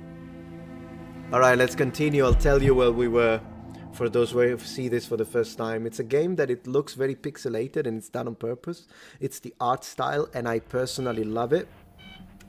Oh, but this is... Were we here? I don't even remember. Were we here? Is this right? Well, we'll see. What on earth am I doing with this? I don't even remember if this is where we left off. I guess. Man, this thing is heavy.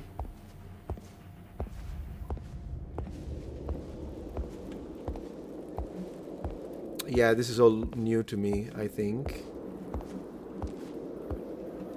I don't know what I'm supposed to do with the key. Open this.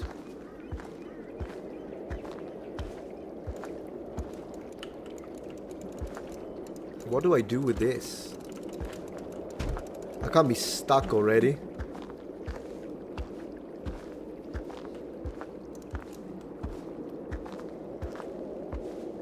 I know it's a little slow, but it reminds me of Power Washer Simulator. Oh, the other one, yeah. Yes, I remember. We worked on this tower. I remember doing that. And then there was a fire or something.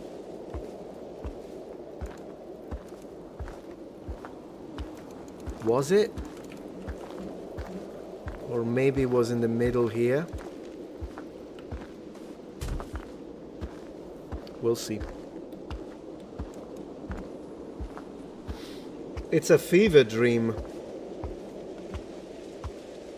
Please tell me it's in the middle here. Yes, yes, 100% guys. That's it. Let's do it.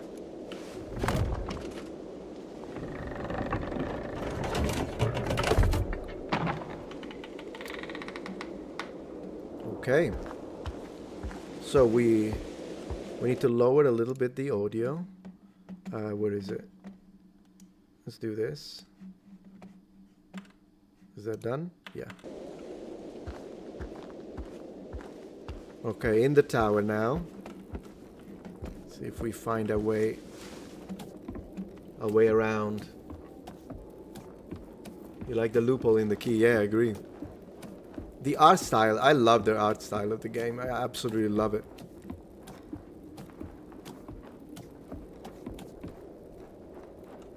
All right.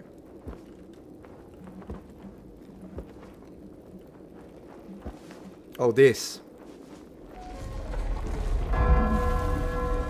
Uh-oh.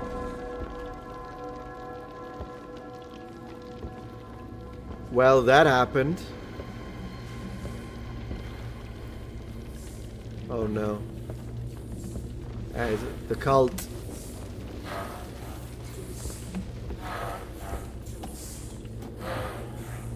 Ooh, that's scary.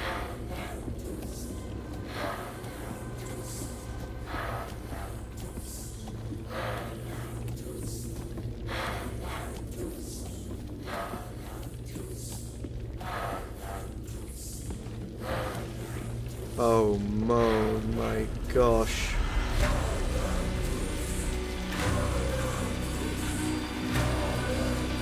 Are they worshipping it?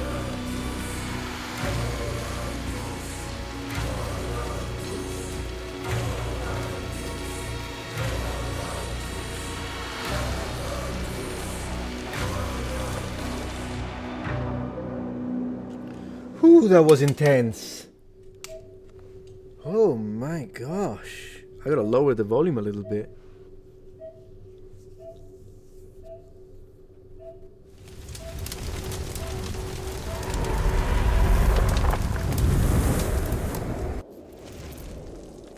Hey, I got the power now. Use the burning instrument to light your path. So we got this power. Gotta lower the volume a little bit again. I'm sorry about that, but I'm just trying to figure it out. So how do you use it? Which button is it? Well, I guess it already illuminates the path, am I right? Yeah. He doesn't seem to mind, so maybe it doesn't burn.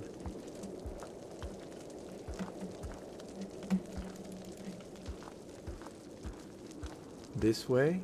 Oh, for a moment I thought there was someone in there. No. Oh, this is where I came from, but for some reason it closed up the portal. Alright, where do we go? Here? Yeah. Gosh. I don't know what it is with this game, but I absolutely love it. I told you, it's a fever dream. Let's go up. And then we'll try to figure it out. But I'm gonna try and go up first.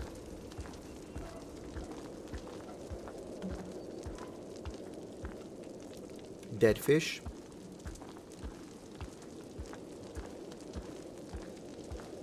Can barely see. Strange though, because it should be well lit with everything on fire. It was probably like a curse or something. Leave me alone. Leave me alone. Reminds me of Power Washer Simulator.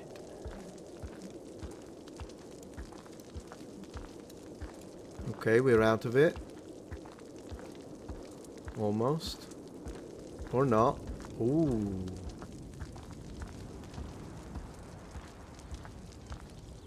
Wow. So we're out of the village. Where are we trying to go? There you go. What are oh, there's pigs. Yeah, it's a meat factory. I guess vegans, close your eyes. Oh, that looks like a massive, either an industrial building or a church, but why would a church get meat like that? So probably, no, it's an industrial complex. I can see the smoke pipes. Haha, look at this. For some reasons, this reminds me of Majula a little bit. We need to play Dark Souls 2 one of these nights. What do you guys think? Hey, Metatron, my computer was featured on the PC partpicker.com and the photos featured Metatron plushie. Really? Search computer builds for username if you want to see it. I'll definitely check it out, Ed, man. Thank you for the support, by the way. Oh, the book is falling?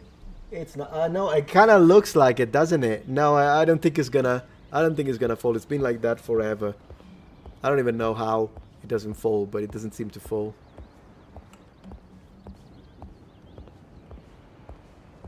Oh, this looks like it's scalding.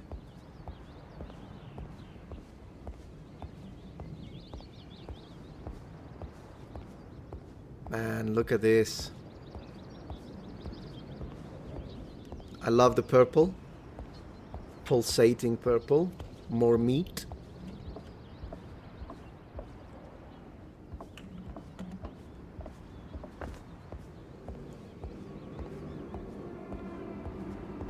Where are we even going?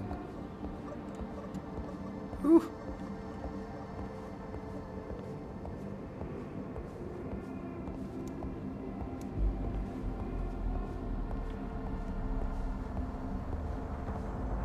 That's a lot of meat. Eclipsium is the name of the game. Oh, I should change it on you just reminded me that I need to change it on Twitch. So let me do that. Category Eclipsium. Is it Eclipsium? Okay, let me check the name of the game again. What is the name of the game again? One moment. Because I do need to change it, otherwise I could get in trouble. Eclipsium, that's why. Eclipsium, there you go. Now it should be updated. Yeah, Eclipsium, exactly, yeah.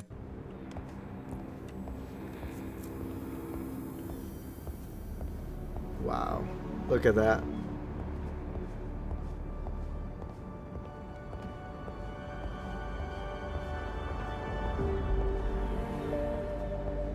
Oh. Oh. Oh no. How am I going to go? Can I go down there? Alright.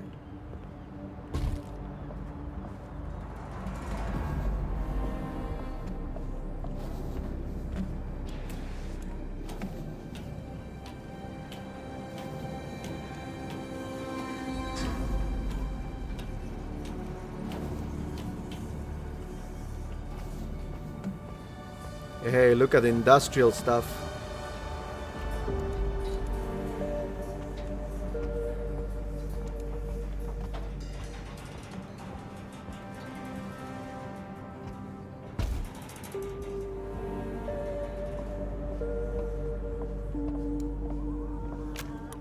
I'm trying to remember how you use these.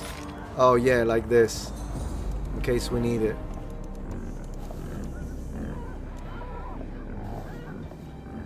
Oh gosh.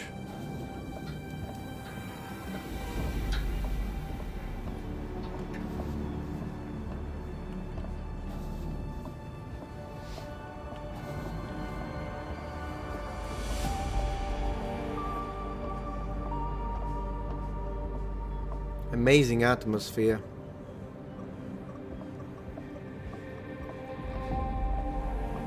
Yeah, I love the visual style, same.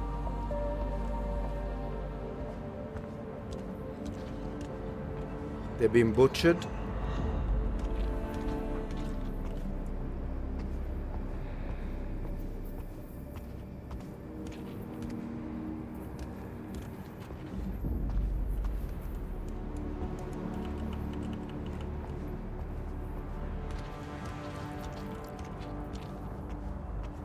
Man, look at that. We're going to the central core.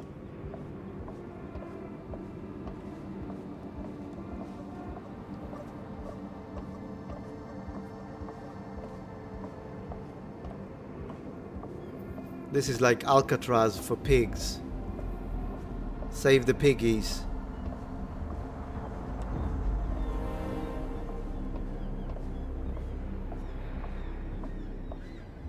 Yeah, exactly. You can make salame, you can make prosciutto, pancetta, mortadella.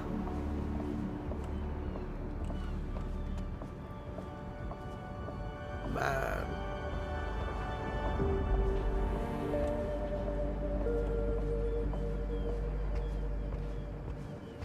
Okay. We have arrived at the... It does look like a church though, a little bit. They even have incense. Do I need to do anything? Is it like a... No? Maybe not. Oh. Yeah. I gotta do something here. So, maybe the fire?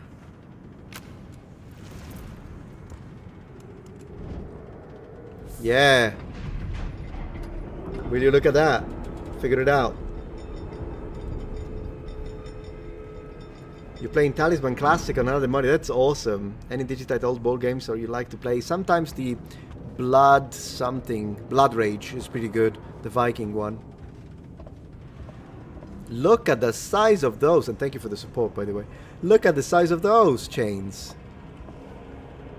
Look at the size of those chains. Okay, so we're in. I guess we don't need this right now. Machinery.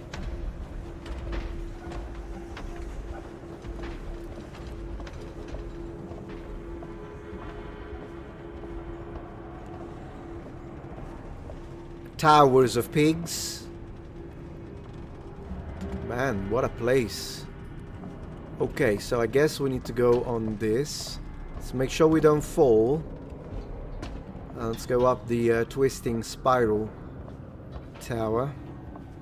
Reminds me of Mortal Kombat for some reasons. Man, wow, goodness gracious. Excuse me. Excuse me. That's a problem. Oh, there. Oh, come on. I'm not that fat. I can... Right, so we're blocked. Oh, maybe not. We're blocked. Can I cut them? I'm gonna try and cut them. At least I'm trying to, but... Right, there we go. This is for special passages. Nothing. Okay.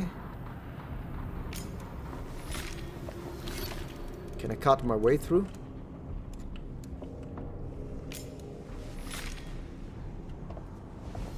No, it removes it when you get closer here, so you can't do anything to these. Can I go down? Oh, I don't know if I'm gonna survive that. Can I do this? Go underneath?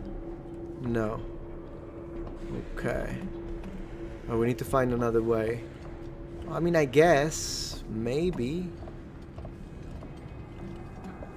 I'll try the jump, but I don't know if I can survive it, guys.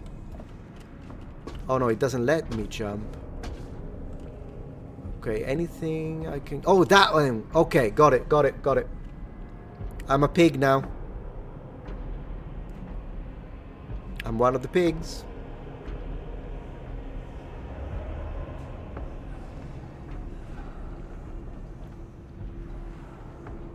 Don't let go.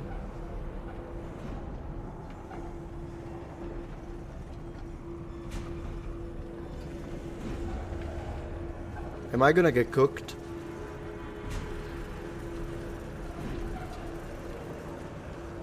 Whew.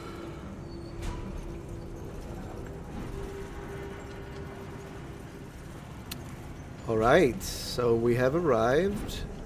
What can we do in this? Let's see. More machinery. Can't go here. Oh yes, we can.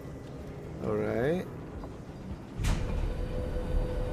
Oh, that's gonna be dangerous. Ooh, that's a platform thing, isn't it? Let's try it.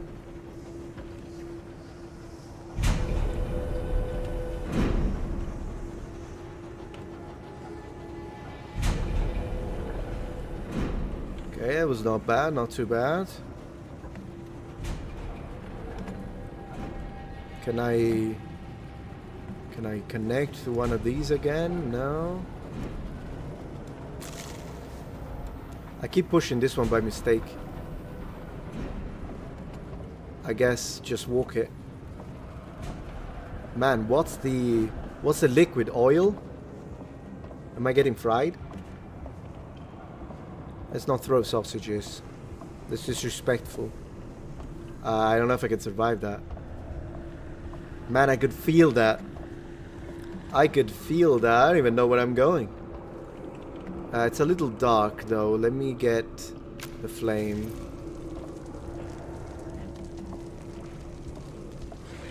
This. Right. How do I... What is this again? That's the eye. Can we cut it? Yeah. Hey, that's it. I thought we were gonna need some screwdriver. But no, we went old school. We went Paleolithic man with it.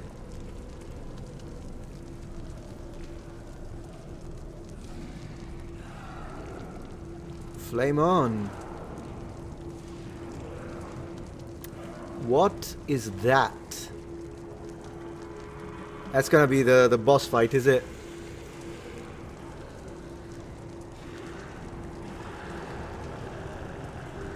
Yeah. Can't see anything. Give me the fire.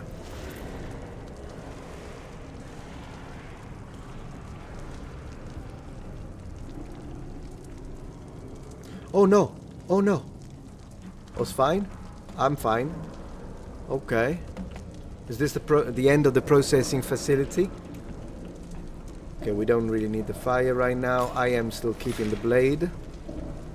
Just in case.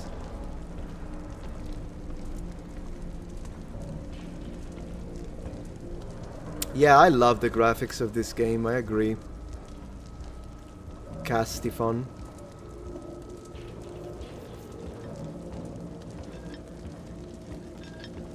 Man, I can hear the metal.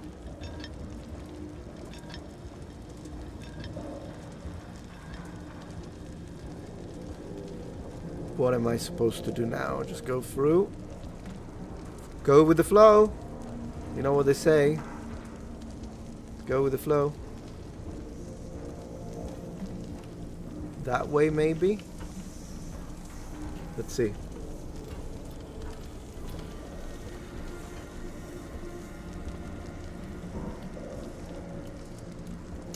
Not sure if this is it. Unless there is a way to connect and go up.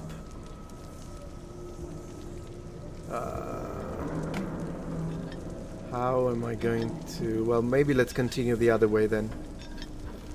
Unless I need to interact with these. I'll try and keep following.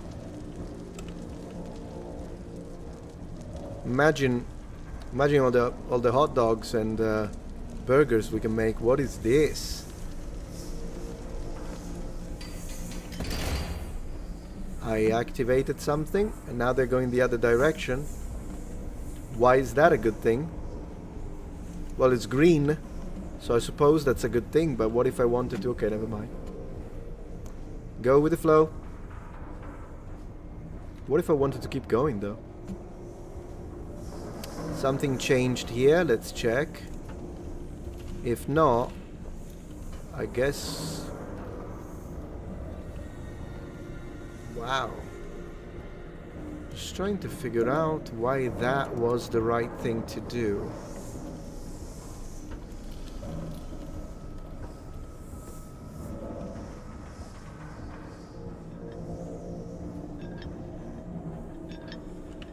Uh-oh. Oh no. Uh-oh. Oh my gosh.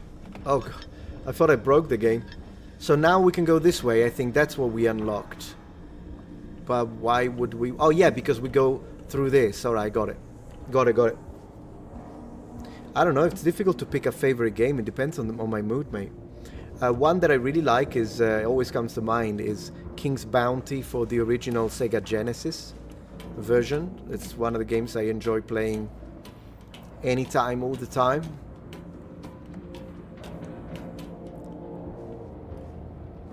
But then again, Valheim is another one, Conan Exiles. These are kind of my favorite. We can't touch this. Go with the pigs again, I suppose. Am I right? Go with the pigs. Go with the pigs, guys. Excuse me. And let's go. I don't know if that's a good thing, or if I'm going back. Hope not. Yeah, Valheim is great. What a game. I have a feeling I'm going back. Or not.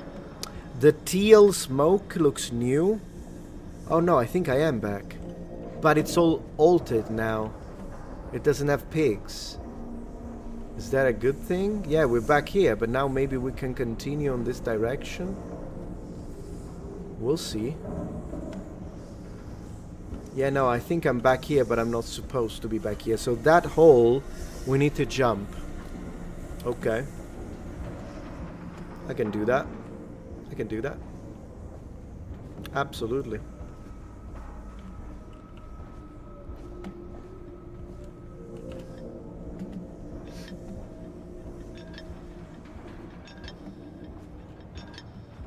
Okay, so we went up the stairs, which I think was correct.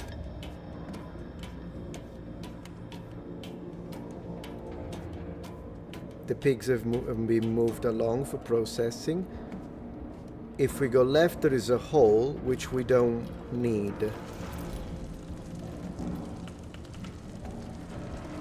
What if I go right? Like this way, can't go. What if I follow the pigs this way? Yeah, I think it's this way. Yeah, it's gotta be. I wonder why there is even the option to fall down and go back.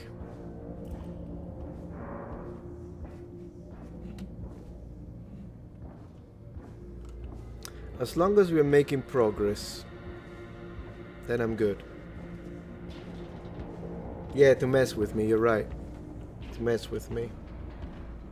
You want a pork rind? Pork rinds? Yeah, go for it. You should order it. Okay, so we could keep going, but I think that's kind of the end of it. So let's have a look at this instead. What is this?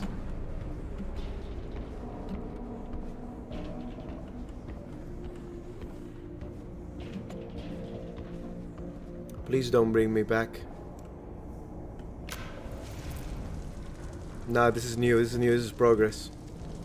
Ooh, it's narrow. This is the straight and narrow path. Not really straight though. This is the winding narrow path. What's going on? What's going on?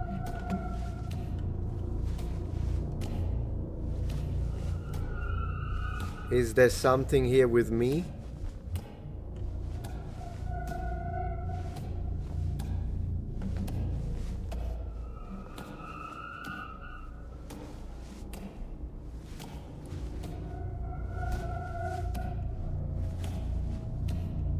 What an experience, this game. Leaky pipes. Now what?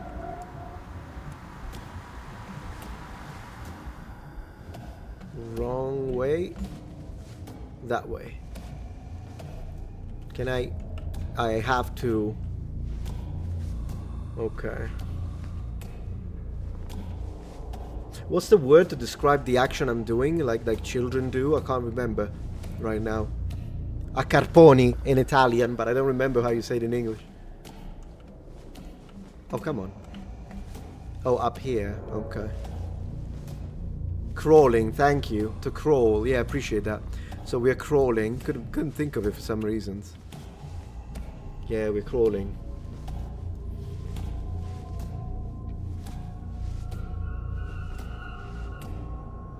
Okay.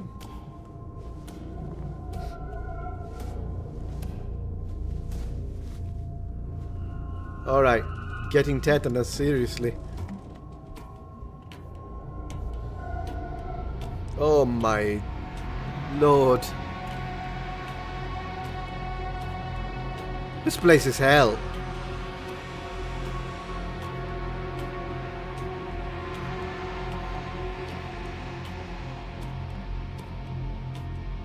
Whew.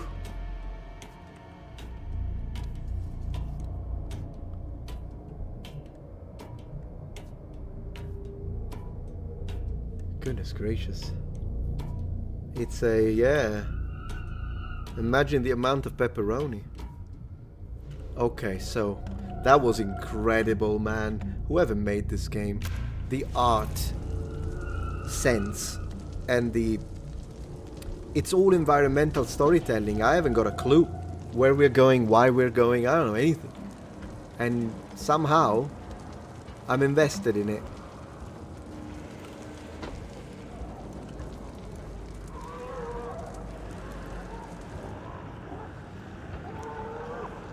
Gosh.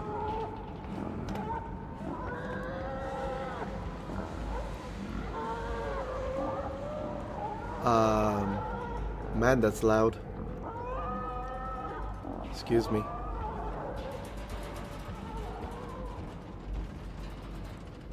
Yeah. Pull it. What happened? Oh, it's going up. Hey. How tall are we going? How tall are we going?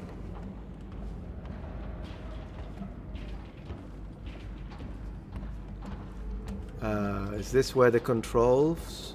Oh no, I'm not doing that. Come on, I can't even see it. Don't make me do this. I can't even use the fire hand, so I just leap of faith. Let me see if there is anything else to click here before we try. Oh no, there is. Okay, I'm glad I didn't. We need something, like my hand. Yeah, why don't you? Yeah, why don't you?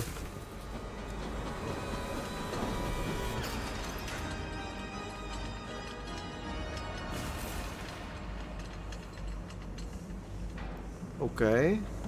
Now what? There's a fire coming out from there, and there is some kind of counterweight. It says, I hope... Oh, no. Okay. The whole place is gonna explode. Of course we're doing that. Of course we're doing that.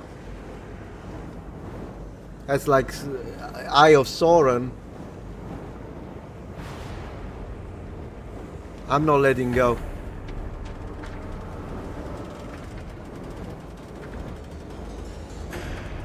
Is that a mouth?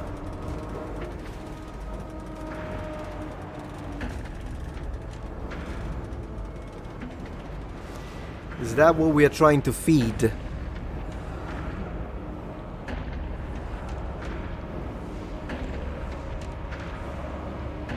I think so.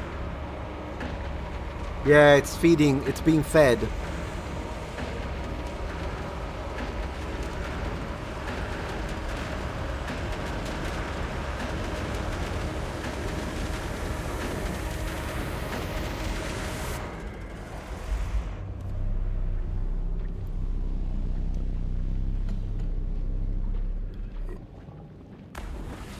Ooh, the next level is inside this thing.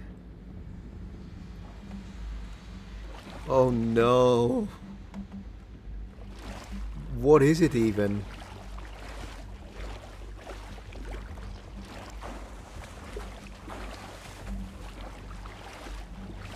I guess we need to destroy it. He's gonna need some Tums after me. He's gonna need some Tums. So, several organs. I don't know why I'm so slow. There you go. Well, he's got architecture. He probably swallowed it. He probably swallowed it. What do we have in here? Oh, goodness gracious. Yeah, give him an eye, why don't you?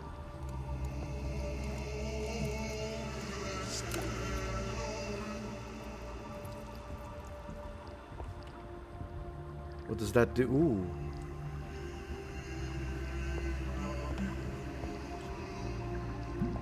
Why did I do that? Wait. Okay, we got something off of it.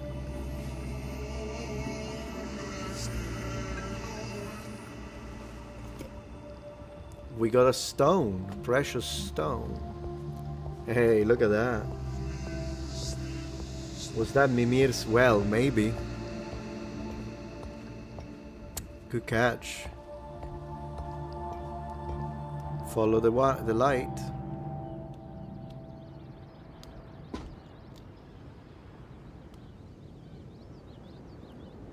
Okay, we're back. We got a stone from it. We'll see what we need to do with it. I guess we need to go in this direction now. No, this is not Kiosk. We finished it. This is can't remember the game. Just the name of this game just doesn't stick. Eclipsium. On Twitch right now, the category is still just chatting. Didn't it? It didn't change. Did it change?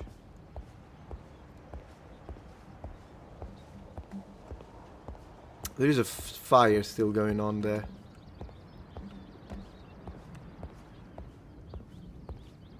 Oh, it did change. I don't know why on my end I still see it as... Oh, whatever. If it worked. Probably a bug.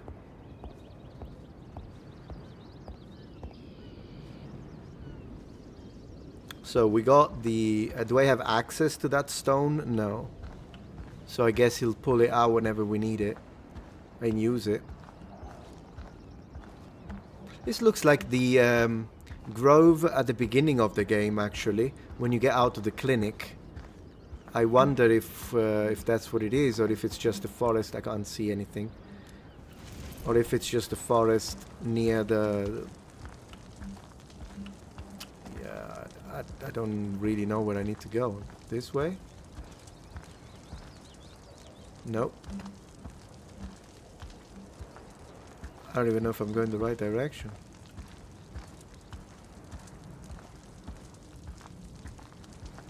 We'll see. Didn't I just come from that?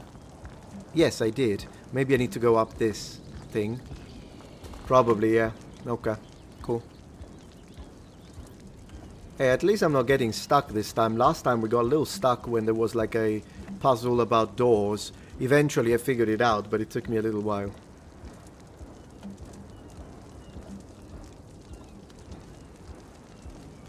I don't need the fire anymore. I love that the sea is kind of yellow. Oh, come on. Now what?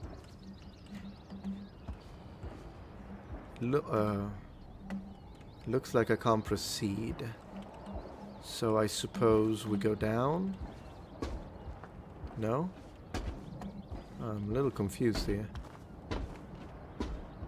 Man, I just said I didn't get stuck. Come on. Okay, yeah, good. I think we had to go down this road, alright? Can I safely go down there, or is it too high? I think we're fine.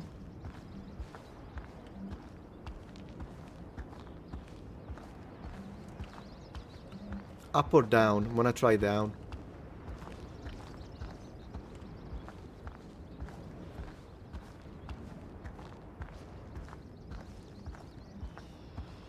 Oh yeah, it's a pier. Maybe a boat is coming.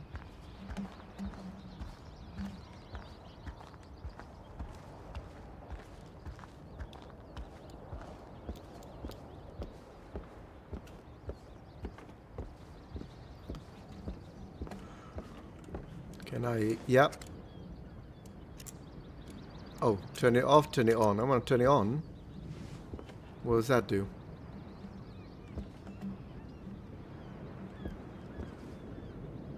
Is that a boat coming our way, or am I imagining things?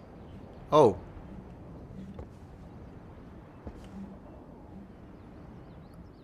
Man, that's a lot of fire. That's a lot of light from that thing. I guess this is like a save spot in case I die. Maybe that's what it is. Yeah, no boat. We'll continue. Go left. You're playing Fable Anniversary. Yeah, I love Fable. What do you think of the new one?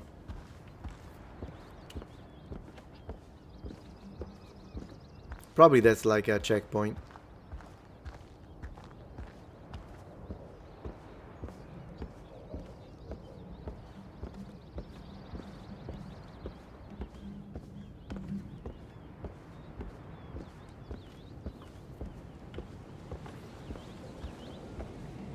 Oh, something is happening. Oh, we got a watchtower. I love watchtowers. There was a game set on a watchtower in the forest that I really liked.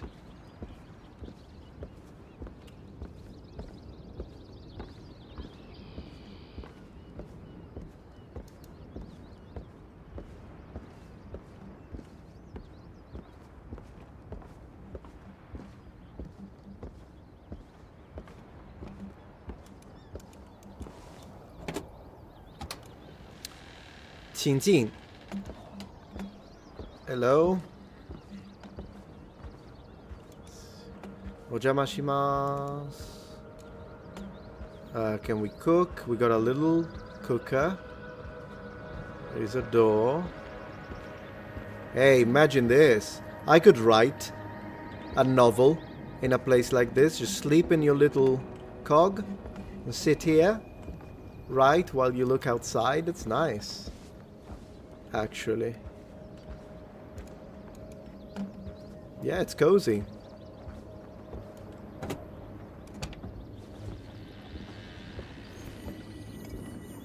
Oh, we use the gem. What do we use it with? The gem. All right.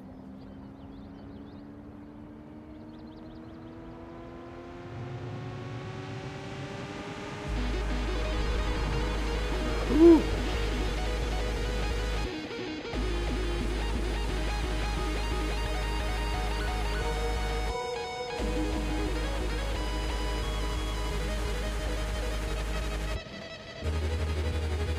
Man, what did I do?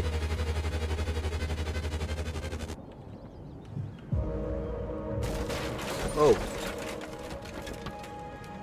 Okay. So I did that for some reasons. Sky is red. Place is trashed. Man, I just said I liked this place. Seriously. Okay then.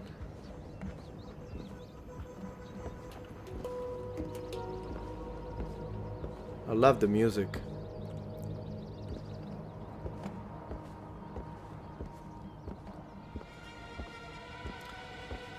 We just got rid of the sea, basically.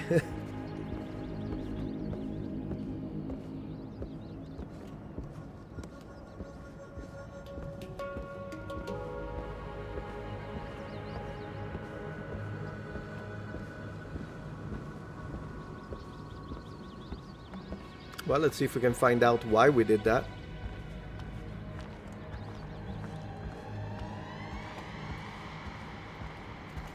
See if we can find out.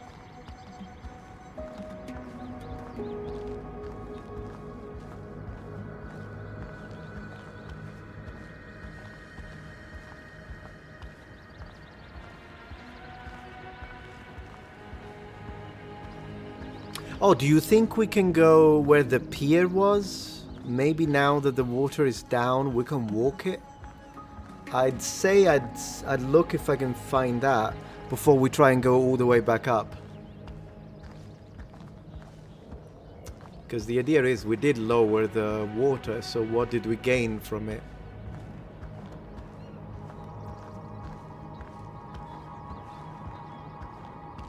Do you remember this? Yeah, that's the pier, but like, look at that. Now I think we can walk it now. Right? Gosh, yeah. That's, I think that's what we did, but can we go down? Yes, we can. Splendid. Well, I'm glad I didn't try and go back up. Hello, Manic Sound.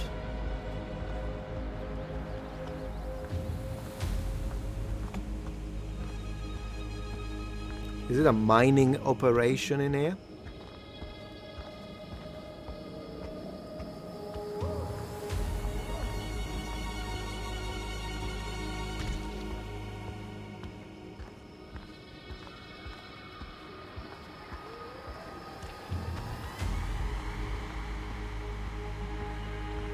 Yeah, of course, I just genocided all the fish, didn't I?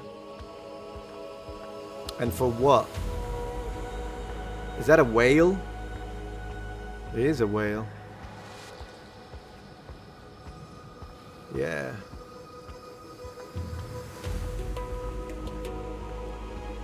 Man, never mind parting on the Red Sea, I just...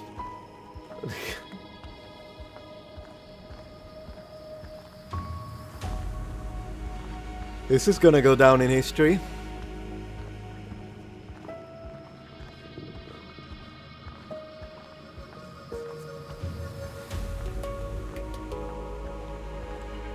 Man, look at this. Whew.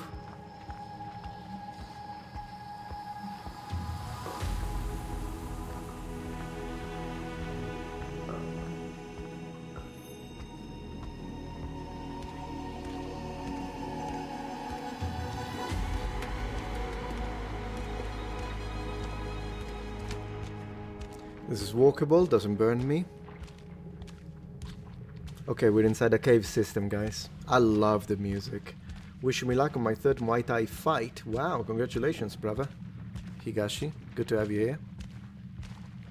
Let's see if we can get a little visual aid.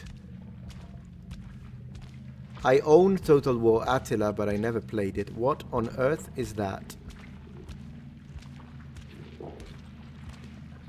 Can I burn it?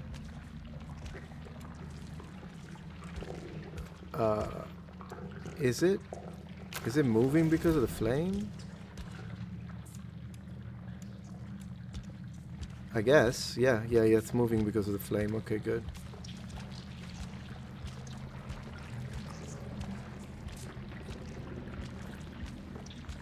I say it, but it's probably a collective of organisms.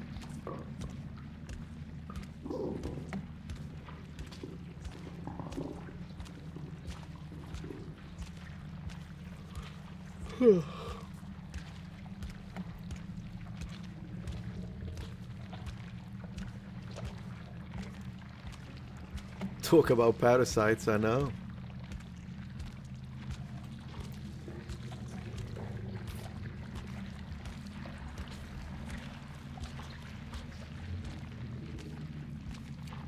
Destination. Is it a door? It is a door.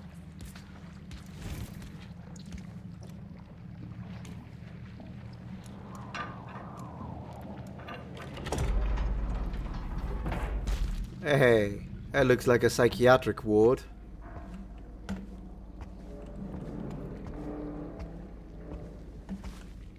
Alright, let's do it.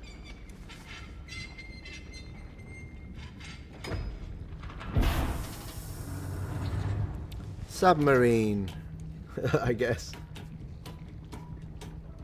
Vivaldi's pretty good, yeah.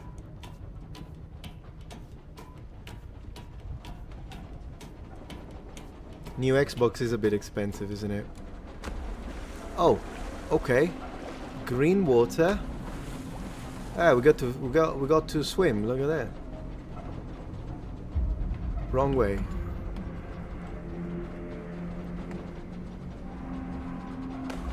Is it? It looks like a ship. It's the inside of a ship.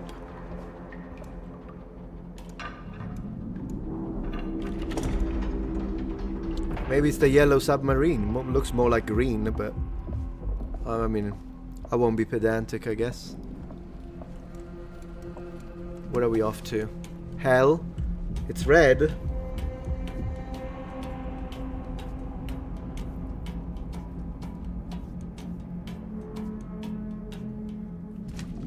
Yeah, this was made by extremely creative people. Seriously. Thank you for the support. Have you ever played Senua Sacrifice? Actually, no. It rings the bell, though. I must have heard it. Thank you for the super chat. Okay. We do need more games like this. I absolutely agree. I don't even know if I'm choosing the right direction. Am I? Oh, give me some light.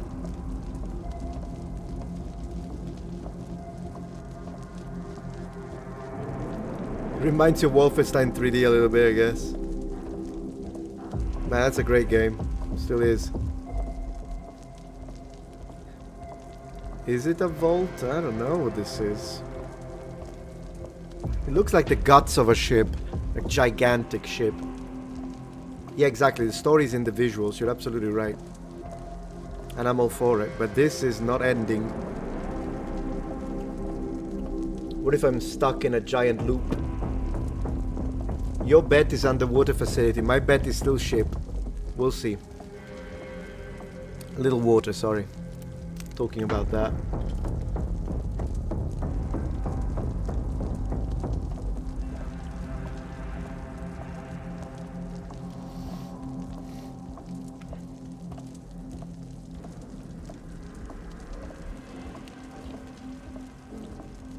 What a game.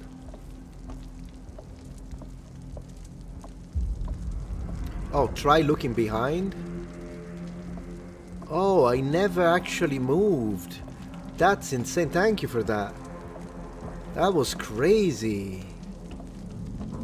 Okay. Well, then the other side, I guess.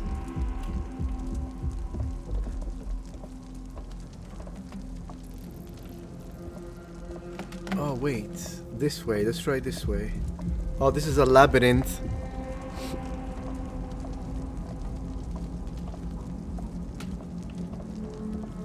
I'm gonna keep an eye. Oh, can I take this?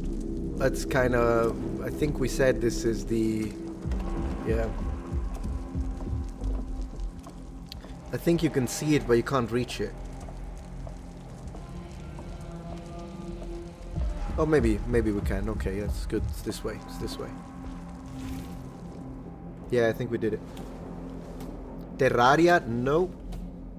Like the infinite stairs in Mario 64, exactly. Man, what you just reminded me of. I had completely forgotten about that. Alright, so we are in some kind of cell room. What is this?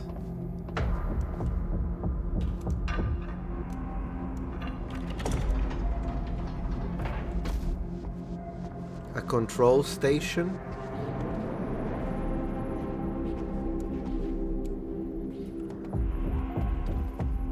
So what do I do here?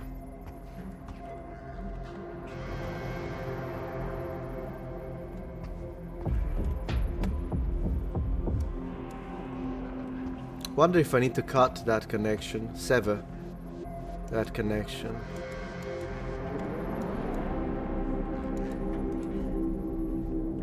What do you guys think?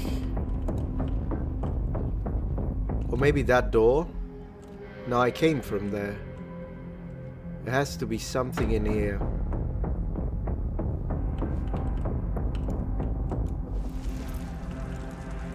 Fire doesn't do anything. Can we cut it? No. I'm stuck. I'm clicking, nothing happens. It has to be... Oh, wait. Let me see if I can see something. Like a secret passage.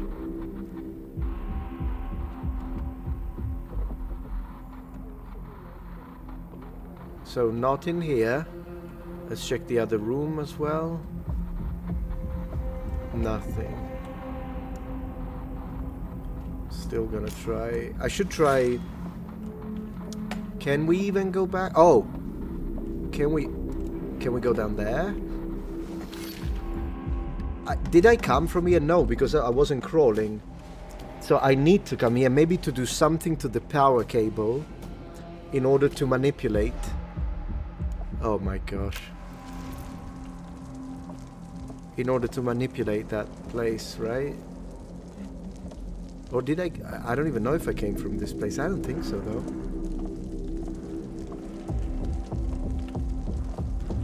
And we are stuck. So no. We're gonna figure this out. This is a different thing, but no. Okay. So strange. So not this. Can't open this. What am I missing? An object in here that we can interact with? No.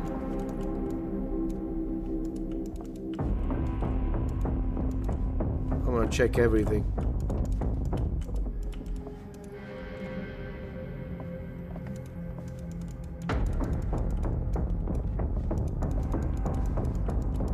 I'm gonna try the fire again on the central station. In fact, all three, to see if they do anything.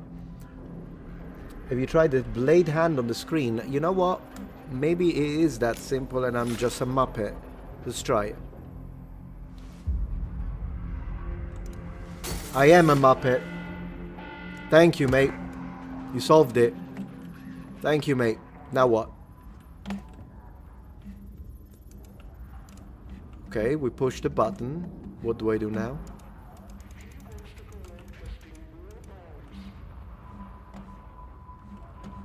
Awesome, awesome.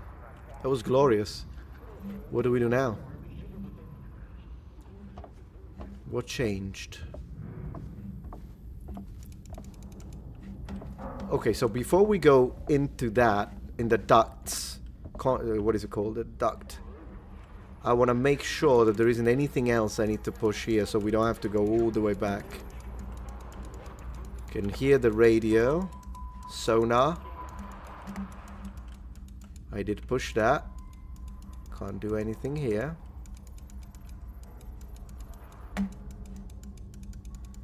Yeah, I think we did everything because when I'm there, I am slower, which I guess was my hint. I'm gonna try the flame, because I can't click anything. I'm gonna try the flame hand, or the regular hand, but nothing happens. I did push the button. I probably just need to leave. Yeah. Let's just follow this. Yeah, I thought I would need to hack into the mainframe or something, but it didn't seem to be.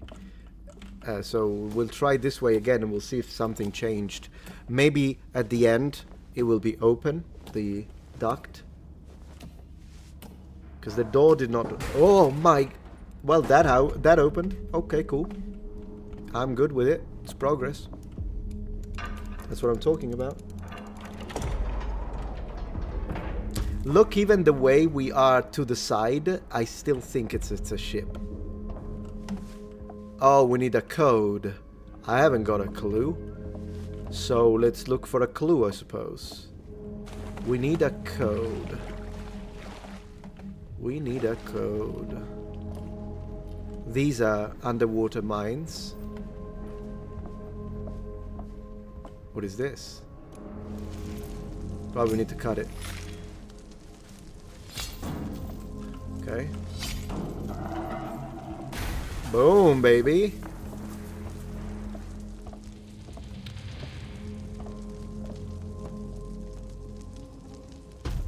Okay.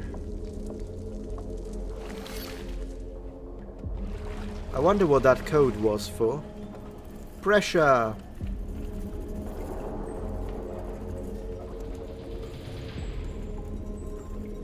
And now what? Oh, it's filling, is it? And then it goes down.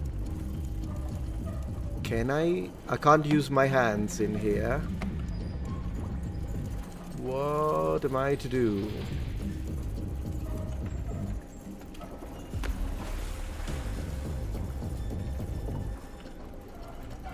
We can't reach. How about this? Oh gosh. What was that? Oh, this. No? Because we need to do something. Okay. Well, I didn't see any numbers. I'm gonna check again, but it's not like I can read numbers.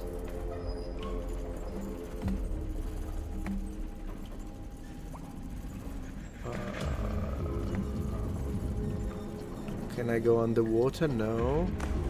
Oh, this. Okay, I got it. Just needed to jump. Alright. Cool.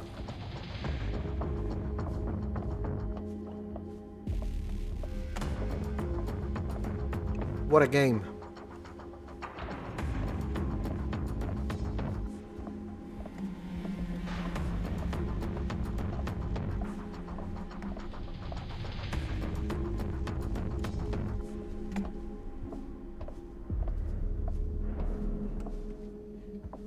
Ha!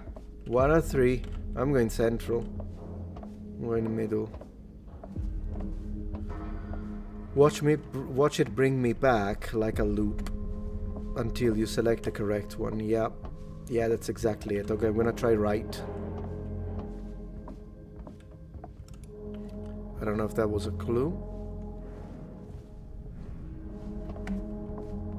Nope. Alright, we're gonna try left. Or not. Oh, come on. Seriously? I'm choosing the last one, yeah. I'm choosing the last one. We literally just got unpermabanned on Twitter. Oh, good. They denied 5 appeal. Well, I'm glad for you, mate. I'm really happy that that happened to you. I mean, not that you got banned, but you got unbanned. Congratulations. So, am I back? Oh, come on. Which one is it? I don't even... Let me see if there is an object at the end. Can I interact with this? No. Hey, all the way to the other side. In a way, it still feels like progress because things are happening.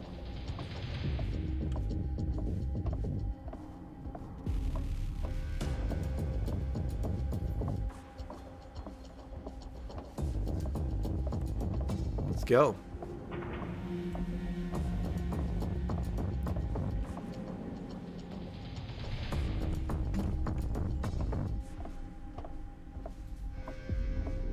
Yeah, where did the wall go?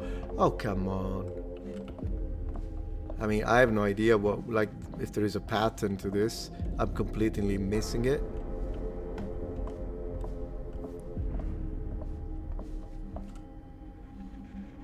How am I? I was gonna do random. Is this supposed to be something? No. Do you think we need to go back? Maybe it's like backwards at one point?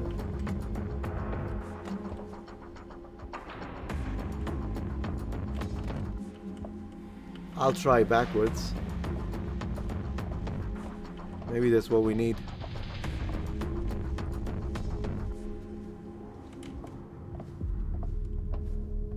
Oh. Maybe? Yes, I think that was right. That was the right call. Because... Was it? Or did it take me all the way back? Well, I don't know, but I think it's the right call. I could have looked through my hand, you're right, I didn't think of that, but it looks like this worked. Because this is definitely progress. It was an interesting puzzle, yeah. But I feel like I'm back at the code. So what do I do? Is it? Yeah, that's the code, but I still don't have it. I don't know what the code is. 2, 5. It's only 3 numbers though. We could brute force it.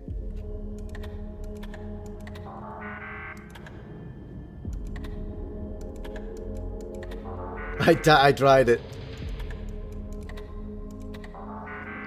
Maybe I've been a bit too optimistic. 1, 1, 4. Yeah, I think brute forcing it is actually possible.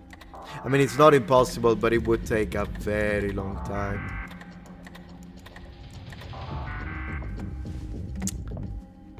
But I came all the way back, so I think was I supposed to figure out what that was? I'm gonna have to Google it. Well, maybe 666. Yeah, we should try 666. What about 777? It's like 1,000 options. Yeah, I'm gonna Google it. Because I'm not going back into the whole thing if I missed something. What is it called again? I don't remember. I can never remember. You say 411 based on what? Eclipsium. I don't even know what to call it. Like underwater. Let's see. Eclipsium. Underwater ship, if it is. Code. How do I find it? Locate the submarine. Find the submarine area and use the lever to change its orientation. I did that. Locate the hatch. We did that. Use the optical instrument. I have no idea, but we're getting the code this way, guys. 254. Let's go. Oh, unless I was supposed to do... Wait. One moment. Let me see. Was this gonna show me? Not really. So I guess there was somewhere where by looking through this would have shown us the code. But anyways, not a problem. Let's go. Let's go. Where are we going?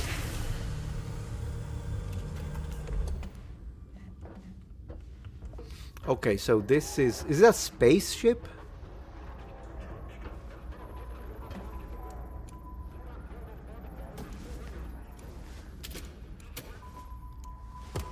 Whatever it is, I pushed it.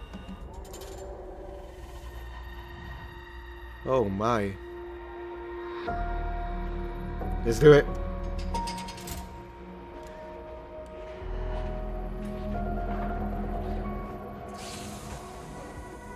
Nuclear.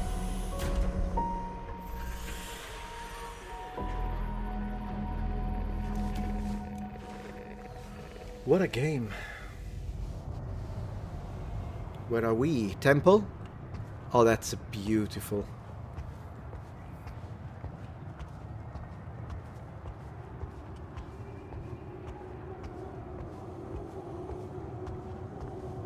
Oh, what is this?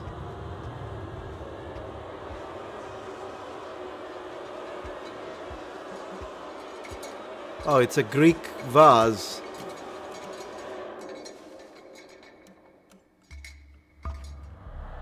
Is it Pandora's? I think so. Pandora's vase.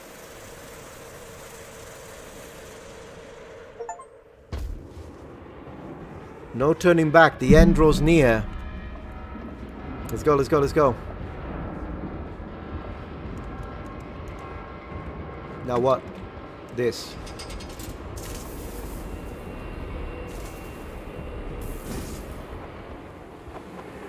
Oh, I haven't got a clue.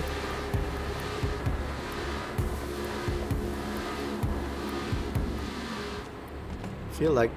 Okay, for a moment I thought someone was behind me.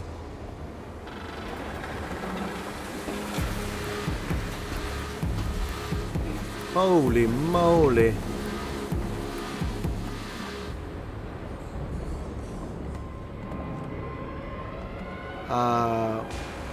This way. Man, this is awesome.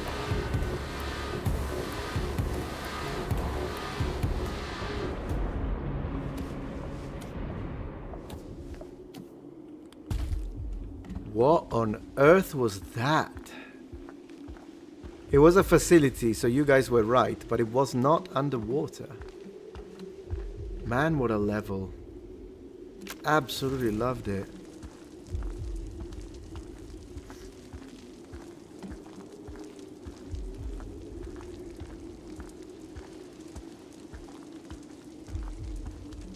I can hear a heart.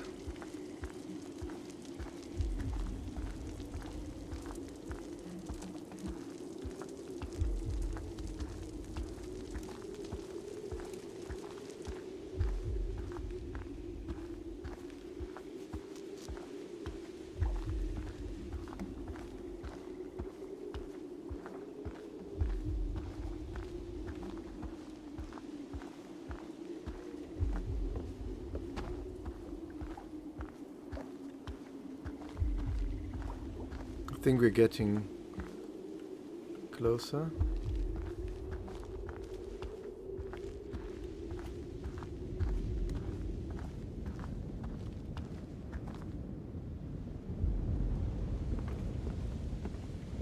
And I knew there was gonna be a boat. Let's go. Woo!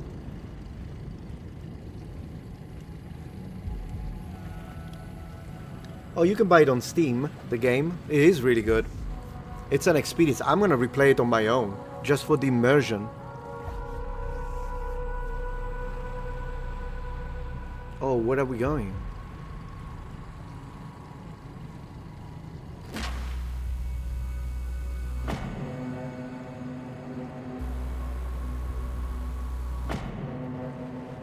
Heck. Ooh, that's giving me motion sickness.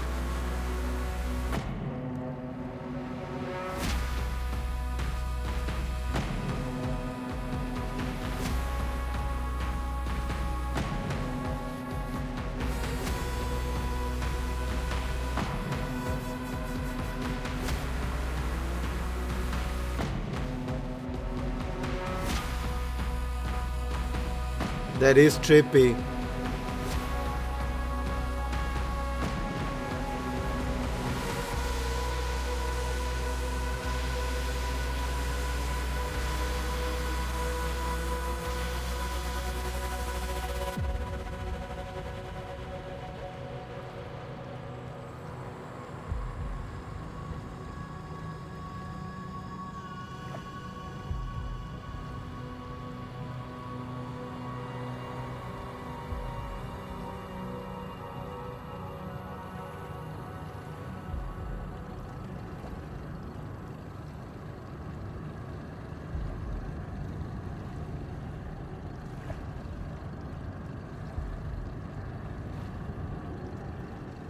I'm speechless.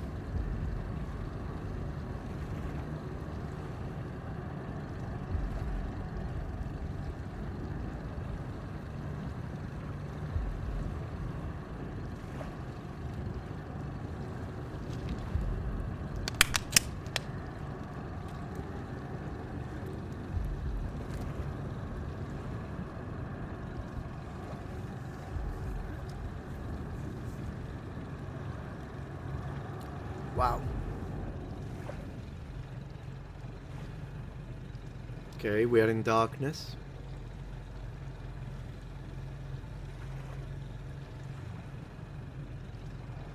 Yeah, this is gonna be a warning for something to come.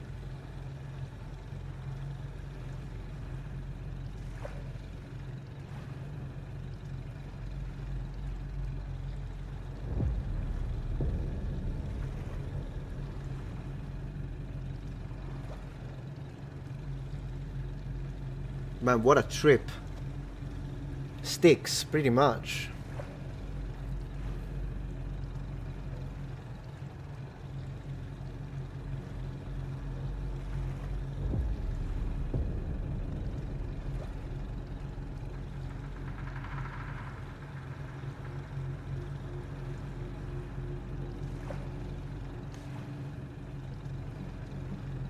Wonder, we must be getting close to the end.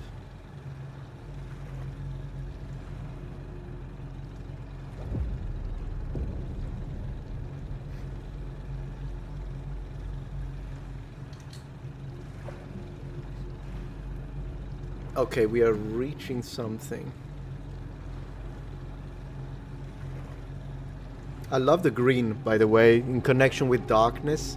I don't know what it is, but I love it when games do that. Red is light and green is dark. Contrasting. Opposite colors.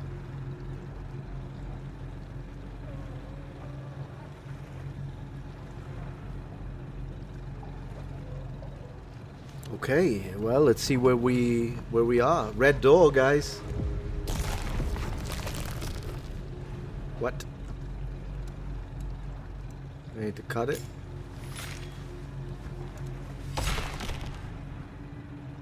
Nice try. Okay. I'll burn you. Or not. We'll use the eye, maybe. Oh, yeah, burn it.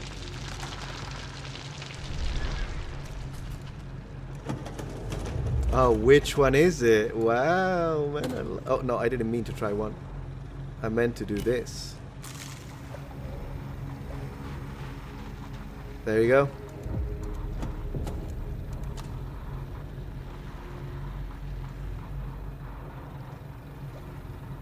Did I do it?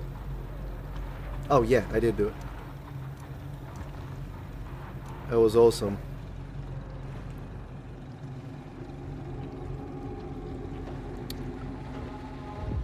Oh god, we are back into the clinic. What's waiting for us?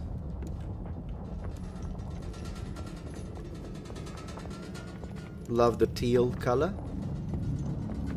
Little turquoise, whatever. What do I do?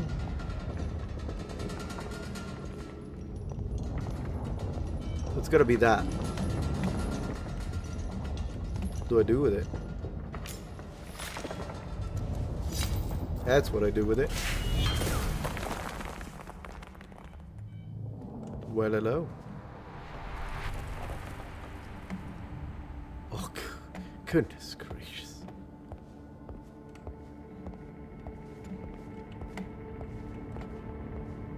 Where do I even go?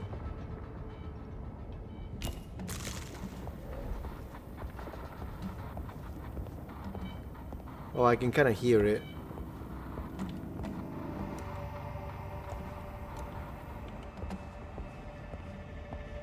I'm gonna try and follow the sound. Or not.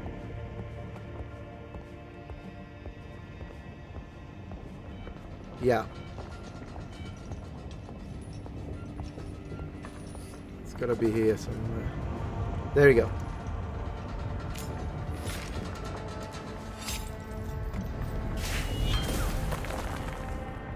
Oh wow. Asset land.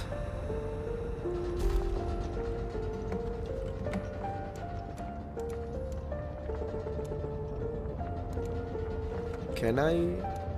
No? I guess not. Ooh, I thought I missed it. Man, what a mess. Oh no. Oh no. Yeah, so we need to do it right. Oh no. Goodness gracious, I'm gonna have to do this a few times.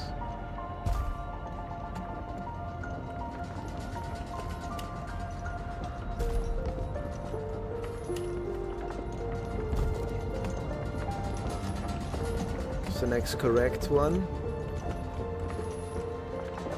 Let me see. Oh yeah, there we go. Why is he not opening it?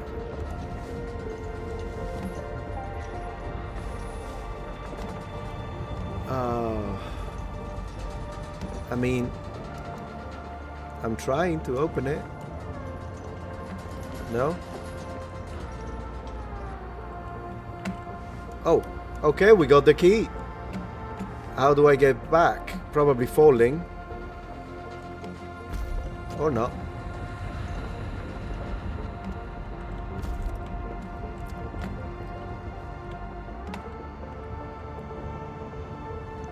Do I still have the key though?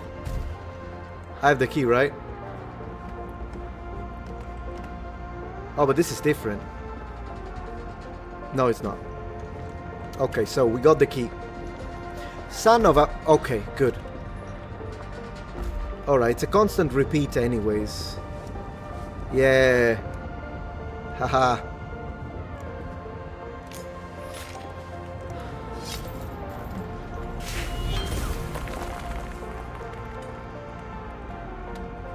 Mamma mia.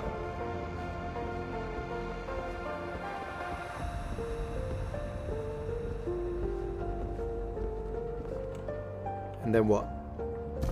This, okay.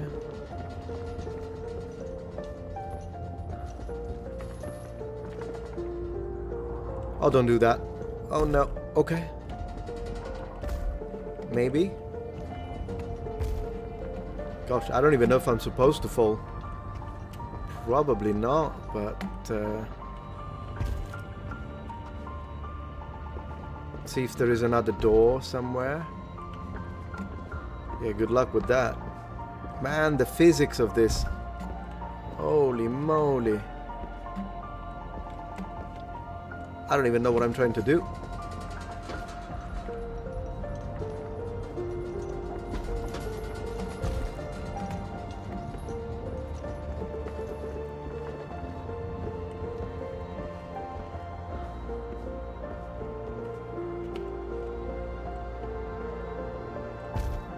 Hey, I didn't fall. I'm a little confused.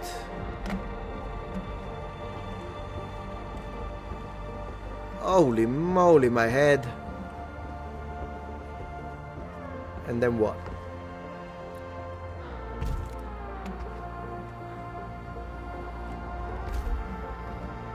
I have no idea how to progress.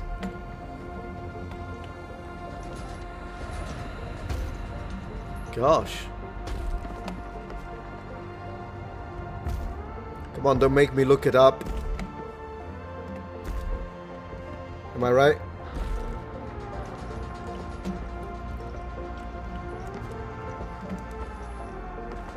I can kind of hear something. This! It's this! I got it. What is it? Woohoo! Don't ask me how. Don't ask me how. I had no idea. Man, this part is tough.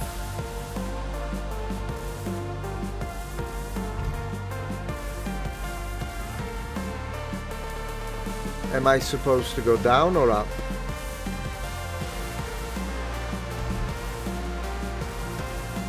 Oh my gosh.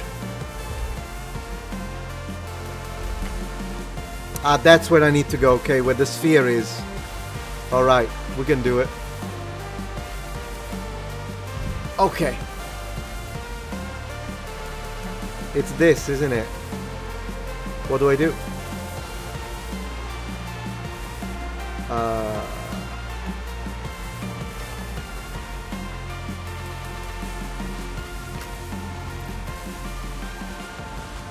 Nope. Maybe not.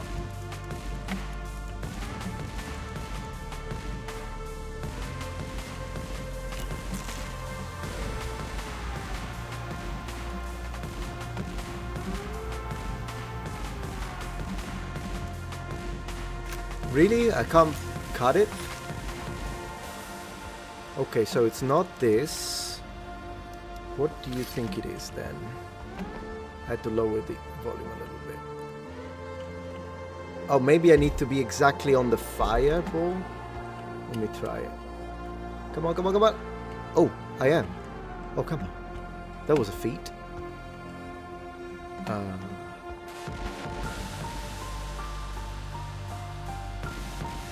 Man, if this is not it, I haven't got a clue. what it wants me to do.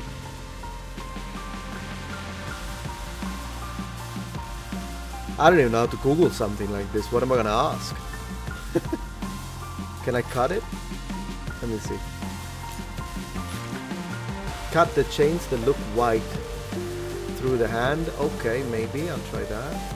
One second, I was trying to see if I could interact maybe with fire with this thing. I'm just gonna try it so I don't have to do it again. No.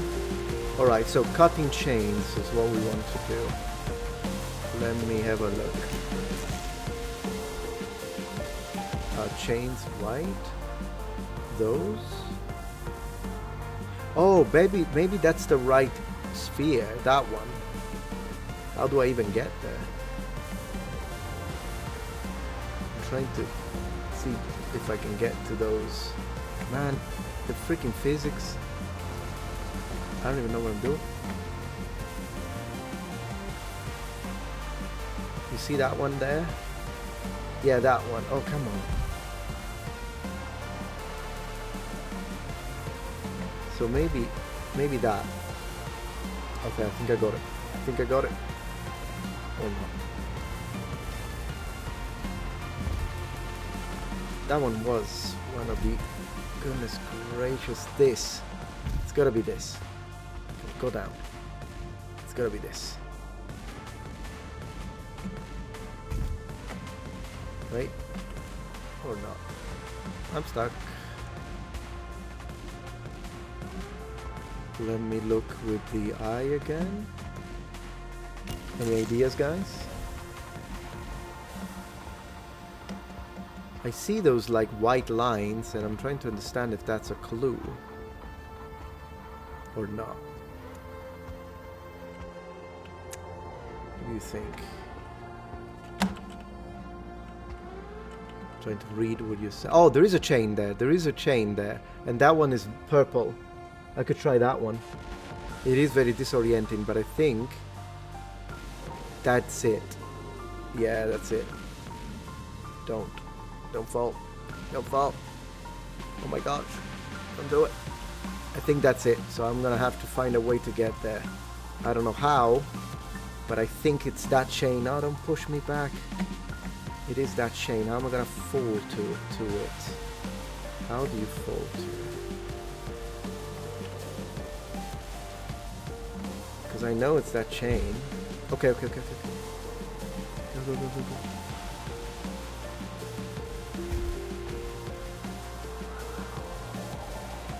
Man. Oh, that it? Is that it? That's it. That's it. That's it. Come on. Don't jump. All right. I found. My gosh, that took a while. The idea was find the sphere with the, oh my goodness. Pigs! The pigs are back. Right, so we need to find, once again, the one with something to interact with. So look, do you think the eye is gonna point me in the right direction or no?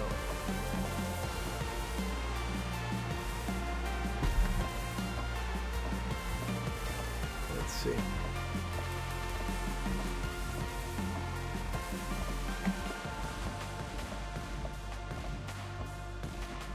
Can't go?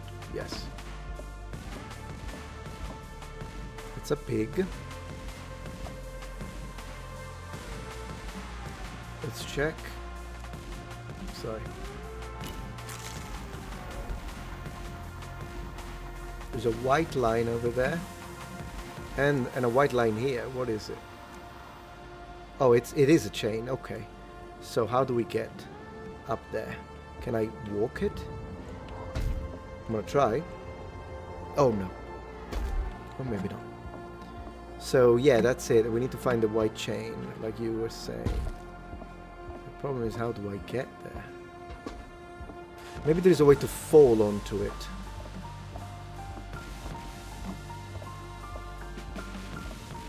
Let me see.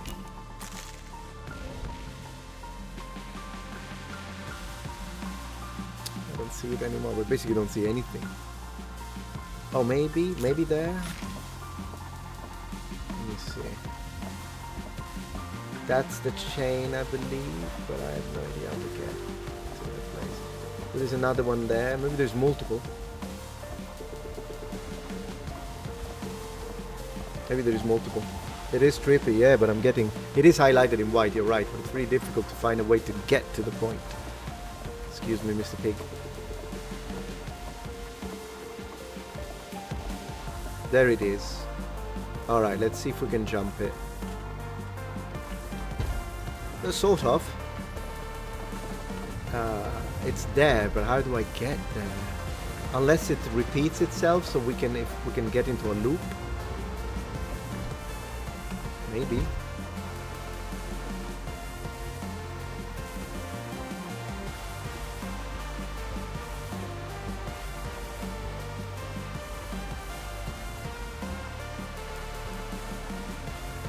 Yeah, I can see it, man, it's so close. Is there a connection between those pipes? Oh, that pipe. That pipe goes all the way around and goes there and then there. But can you jump it? Or should I jump it from... Let me see. Because I know it's that one, but... How do I get there? Oh. Did I lose it? Or is it still reachable somehow? Let me see. Because it repeats itself, so at one point we can make it so that we fall onto it. Well, right now I think I fell too much. Let me have a look at the thing again. So, highlighted in white. There he is. We just need to fall onto it. That's what we need to do. It's not too complicated, actually. I think. Just have to make sure we're above it. And then fall. Is that it? Over there? I think I can see it. Let me see. Yes, that's it. So, can you... Yeah, I think we did it. I think we did it. It's this, isn't it? Come on, let me... Okay. Can I cut it here already? Or do I have to find, like... Can you cut it here? No. But it is down here, isn't it? Wait. Let me see. This is the correct chain. It's just a continuous down there, probably. How do I... Maybe with this? Oh, it's there. I can see it. We need to do it, guys. Come on. Focus. Woohoo! Yes! Yes! Woohoo! Got it. My gosh. Bingo. Bingo. Oh, it's the lady again. Hi. You are a little creepy.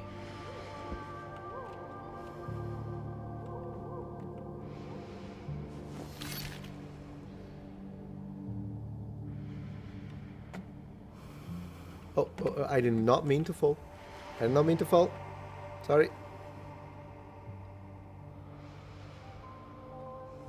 Oh, I was supposed to fall then. Is she still there? Yes. Okay, so she gives me her hand. Let's try not to fall from the fingers. Is she moving me? I guess. Oh, she wants me to get that. Okay. So we got the key again. She gonna take me to the... No, she's not. So I did see the keyhole earlier. Can we find it again?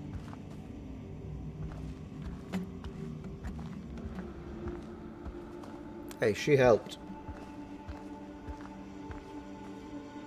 I'm gonna be real. The girl helped.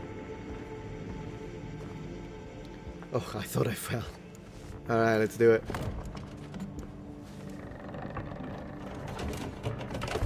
Now what? What a trip.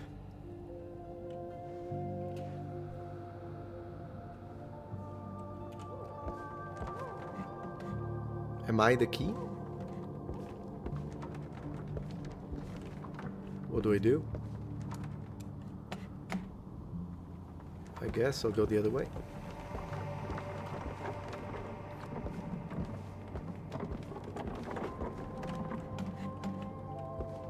Oh, I can turn it like this. Okay, cool.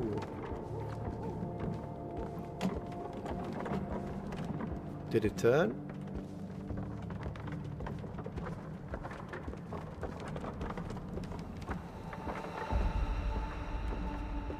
I don't know how many times I need to turn it, but...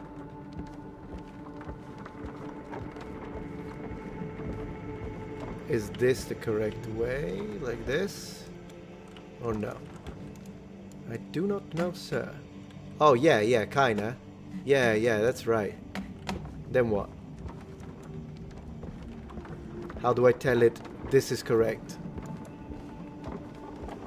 Do I need to be like here? To kind of see it? Yeah, that's it. I think it's working, guys. It's working.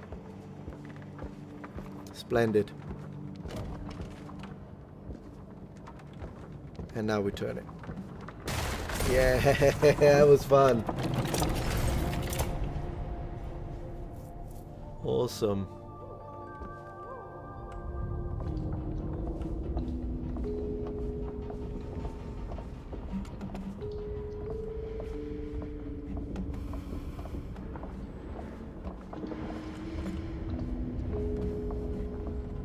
Now what? I'm gonna jump it. Okay, so you're not supposed to jump it. What should I do?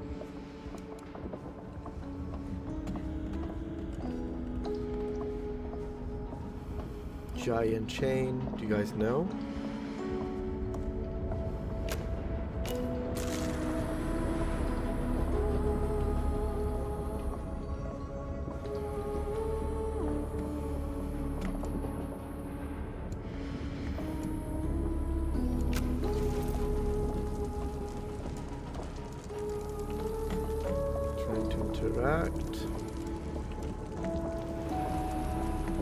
Cut, maybe? No. Maybe it's the other way. This way. Let's see. Oh, that chain link looked damaged? Which one? Wait. Did it? I'm not sure about that. Man, she looks impressive. Is it?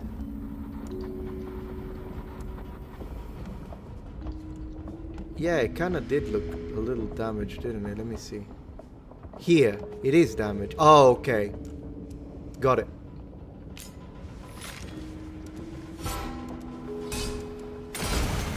Woo! Now what? Oh gosh. I didn't mean that. I did not mean to do that.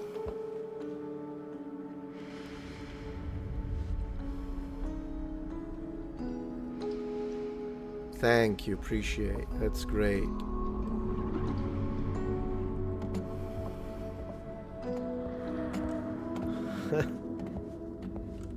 A sanctuary. Ooh, this is trippy. It's very Catholic of you here. Man.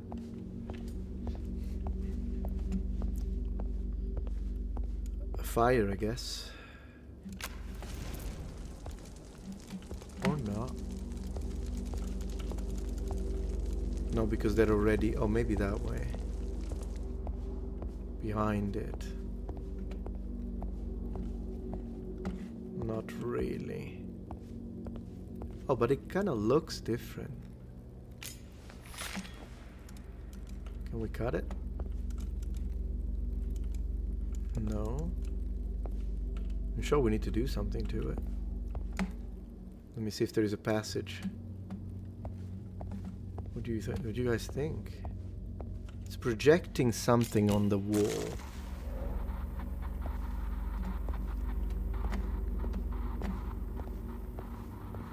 Oh, maybe this way. Or is this where I came from? Oh my... Ooh! Holy moly! The trip! Oh, this is incredible. You can create the... Holy moly. Can I even go through it? Yeah? Oh, this is really effing with my mind. Prince? Okay. Let's see if we can create another space. Yeah, let's go up. Unbelievable kaleidoscope, yeah. Oh no, I fell. Because you need to be careful how you create it. Alright, found it. I got it. So let's create the stairs. And let's be very careful not to create. Yeah, that's how it is. Hey, you thought it was like a sleep getting to you? Look at this! This is incredible! How did they even code this?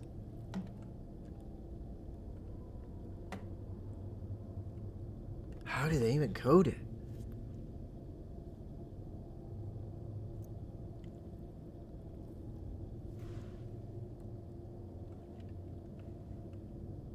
Not over yet. Double angel face. I guess this way. This is a strange thing. It's really cool, very unique. I've never seen anything like it. Where do we go? Crazy. Oh, I feel we're back. So that was wrong. Okay. So we create this. And then can we go? I think it must be this. Yes. But we're back at the prince. Damn it. Or is it the prince? No, it's a princess. So it is progress. I think.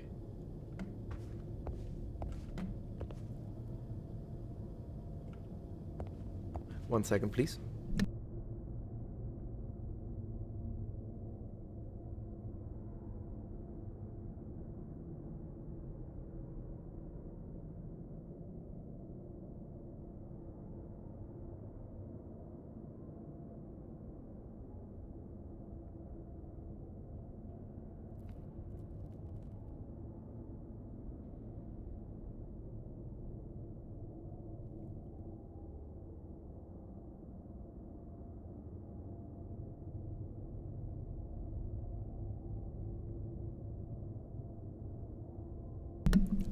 Always check on your wife. What button does this? Just a mouse.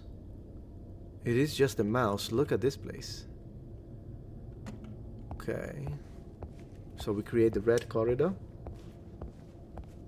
I hope this temple section finishes relatively soon because I am starving and I need to go make dinner.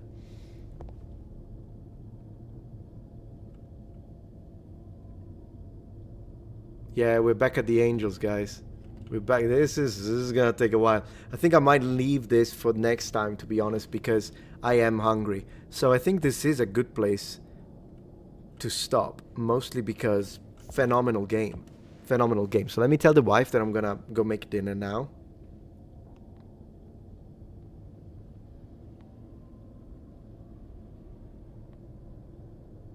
Okay. And yeah, that was wild. I loved it.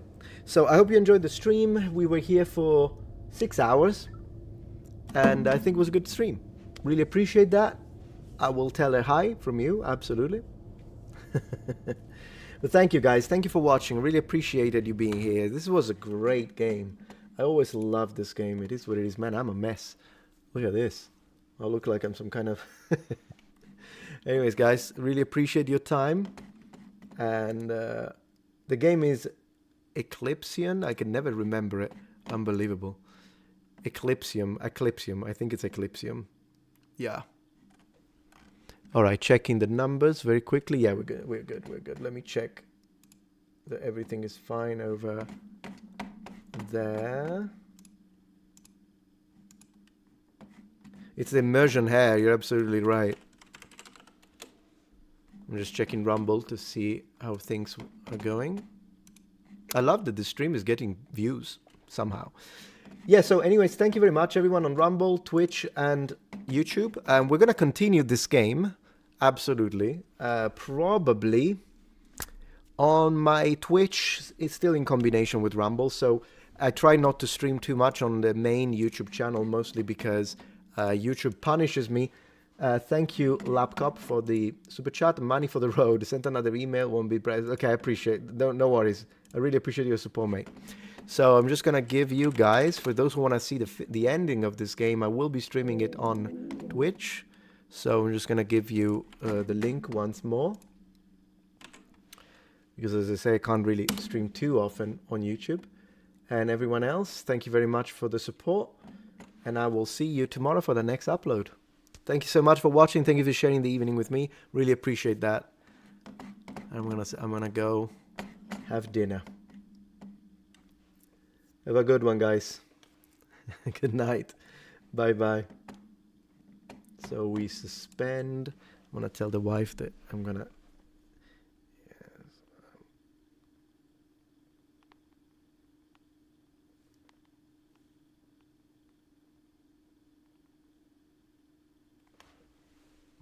Okay, cool stuff. All right, so I'm gonna disconnect Rumble first. Thank you guys on Rumble. Have a good one. In 3, 2, 1, wow. So Rumble is disconnected. Now I'm gonna disconnect YouTube. In 3, 2, 1, Muppet.